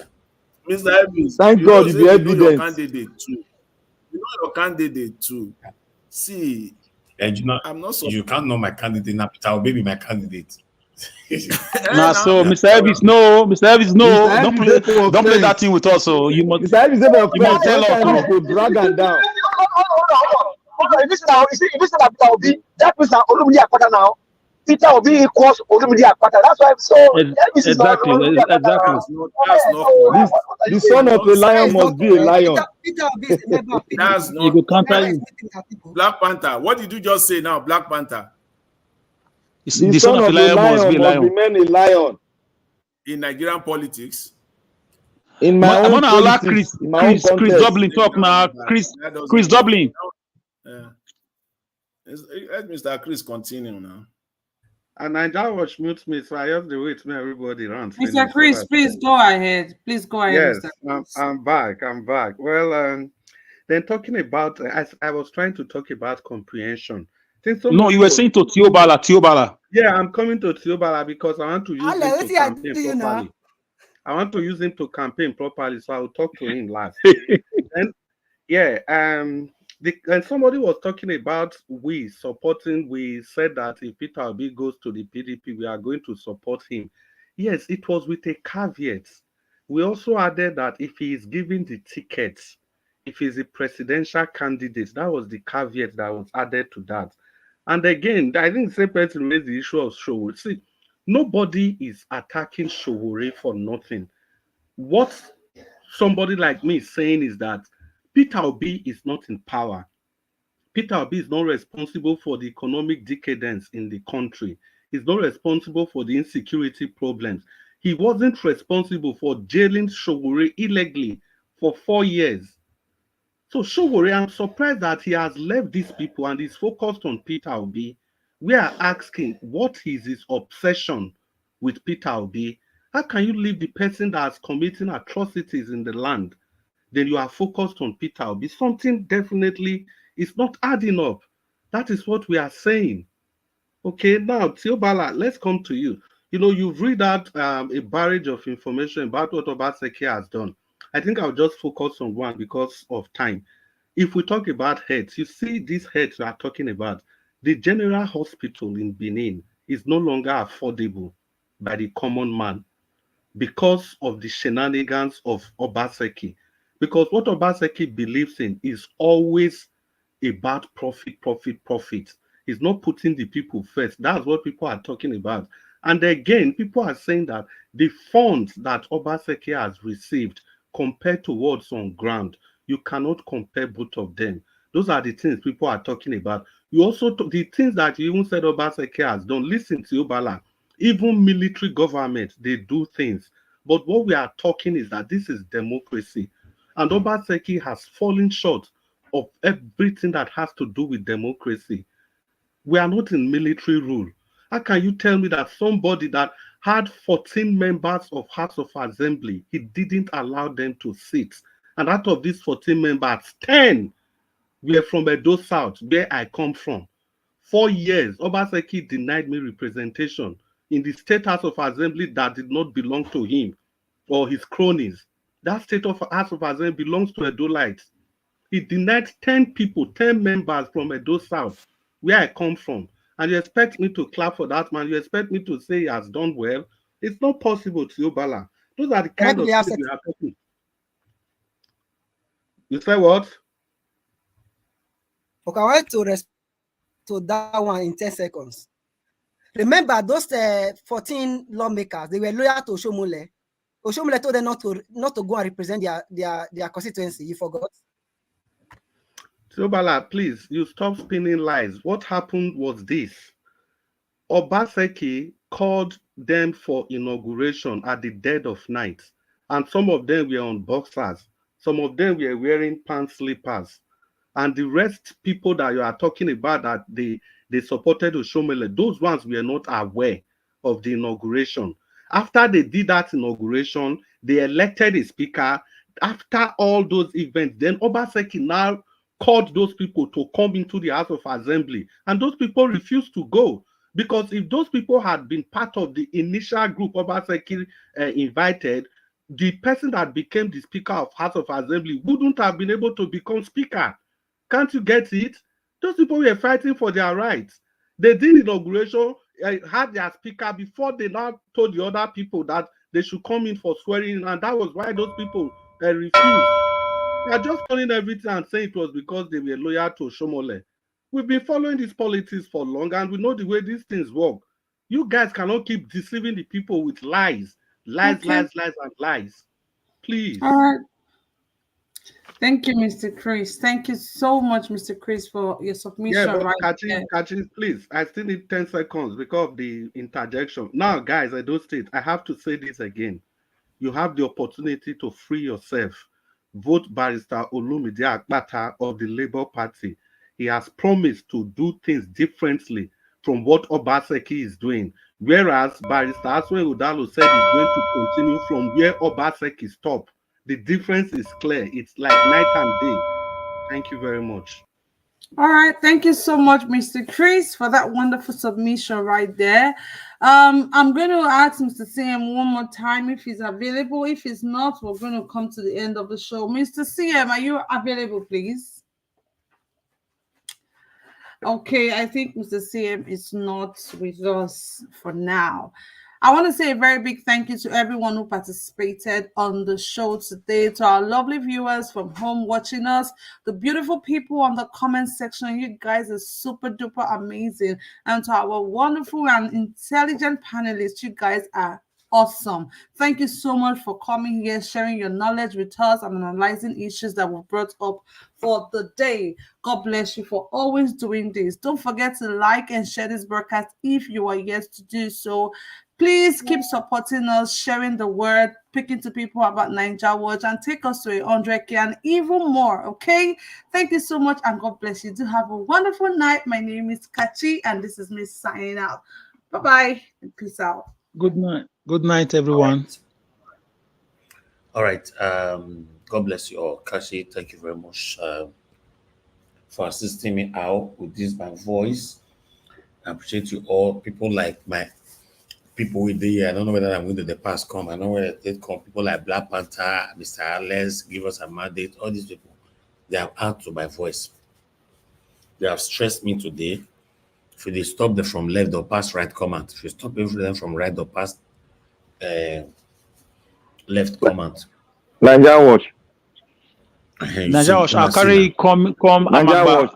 Hey, Alex, hold on now. Now see now. And I've seen that people will pass the window corner so that they interact, they interject. Watch, you hear me now? Let me yarn now, please. Give me go ahead. Okay, talk what you want to talk. Naija Watch, give us two minutes, I beg. What is yarn? Not day. What is yarn? yarn? Now 1 minute, give us 1 minute now. Alex, hope it. Okay. Hope what? Alex, I the advocate now. You dey talk another thing. Alex, you get what you see for Tiobala body. About. I don't understand. What this man, you they bully everybody, you they go. All these Labour Party people, now so now bill. No go there, no go there. All right, can we move on now? You say 1 minute. Other people don't need 1 minute. Let's vote. Yeah, let's vote. Yeah, Alex, you are number one. I don't vote. Yes. I will need 3 minutes, Seth. Thank you. Okay. You don't get any. Uncle Jonathan. Anybody will not quit answer. Your pass talk now. Na kitchen the day. Okay. You say no need. You say no need. Oh yeah, move on to Tiobala. Tiobala, I pray. Alex, question. You need that one. All right. Me, I need 5 minutes. Uh-huh. 5 minutes. Okay. All right. Okay. Hold on. Okay. Let's give the 1 minute quickly. And I'm starting with give us a mandate. Your 1 minute starts now. 1 minute. Okay. Thank you very much. My Edo people, not forget to say now, Papa, Mama, Pikin, Barrister, Ozaibovo, Olumide, Apata. Now make you go vote for. Please, don't let them carry you bobo with all of their lies. Vote Barrister Olumide Ozaibovo Apata for your next governor, so that Edo State will come begin to go El Dorado. Make we shock their lies more. Stop their lies. Stop their shenanigans. Stop all of their lies and all of their wickedness to the state. Let's vote for good governance. Vote for competence, character, love, empathy for the people, good road, school, hospital, power, job employment, and the likes. And even to the fact that this man enter into our palace. Thank you very much. Have a good night. All right, go and sleep, my friend. Go and sleep. Thank you. All right, Mr. Jonathan, if you are there, your 1 minute. Thank you, sir. Okay. Thank you very much, Mr. Elvis. Thank you for taking the time out again today. I don't have much to say at this point in time. I just want to say, like when people are talking, the reason why I sometimes, deliberately keep quiet when the Mr. Dublin and co, Mr. Dublin, Black Panther, Black Man, they give us when they are talking about those people, I keep quiet because I know that they are campaigning. I know their ideology to a very large extent. So I give it to them. I just leave it for them because I know they are campaigning. It's not that at every point I cannot come up with a superior argument. Let me put it that way. But there is no need because they are campaigning for their candidates. So I got to let them campaign. But when I know it is obvious, I come out and I tell them. So it is not everything, again, that you have to say something. You don't have to have opinion on everything. So when it comes to Nigerian politics, we all have a say. So I'll just leave it at that, Mr. Elvis. Thank you very much again. Thank you, Jonathan. Thank you. You leave it at that for now. Thank you, sir. Thank you, sir. All right, let's move on to the specific. All right, Abdul Malik, sir, your 1 minute. Yeah, good evening. We should stop common air, defending defendable. Edo State, this present administration, there is nothing in Edo State. There is nothing in Edo State. They didn't do anything. For how many past years now? No improvement, no progress there. We should come online and stop defending defendable. It's very bad of us, It's not good. When we see black, we call it white. We need to say the right thing, to talk the right thing. That is what I want. Thank you. All right. God bless you, sir. Thank you very much. Let me come to okay. I know, say Tiobala, if I let Tiobala talk last now. You can hear people. Can I have 10 seconds, 2 seconds? So Tiobala, your talk now mean for juice their 10 seconds to respond to They you. fire 1 me, minute. right? Exactly. Yeah, thank you. First of all, I want to thank the people of Edo State for the overwhelming support so far they are giving my candidate, the person of Aso Egodalo. He's a man that loves his people. That is why he's coming to come and give us the benefits of having a good governance. So the current governor of the state have done so much well, but at least not to that maximum satisfaction. But that foundation has been laid. So we need somebody who have that requisite knowledge, the capacity and the character to deliver, to take over that seat. I love Olumide Akpata. He's a good man. He has done well for himself, but he does not have that experience to lead that state. Why? Because he was just a member of PDP. So a vote for Olumide Akpata is a pathway to APC. We don't want Agbero to come back to Edo State now. You know now. Do you want all those alliance attackers to come and take over the state? Please, let's give it to Ashen Godalo, the best man for the job. A man with, a man with Sabi, as well for governor. Thank you. All right. Before I call on the next person, I'd like to quickly respond to you, Tiobala. And for other people that is always saying on this platform that somebody doesn't have the experience. Okay, I want to ask a question today. No. It just see, Mr. Naja, what? Hold on, sir. Hold on, please. I want to ask a question today. For those of you always saying he doesn't have experience, though, because we've seen people that have gathered even so much experience, but they are the part of the satanic people that have caused us the pains that we all are facing today. Then let's come to this question. If I decided tomorrow I want to run for Edo State governorship seat by myself, so does it mean that people are going to come out to say that, oh, I don't have experience in governorship sector, in government? Yeah, people will come out, opposition will come out. Exactly. Is the point. The truth, like I said before, I love Olumide Akpata. So you have to find a way. We don't ask you to love him. You don't need to love a leader. You don't need to love a leader. Don't love him, I beg. I don't understand. Why won't I love him? Because this is a man. Don't love him. He's not your brother, I beg. Stop that game. To the people. Don't love him. I don't understand you. Okay, Mr. Tiobala, for me, you're entitled to your submission, which I don't have problem with anybody here. But what I'm trying to say is that I'm totally against anybody. It doesn't have to be Edo State, anywhere at all in Nigeria, saying that somebody doesn't have experience to rule and all that. So even you today can wake up tomorrow, if you have the finance and you have the moves that you want to become the next governor of Edo State. I can do that. Anybody can do that. Why not? What do you mean to not work? Obaseki was not having any single experience before he become, and nobody know Obaseki. Obaseki came from nowhere, from sky or wherever, and he became the governor of Edo State because he was sold to us by Oshomole. So that's how it works. So Obaseki betrayed Oshomole at the first instance because their initial plan allegedly was, let me be your godfather and you be my son. But Obaseki refused because he's a stubborn man. Everybody know that. It's just like what is happening between Wike and Fubara today. So the word somebody doesn't have experience, if you want me to start counting them for you today, people that have never had any experience and they have ruled us in Nigeria, then I'll say it. You know, for example, go to the vice president, the previous vice president, Yemi Osibajo, was not having any experience to becoming the vice president, but he was the vice president, although was just like a dummy there. So what are we talking about? Please, we shouldn't hinder even our own blessings. I think he held a very vital position in Lagos.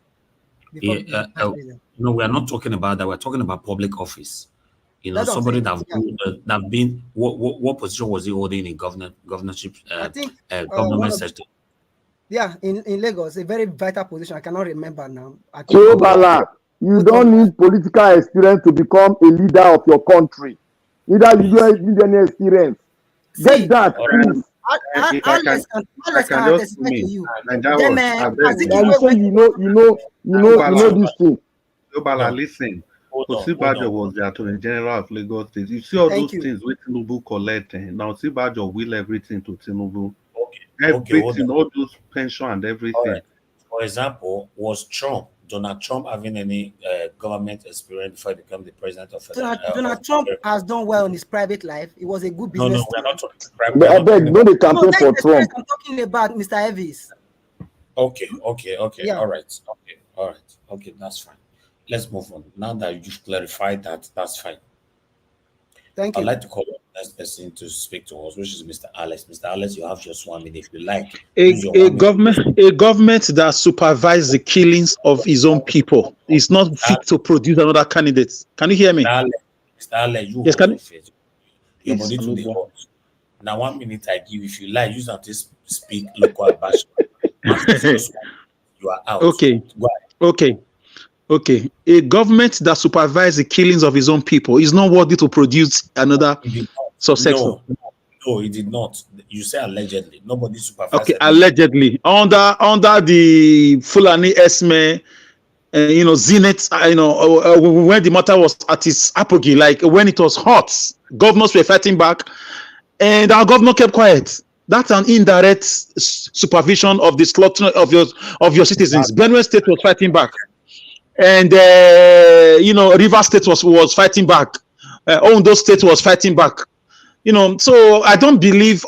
In fact, Obaseki should be the first governor to leave government office in Edo State and march to EFCC office, because you cannot tell me allegedly 4.6 trillion naira entered Edo State in the past 7 years, and we cannot see one single new primary school, no new secondary school, no new bridge, no new flyover. What did you not do with the money? Paying pensions or salary, is that an achievement? A government that gave your farmlands to Fulani Herdsmen. So with open gutters that kills people every day through accidents, right? Thank you. You still get time now. We should be in Nigeria. Do you know they see time? Wait. I tell you, I mean, no know you said you get 10 seconds. They not there.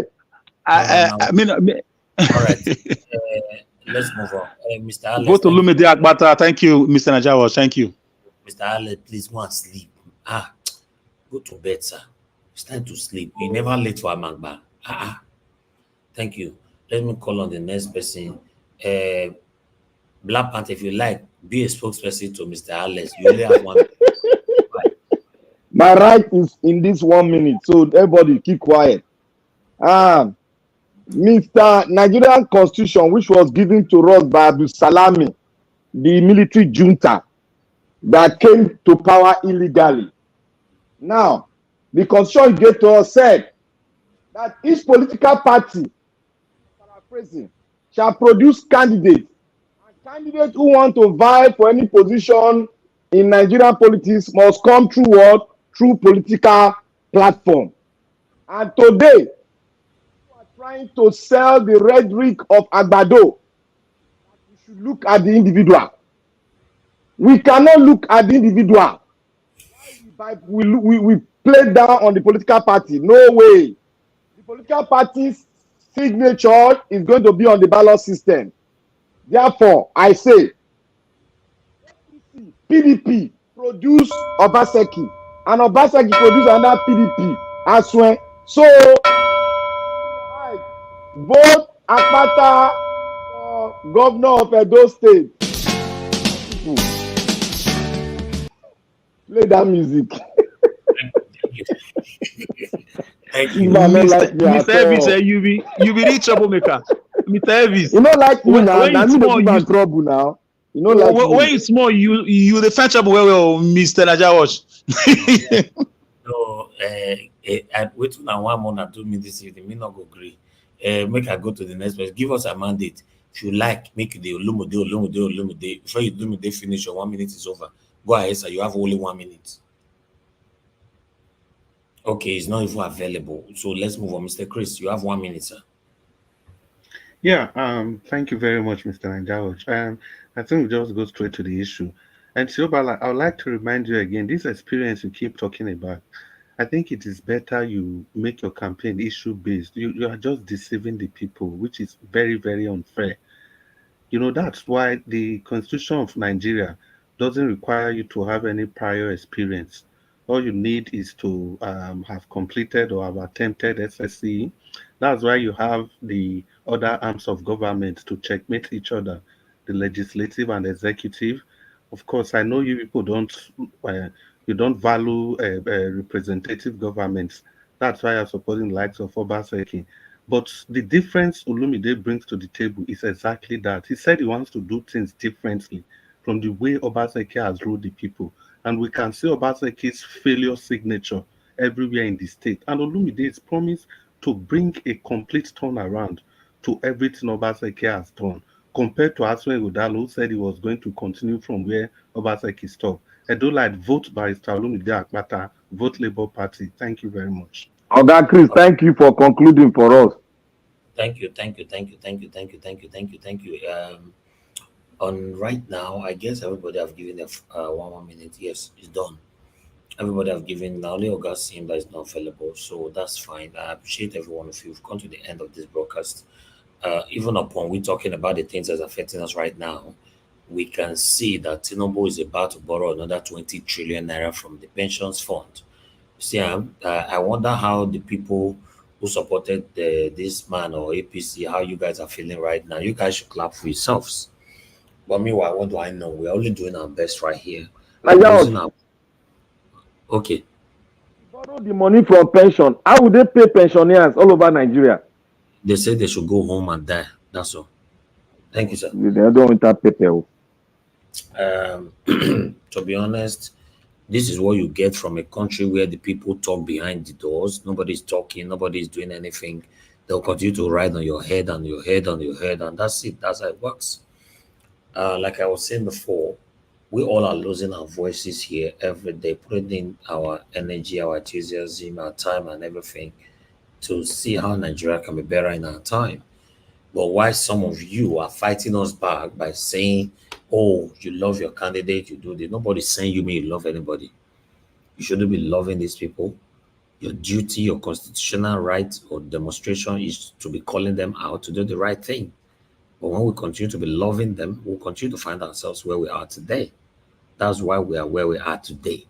Because many of us are biased. We can't say truth to power. But what do I know? We all are learning here. I'm fighting I'm doing my own thing. You're doing your own thing. Every one of us are going to be judged differently. I want a better Nigeria in my time, and I'll continue to say truth to power. I'll continue to call anybody, whoever you are, call you out. But when it comes to the people that is very, very dear to us, then many of us become mute. That is where the problem lies in Nigeria. And that is why we're where we are today. And that is why you see some people, regardless of the excruciating situation we find ourselves right now in Nigeria, that's why you see some people are still defending the indefensible.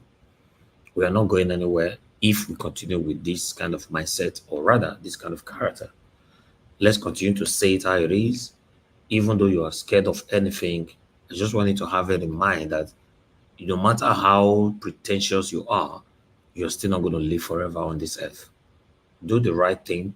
Say it how it is. You don't need to insult them, but call them out. Tell them we are not happy, or rather we are displeased with how they've been treating us since Nigeria was created, since 1960, if I may say.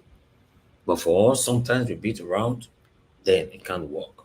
For example, the people that are saying that Peter Obi join alliance or not join alliance or whatever, for anything that happened prospectively, and we now get to see that Peter Obi have decided to protect this same satanic group of people that have caused you and I the pains that we're facing today. Peter Obi will be called out as well, not just on this platform. I know many obedient that are truthful to power, that say truth to power, that will call him out. That's what we do here. I can't say Peter Obi become the president of the Federal Republic of Nigeria tomorrow, then I'll continue to be blabbing on my platform. I'm not that kind of person. That's why you see I make friends today automatically for a reason I don't know. You automatically create an immunity around me. If they ask most people that's angry with me today, what TFs do you? They don't have anything to say. It's just because I did not align with their satanism, or rather, the satanic principle they are supporting. That's why many of them vex. A lot of people get angry just because I use my platform supporting Peter Obi. They were calling my platform an Igbo platform. I'm talking about some of my Edo people that used to be on this platform. We are not going anywhere. If you want me to use my platform to only support the person that is from Edo State, that is tribalism. That is the same ethnicism that you and I are speaking against. Listen, guys, for us to have a better Nigeria, we must say it irate. They want to divide the country, even though they divide the country today. With this kind of mindset that we all have today, your leader will still treat you like a shit. It doesn't matter. Your new president will treat you anyhow, because they already know that most of us are gullible, most of us are selfish, most of us are corrupt, most of us are biased, and most of us practice sentimentalism. That is it. That is why there's every possibility, sharing the country or not sharing the country, you might still end up having a satanic leader in your new country. So at the moment, like they normally say, the popular saying that what you have in your hands is worth protecting than what you are hoping to get. At this moment, we have Nigeria in our hands. It's better, you and I, putting the last energy, whatever we are, to fight to have that better Nigeria in our time, rather than you hoping, I need a new Nigeria, I need a new Nigeria. It's a time when satanic leader will come out from nowhere. Either he oppose himself and he impose himself on you to become the next prime minister or president or whatever you want to call it. Then the suffering will continue from there. It becomes a continuity. But people, I don't know much. As you all learn from me on this platform, same way I learn from my panelists, my callers, my commenters, and I learn from everyone. As long as we live, we all are learning as a human being. And one thing that we must understand about that argument all the time, and most especially on this platform, like I've said before, we don't argue to win. You argue to learn. It doesn't matter if you go home empty-handed, you didn't win that particular day, but just learn from it and move on. That is it. That's what we're doing here. Thank you very much, my people. For any of you listening to me, watching my broadcast, watching my me and my wonderful panelists, and you think, say, the way we talk for here, you don't like them, just continue from where we stop. Let's help ourselves rather than you are good in criticizing us. This is how we're supposed to say it. We didn't say it like that. This is how we're supposed to do it. We didn't do it like that. What do? Just continue from where we stop. Because not there our sense now reach. Thank you very much, my people. I appreciate everyone that came in today. Starting with Kashi, God bless you. I appreciate your support as usual. God bless you. Thanks for all you do. Madam Patricia was here earlier on, but she left for a reason I don't know. But nevertheless, Madam Patricia, I appreciate you. Thank you very much. Looking forward to hearing your voice on the next broadcast. Thank you very much, Mr. Jonathan. Give us a mandate. Tiobala, Oga CM, Oga Chris, Black Panther, and Mr. Abdul Malik. Thank you very much. My other brother that came in, Destiny. Thank you very much for your time with us today. Those of you that call into the show, I appreciate every one of you as well. Thank you, Madam Origin. My love, God is my strength. Oga Shimize, and many others that called in. Then, those of you that supported the channel today, I'd like to appreciate you. Echo your voice, your names again. Kislo Giraki, The Progressive NG, Jeko Obedient, Olabimpe Soyemi, Mr. Joseph Oji, and Dr. Happy Life. And God bless you. I appreciate every one of you, my people. Then, I would like to come back again to Dr. Happy Life. Thank you very much for your concern over my voice and the recommendation. I will try to apply it to see if this will help me for tomorrow's broadcast. God bless you, sir. And the people right there on the comment section, started mother for all Mommy Diaspora. Thank you very much, Mommy, for all you do. I appreciate you always and I love you so much. Thank you very much, Abo Azi. Thank you very much, sir. I appreciate all you do. Thank you very much. Everyone right there, Ray Abwa, Madam Rita, we can see you right there. I wish you bring your voice into the broadcast today. That would have been nice. But tomorrow is another day. And Luke, thank you very much, man. You were contributing on the comment section. I'm pleased. Thank you very much, man. God bless you. Tony Africa, thank you very much. I appreciate you. SO, thank you, thank you, thank you. But wonderful people right there. And God will bless every one of you right there. I think we need to end it right now because if I have to mention everybody's name, we might end up sleeping here. Chris Ribet and Chris Dublin. God bless you all. My people, allow me to end the show right now. See you guys again tomorrow. For those of you joining our platform for the first time, you're wondering what the platform is all about. We are here demonstrating our constitutional rights, pouring out our daily plight, telling our Nigerian government to do the right thing. As you and I know, they are not doing the right thing. They have never done the right thing. And there's no hope that this same group of satanic people can ever do the right thing, except otherwise. My people, and here we draw the curtain. Good night and bye for now.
bad government in Nigeria.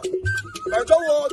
The only media that have been consistent speaking against the bad government and for the purpose for reformers.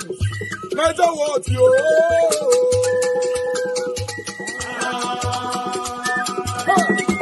No more bad government. No No more bad government. Niger what? No more bad government. Niger what? No more bad government. The only media that have been speaking. No more bad government. The voice of the voiceless. No more bad government. No more bad government.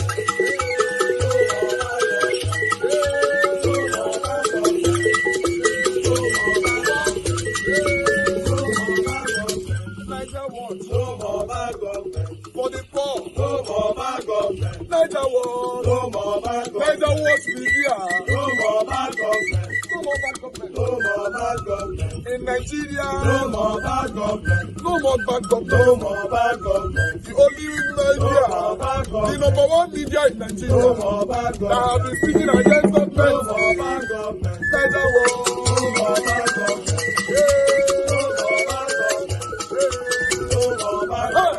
Niger what you? The voice of the voiceless.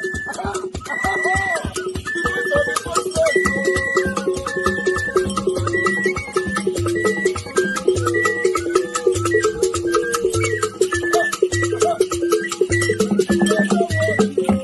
Voice for the voiceless.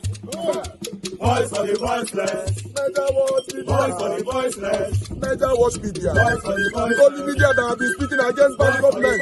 Being consistency since 1944. Voice for the voiceless. Voice for the voiceless. Umuwame. Voice for the voiceless. Umuwame. Voice for the voiceless. Voice for the voiceless. Voice for the voiceless. Voice for the voiceless. Voice for the voiceless. Voice for the voiceless. Niger watch you. We have been seeing all you guys have been doing, and we recommend them to everyone in Nigeria.